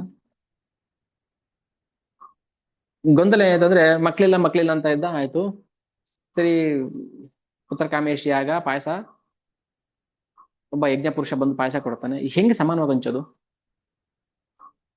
ಈಗ ಕೌಸಲ್ಯ ಪೂರ್ತಿ ಕೊಡೋಂಗಿಲ್ಲ, ಸಮಾನವಾಗಿ ಹಂಚ್ಬೇಕಂತ ಬೇರೆ ಹೇಳ್ಬಿಟ್ಟಿದ್ದಾರೆ. ಅವಳಿಗೆ ಕೊಡದೆ ಸುಮಿತ್ರೆಗೋ ಕೈ ಕೊಟ್ರೆ ಅಲ್ಲಿ ಪಾರ್ಶಾಲಿಟಿ ಬರ್ಬೋದು, ನನ್ಗೆ ಜಾಸ್ತಿ ಕೊಟ್ಟಿದ್ದಾನೆ, ನನ್ ಕಡಿಮೆ ಕೊಟ್ಟಿದ್ದಾನೆ ಅಂತ. ಸೊ ಇಂಥ ಸಂದರ್ಭದಲ್ಲಿ ಸಿಕ್ಕಾಕೊಂಡಾಗ ನಾವ್ ಏನ್ ಮಾಡ್ತೀವಿ? ಈಗ ನಮ್ದೇ ಸಂದರ್ಭ ಸನ್ನಿವೇಶ ಸೃಷ್ಟಿ ಆಯ್ತು ಅನ್ಕೊಳ್ಳೋಣ, ಧರ್ಮ ಸಂಕಟ. ಸೊ ಈ ಧರ್ಮ ಸಂಕಟಕ್ಕೆ ಸಿಕ್ಕಾಕೊಂಡಾಗ ನಾವೇನ್ ಮಾಡ್ಬೇಕು? ಪ್ರತಿಯೊಬ್ರು ಒಂದಲ್ಲ ಒಂದು ರೀತಿಯಲ್ಲಿ ಧರ್ಮ ಸಂಕಟ ಸಿಕ್ಕಾಕೊಳ್ತೀವಿ. ನಾವು ಸಿಕ್ಕಾಕೊಂಡಿರ್ತೀವಿ, ಮುಂದೆ ಸಿಕ್ಕಾಕೊಳ್ತೀವಿ, ಏನೋ ಒಂದಾಗುತ್ತೆ. ಆ ಸಂದರ್ಭದಲ್ಲಿ ಹೇಗೆ ಅದರಿಂದ ಹೊರಗಡೆ ಬರ್ಬೇಕು? ದಶರಥ ಹೆಂಗ್ ನಡ್ಕೊಂಡ? ಒಂದು, ಅದರಿಂದ ಆಚೆ ಬರಕ್ಕಾಗಿಲ್ಲ ಅಂದ್ರೆ ಅದರ ಪರಿಣಾಮವನ್ನ ನಾವು ಸ್ವೀಕಾರ ಮಾಡ್ಬೇಕು. ಈಗ ಹೇಳ್ತಿರ್ತೇವೆ ಕುಡಿಯೋದ್ ಬಿಡು ಕುಡಿಯೋದ್ ಬಿಡು, ಇಲ್ಲ ನಾನು ಬಿಡಲ್ಲ ಬಿಡಲ್ಲ ಅಂದ್ರೆ ಅದರಿಂದ ಆಗೋ ಪರಿಣಾಮನ ಅನುಭವಿಸ್ಬೇಕು. ಆಮೇಲೆ ಕೊರಗಬಾರ್ದು, ಅಯ್ಯೋ ನನ್ಗೆ ಹಿಂಗಾಯ್ತು, ಲಿವರ್ ಡ್ಯಾಮೇಜ್ ಆಯ್ತು, ಹಂಗಾಯ್ತು ಹಿಂಗಾಯ್ತು ಅಂತ. ಒಂದು ಬಿಡಬೇಕು, ಬಿಡಕ್ಕಾಗಿಲ್ಲ ಅಂದ್ರೆ ಅದರ ಪರಿಣಾಮವನ್ನು ಅನುಭವಿಸ್ಬೇಕು. ಈಗ ಇಂಥ ಧರ್ಮ ಸಂಕಟದಲ್ಲಿ ದಶರಥ ಎಷ್ಟು ಗೋಳಾಡ್ತಾನೆ. ಯಾಕಂದ್ರೆ ಪ್ರತಿಯೊಬ್ಬನು ಎಷ್ಟೇ ಬುದ್ಧಿವಂತ ಆಗಿರ್ಲಿ ಏನೇ ಆಗಿರ್ಲಿ ಎಡುತ್ತಾನೆ. ದಶರಥನು ಹಿಡಿದಾನೆ. ಯುದ್ಧದಲ್ಲಿ ದೇವಾಸುರ ಸಂಗ್ರಾಮದಲ್ಲಿ ಕೈಕೆ ಒಂದು ಗಂಡು ಹುಡುಗನ ವೇಷ ಹಾಕೊಂಡು ದಶರಥನ ಯುದ್ಧದಿಂದ ಕಾಪಾಡಿರ್ತಾಳೆ, ಅಪಾಯದಿಂದ ಪಾರ್ ಮಾಡಿರ್ತಾಳೆ. ಅವಳು ಸ್ತ್ರೀ ಅಂತ ಗೊತ್ತಿಲ್ಲ ದಶರಥನಿಗೆ. ಏನ್ ಬೇಕು ಕೇಳ್ಕೊ ವರ ಅಂತ ಕೊಟ್ಬಿಡ್ತಾನೆ. ನೋಡಿ, ಇದೆಲ್ಲ ಮಾಡೋ ತಪ್ಪುಗಳು. ಪ್ರಾಣ ಕಾಪಾಡದ್ಲಲ್ಲ, ಏನ್ ಬೇಕು ವರ ಕೇಳ್ಕೊ. 2 ವರ ಕೇಳಿ, ನಾನು ಇವಾಗ ಕೇಳಲ್ಲ, ನಾನು ಬೇಕಾದ ಕೇಳ್ತೀನಿ ಅಂದ್ಲ. ಅವಾಗ ನೋಡಿ ಹಂಗೆ ಇರುತ್ತೆ ಪೆಂಡಿಂಗ್. ಕರ್ಮ ಹಾಗೆ ಪೆಂಡಿಂಗ್ ಉಳ್ಕೊಂಡಿರುತ್ತೆ. ಯಾವಾಗ ಸಮಯ ಬರುತ್ತೋ ಅವಾಗ ದಬ್ ಅಂತ ನಮ್ ತಲೆ ಮೇಲೆ ಬೀಳುತ್ತೆ ಅಚಾನಕ್ ಆಗಿ. ಅದಾಯ್ತು ನೋಡಿ, ರಾಮಚಂದ್ರನಿಗೆ ಪಟ್ಟಾಭಿಷೇಕ ಮಾಡೋಕ್ ಮುಂಚೆ ನೆಕ್ಸ್ಟ್ ಯುದ್ಧಕಾಂಡದಲ್ಲಿ ಬರುತ್ತೆ. ಪಟ್ಟಾಭಿಷೇಕ ನಾಳೆ ಬೆಳಿಗ್ಗೆ ಮುಂಜಾನೆ ಪಟ್ಟಾಭಿಷೇಕ ಮಾಡ್ಬೇಕು, ಇವತ್ತು ರಾತ್ರಿ ಕೈಗೆ ವರ ಕೊಡು ಅಂತ ಕೇಳ್ತಾಳೆ. ಇಮ್ಮಿಡಿಯೇಟ್ ಈಗಲೇ ಇಷ್ಟು ವರ್ಷ ಇಲ್ದಿರೋ ಮಾತನ್ನ ಇವಾಗ ನಡ್ಸ್ಕೊಡು ಅಂತ ಕೇಳ್ತಾಳೆ. ಈಗ ಎಷ್ಟು ಇಕ್ಕಟ್ಟಲ್ಲಿ ಸಿಕ್ಕಾಕೊಳ್ತಾನೆ ಅವಾಗ. ಇಲ್ಲ ಅನ್ನಂಗಿಲ್ಲ. ಯಾಕೆ ಇಲ್ಲ ಅನ್ನಂಗಿಲ್ಲ? ಪ್ರಮಾಣ ಮಾಡ್ಬೇಕ, ವರ ಕೊಡ್ಬೇಕಾದ್ರೆ ಪ್ರಮಾಣ ಮಾಡಿರ್ತಾನೆ. ಸೂರ್ಯಚಂದ್ರ ಸಾಕ್ಷಿ, ಪಂಚಭೂತಗಳ ಸಾಕ್ಷಿ, ದೇವತೆಗಳ ಸಾಕ್ಷಿ, ಕಾಲ ಸಾಕ್ಷಿ, ಎಲ್ಲರಿಗೂ ಸಾಕ್ಷಿ ಮೇಲೆ ರಾಮಚಂದ್ರನ ಮೇಲೆ ಆಣೆ ಮಾಡಿ ಹೇಳಿರ್ತಾನೆ. ಅವನ ಮೇಲೆ ಆಣೆ ಮಾಡಿ ಹೇಳ್ತೀನಿ, ನಿನ್ಗೆ ಏನ್ ಬೇಕೋ ನಾನು ಕೊಡ್ತೀನಿ ಅಂತ. ಯಾವಾಗ ವರ ಕೇಳ್ಬೇಕಾದ್ರೆ ರಾತ್ರಿ ಕೇಳು, ಏನ್ ಬೇಕು ಕೇಳು ಅಂತ. ಸೊ ಈ ತರ ಧರ್ಮ ಸಂಕಟದಲ್ಲಿ ಸಿಕ್ಕಾಕೊಂಡಾಗ ಏನ್ ಮಾಡ್ಬೇಕು? ನಾವು ಅನ್ಕೊಂಡಿರೋಷ್ಟು ಸುಲಭ ಅಲ್ಲ ಈ ಜಗತ್ತು. ನಮ್ದು ಕರ್ಮಗಳು ಏನೇನಿರುತ್ತೆ ಗೊತ್ತಿಲ್ಲ. ಪ್ರತಿಯೊಬ್ರು ಅದನ್ನ ಅನುಭವಿಸ್ಬೇಕು, ಅದರ ಪರಿಣಾಮ ಏನಿದೆ ಅದನ್ನ ಸ್ವೀಕಾರ ಮಾಡ್ಬೇಕು. ಯಾವ ಪುರೋಹಿತರು ಆ ಪೂಜೆ ಈ ಪೂಜೆ ಏನು ವರ್ಕೌಟ್ ಆಗೋದಿಲ್ಲ. ಅಷ್ಟೇ ಯಾಕೆ, ವಸಿಷ್ಠರು ವಾಮದೇವರು ಇದ್ರಲ್ಲ, ವಿಶ್ವಾಮಿತ್ರರು ಇದ್ರಲ್ಲ, ಇವ್ರ ಜೊತೆ ಜಾಬಲಿ ಸತ್ಯಕಾಮ ಇದ್ರಲ್ಲ, ಇವ್ರ ಜೊತೆ ದಶರಥನ ಜೊತೆ, ಯಾಕೆ ಅವ್ರು ತಿದ್ಲಿಲ್ಲ? ಅವರು ಅದನ್ನ ಯಾಕೆ ಬದಲಾಯಿಸಕ್ಕಾಗಿಲ್ಲ? ಇಂಗಿತಜ್ಞರು, ಮಹಾ ಮೇಧಾವಿಗಳಿದ್ರು ದಶರಥನ ಜೊತೆ. ಕೈಕೆ ಮನೋಭಾವ ಯಾಕೆ ಅರ್ಥ ಮಾಡ್ಕೊಂಡು ದಶರಥನಿಗೆ ಹಂಗಾಗಲ್ಲ. ಹಂಗೆ ಅವ್ರು ಎಂತ ಮಹಾ ಚಾಣಾಕ್ಷರ ಆಗಿದ್ರು ಕೂಡ ಆ ವಿಧಿ ಕರ್ಮ ಅಂತ ಏನಿರುತ್ತೋ ಅದನ್ನ ಅವ್ರು ಅನುಭವಿಸ್ಲೇಬೇಕು. ಸಣ್ಣ ವಯಸ್ಸಿಂದ ಹಿಡಿದು ದಶರಥ ತನ್ನ ಜೀವನ ಮುಗಿಸೋ ತನಕ ಹಿಂಸೆಲೇ ಹೋಗ್ಬಿಟ್ರು. ಒಂದು ಕಡೆಯಿಂದ ಎಲ್ಲ ಹಿಂಸೆನೆ. ಚಿಕ್ಕ ವಯಸ್ಸಲ್ಲಿ ಮಾಡ್ಕೊಂಡಿದ್ದ ತಪ್ಪು, ಒಬ್ಬ ಋಷಿಗೆ ಬಾಣ ಹೊಡೆದ್ಬಿಟ್ಟಿರ್ತಾನೆ, ಶ್ರವಣ ಕುಮಾರನ್ಗೆ. ಅವ್ರ ತಂದೆ ತಾಯಿ ಶಾಪ ಹಾಕಿರ್ತಾರೆ. ಈ ಕಡೆ 3 ಜನ ಹೆಂಡತಿಗೆ ಪಾಯಸ ಕೊಡ್ಬೇಕಾದ ವಿಚಾರದಲ್ಲಿ.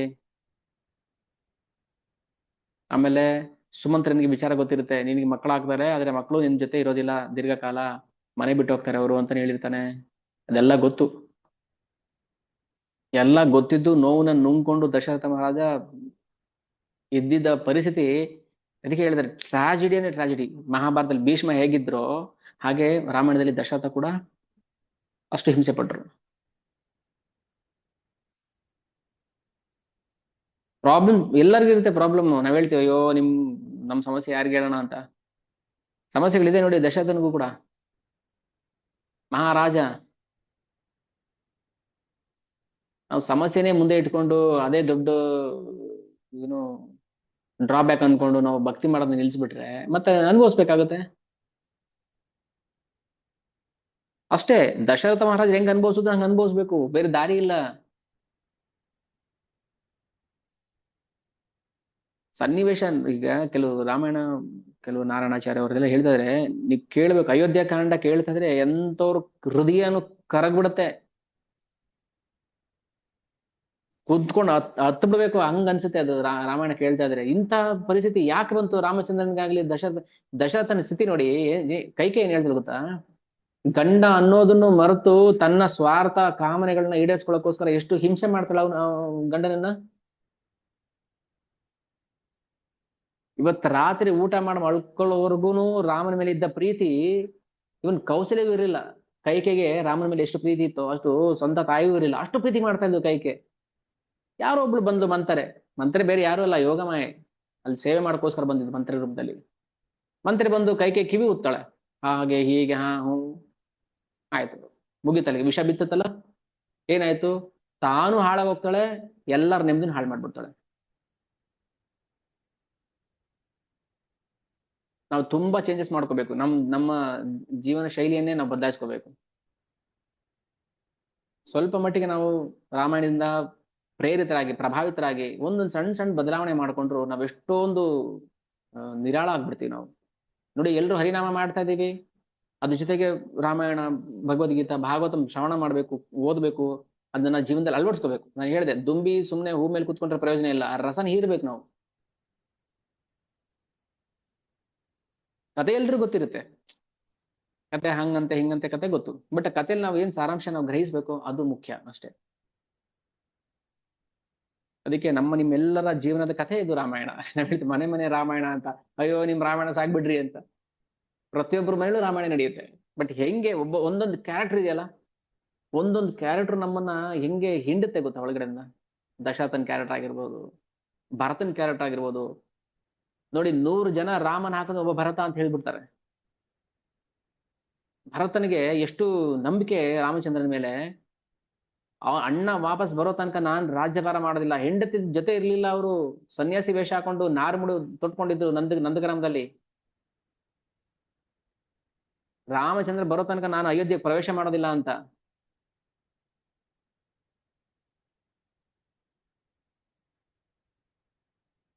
ಇದು ಇದು ಕಮಿಟ್ಮೆಂಟ್. 16 ರೌಂಡ್ ಜಪ ಮಾಡೋ ತನಕ ನಾನು ಮಲ್ಗೋದಿಲ್ಲ, ನಾನು ಊಟ ಮಾಡೋದಿಲ್ಲ, ನಾನು ನಿದ್ದೆ ಮಾಡೋದಿಲ್ಲ. ನಮ್ಗೆ ಆ ಕಮಿಟ್ಮೆಂಟ್ ಬರಲ್ಲ. ನಮ್ಗೆ ಕಾಂಪ್ರಮೈಸ್ ಆಗ್ಬಿಡ್ತೀವಿ ನಾವು. ನಡೆಯುತ್ತೆ. ಲಕ್ಷ್ಮಣನ್ ಕ್ಯಾರೆಕ್ಟರ್ ನೋಡಿ. ಅಲ್ಲಪ್ಪ, ಕೈಕೆ ಹೇಳಿದ್ದು ರಾಮ ಕಾಡಿಗೆ ಹೋಗ್ಬೇಕು ಅಂತ, ಇವನ್ ಸೀತೆ ಕಾಡಿಗೆ ಹೋಗ್ಬೇಕು ಅಂತ ಕೇಳಿಲ್ಲ, ಲಕ್ಷ್ಮಣ ಕಾಡಿಗೆ ಹೋಗ್ಬೇಕು ಅಂತ ಹೇಳಿಲ್ಲ ಅವಳು. ರಾಮಚಂದ್ರ ಕಾಡಿಗೆ ಹೋಗ್ಬೇಕಷ್ಟೇನೆ. ಯಾಕೆ ಹೋದ ಲಕ್ಷ್ಮಣನ ಜೊತೆಯಲ್ಲಿ?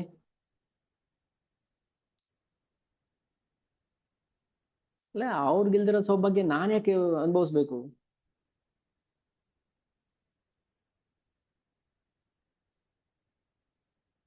ನಾವು ಎಂಜಾಯ್ ಮಾಡ್ಬೇಕು, ನಾವು ಕಂಫರ್ಟ್ ಆಗಿರ್ಬೇಕು, ಯಾವ್ದು ತೊಂದರೆ ಆಗ್ಬಾರ್ದು ನಮಗೆ. ಈ ತರ ನಾವು ಯೋಚನೆ ಮಾಡ್ತಿರ್ತೀವಿ. ಕಂಫರ್ಟ್ ಝೋನ್ ಇರಬಾರ್ದು. ಇವನ್ ಮರ್ಯಾದೆ ಪುರುಷ ಬಂದಿದ್ದೆ ಕಂಫರ್ಟ್ ಝೋನ್ ಬಂದ. ರಾಮಚಂದ್ರ ಮಹಾ ಚಕ್ರವರ್ತಿ, ಕಾಡಿಗೆ ಹೋಗಿ ಅಲಿಬೇಕು ಅಂತ ಇರ್ಲಿಲ್ಲ. 14 ವರ್ಷ ಹೆಂಗ್ ಜೀವನ ಮಾಡಿರ್ಬೋದು ಕಾಡಲ್ಲಿ, ಹಾಸಿಗೆ ಮೇಲೆ ಮಲಗಿಲ್ಲ. ರಾಮಚಂದ್ರ ನೆಲದ ಮೇಲೆ ಮಲ್ಕೊಂತಾನೆ ಅಂತೇಳಿ ಭರತ ನೆಲದಿಂದ ಕೆಳಗ್ ಮಲ್ಕೋತಾ ಇದ್ದ. ಯಾಕಂದ್ರೆ ನಾನು ಅಣ್ಣನಿಗಿಂತ ಮೇಲ್ ಮಲಗಬಾರ್ದು ಅಂತ. ಅಣ್ಣ ಕೆಳಗಡೆ ಮಲ್ಕೊಂಡು ನಾನು ಸುಪ್ಪತ್ತಿಗೆ ಮೇಲೆ ಮಲ್ಕೊಳಕ್ಕಾಗತ್ತಾ ಅಂತ ಹೇಳಿ.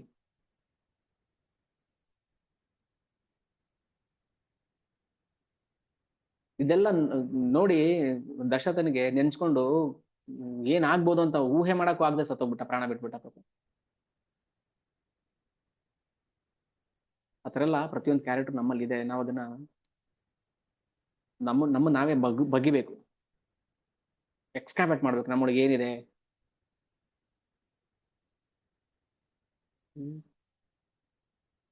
ಅದಕ್ಕೆ ರಾಮಾಯಣ ಓದ್ಬೇಕು. ಚಿಕ್ಕದು ಗುರು ಮಹಾರಾಜದ್ದು ಸ್ಮಾಲ್ ಬುಕ್ ಇದೆ, ಇಷ್ಟು ಅದನ್ನಾದ್ರೂ ಅದ್ರ ಏನ್ ಶ್ಲೋಕ ಈಗ ಏನಿಲ್ಲ, ಕತೆ ತರ ಇದೆ, ತತ್ವ ಇದೆ. ಅದನ್ನ ಓದಿ ಅರ್ಥ ಮಾಡ್ಕೊಳ್ಳೋ ಪ್ರಯತ್ನ ಮಾಡೋಣ. ಎಂತರು ಕರಗುತ್ತೆ. ಕೂತ್ಕೊಂಡ್ರೆ ಪುಸ್ತಕನ ಒಂದು ವಾರದಲ್ಲಿ ಓದಿ ಮುಗಿಸ್ಬೋದು. ಒಂದು ಕಡೆ ಕೂತ್ಕೊಂಡು ಎಲ್ಲಿ ಅಳು ಬರುತ್ತೆ ಹತ್ತು ಬಿಡಿ, ಎಲ್ಲಿ ನಗು ಬರುತ್ತೆ ನಕ್ಕು ಬಿಡಿ, ಎಂಜಾಯ್ ಮಾಡ್ಬೇಕು. ಆ ಡೈಲಾಗ್ಗಳು ಕೇಳ್ಬೇಕು. ನಾವು ಯಾಕೆ ಶ್ಲೋಕ ಓದಿ ಹೇಳ್ತಾ ಇರೋದು, ಕೆಲವು ಶ್ಲೋಕಗಳು ನಮ್ಮನ್ನ ಕರಗಿಸ್ಬಿಡುತ್ತೆ. ಎಂತಹ ಕಲ್ಲು ಹೃದಯ ಅದನ್ನು ಕರಗ್ಬಿಡುತ್ತೆ. ಅದಕ್ಕೆ ನಾವು ಮನಸ್ಥಿತಿನ ಅರ್ಥ ಮಾಡ್ಕೋಬೇಕು, ದಶರಥನ ಮನಸ್ಥಿತಿ ಅರ್ಥ ಮಾಡ್ಕೋಬೇಕು. ರಾಮಚಂದ್ರ ಹೇಳ್ತೇನೆ ಗೊತ್ತಪ್ಪ, ಅಲ್ಲ ಒಂದು ಮಾತು, ನೀನ್ ಕಾಡಿಗೆ ಹೋಗು ಅಂತ ಹೇಳಿದ್ರೆ ನಾನು ಖುಷಿಯಿಂದ ಹೋಗ್ತಾ ಇದ್ದೆ. ಮಗನ ಮೇಲೆ ನಂಬಿಕೆ ಇಲ್ಲದೆ ನೀನು ಕಾಡ್ಗೆ ಹೋಗು ಅಂತ ಹೇಳಿದ್ರೆ ಎಲ್ಲಿ ಬೇಜಾರ್ ಮಾಡ್ಕೊಂಡ್ಬಿಡ್ತಾನೋ ಅಂತ ನನ್ನ ಹತ್ರ ಹೇಳಿಲ್ವಾ ನೀನು ಅಂತಾರಲ್ಲ. ಹೆಂಗಿರುತ್ತೆ ಗೊತ್ತಾ ಅದು? ಅಲ್ಲ, ನೀನ್ ನನ್ ಮೇಲೆ ನಂಬಿಕೆ ಇಲ್ವಾ ನಿನ್ಗೆ? ಹಾಗಾದ್ರೆ ನಿನ್ ಮಗನ ಮೇಲೆ ನೀನ್ ನಂಬಿಕೆ ಬರಿಲ್ವಾ? ಕಾಡ್ಗೆ ಹೋಗು ಅಂದ್ರೆ ನಾನು ಅಳ್ತೀನ, ನಾನು ಬೇಜಾರ್ ಮಾಡ್ಕೋತೀನ? ಮತ್ ಯಾಕೆ ಹೇಳಿಲ್ಲ ನನ್ನ ಹತ್ರ ನೀನ್ ಕಾಡ್ಗೆ ಹೋಗು ಅಂತ? ನಾನ್ ಖುಷಿಯಿಂದ ಹೋಗ್ತೀನಿ. ನೀನ್ ಹೆಂಗೆ ಭರತನಿಗೆ ಈ ರಾಜ್ಯವನ್ನು ಕೊಡ್ತೀಯೋ, ನನಗೆ ಕಾಡನ್ನು ಕೊಟ್ಟಿದ್ಯಾ ನೀನು, ಕಾಡಲ್ಲಿ ಇದು ಅಂತ ಹೇಳ್ತಾ ಇದೀಯ, ನಿನ್ನ ಆಜ್ಞೆ ನಾನ್ ಯಾಕೆ ಮೀರ್ಬೇಕು ಅದನ್ನ ಅಂತ ಹೇಳ್ತೇನೆ. ರಾಮಚಂದ್ರ ದಶರಥನಿಗೆ ಎಷ್ಟು ನೋವಾಗುತ್ತೆ ಅವಾಗ. ಅಯ್ಯೋ ನನ್ನ ಮಗನ್ ನಂಬ್ಲಿಲ್ವಲ್ಲ ನಾನು, ಬೇಜಾರ್ ಮಾಡ್ಕೋತಾನೆ ರಾಮಚಂದ್ರ ಹಂಗ ಹೇಳಿದ್ರೆ. ಬೇಜಾರ್ ಮಾಡ್ಕೊಂಡ್ಬಿಡ್ತಾನೆ ಹೇಳಿದ್ರೆ ಅಂತ ನೀನ್ ಹೇಳಿಲ್ವಲ್ಲ, ಅದು ಸರಿನಾ ಅದು ನೀನ್ ಮಾಡಿದ್ದು? ಮತ್ ಏನ್ ನಂಬಿಕೆ ಅನ್ನೋದಕ್ಕೆ ಅರ್ಥ ಏನ್ ಬಂತು?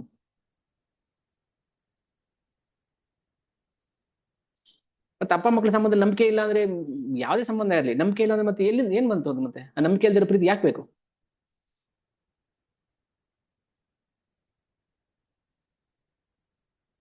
ಒಂದೊಂದು ಮಾತುಗಳು ನಮ್ಮನ್ನ ಹಿಡಿದು ಕೂರಿಸ್ಬಿಡುತ್ತೆ ರಾಮಾಯಣದಲ್ಲಿ.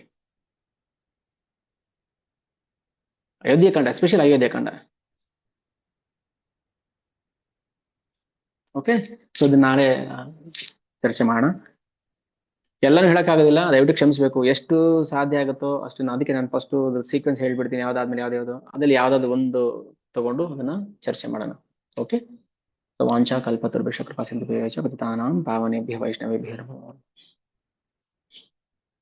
श्री रामचंद्र भगवान की जय, अनंत कोटि वैष्णव वृंद की जय। हरे कृष्ण।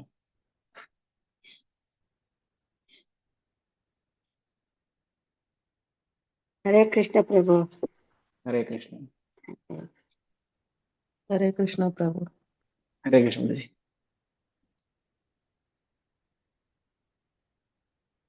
हरे कृष्ण प्रभु। हरे कृष्ण प्रभु।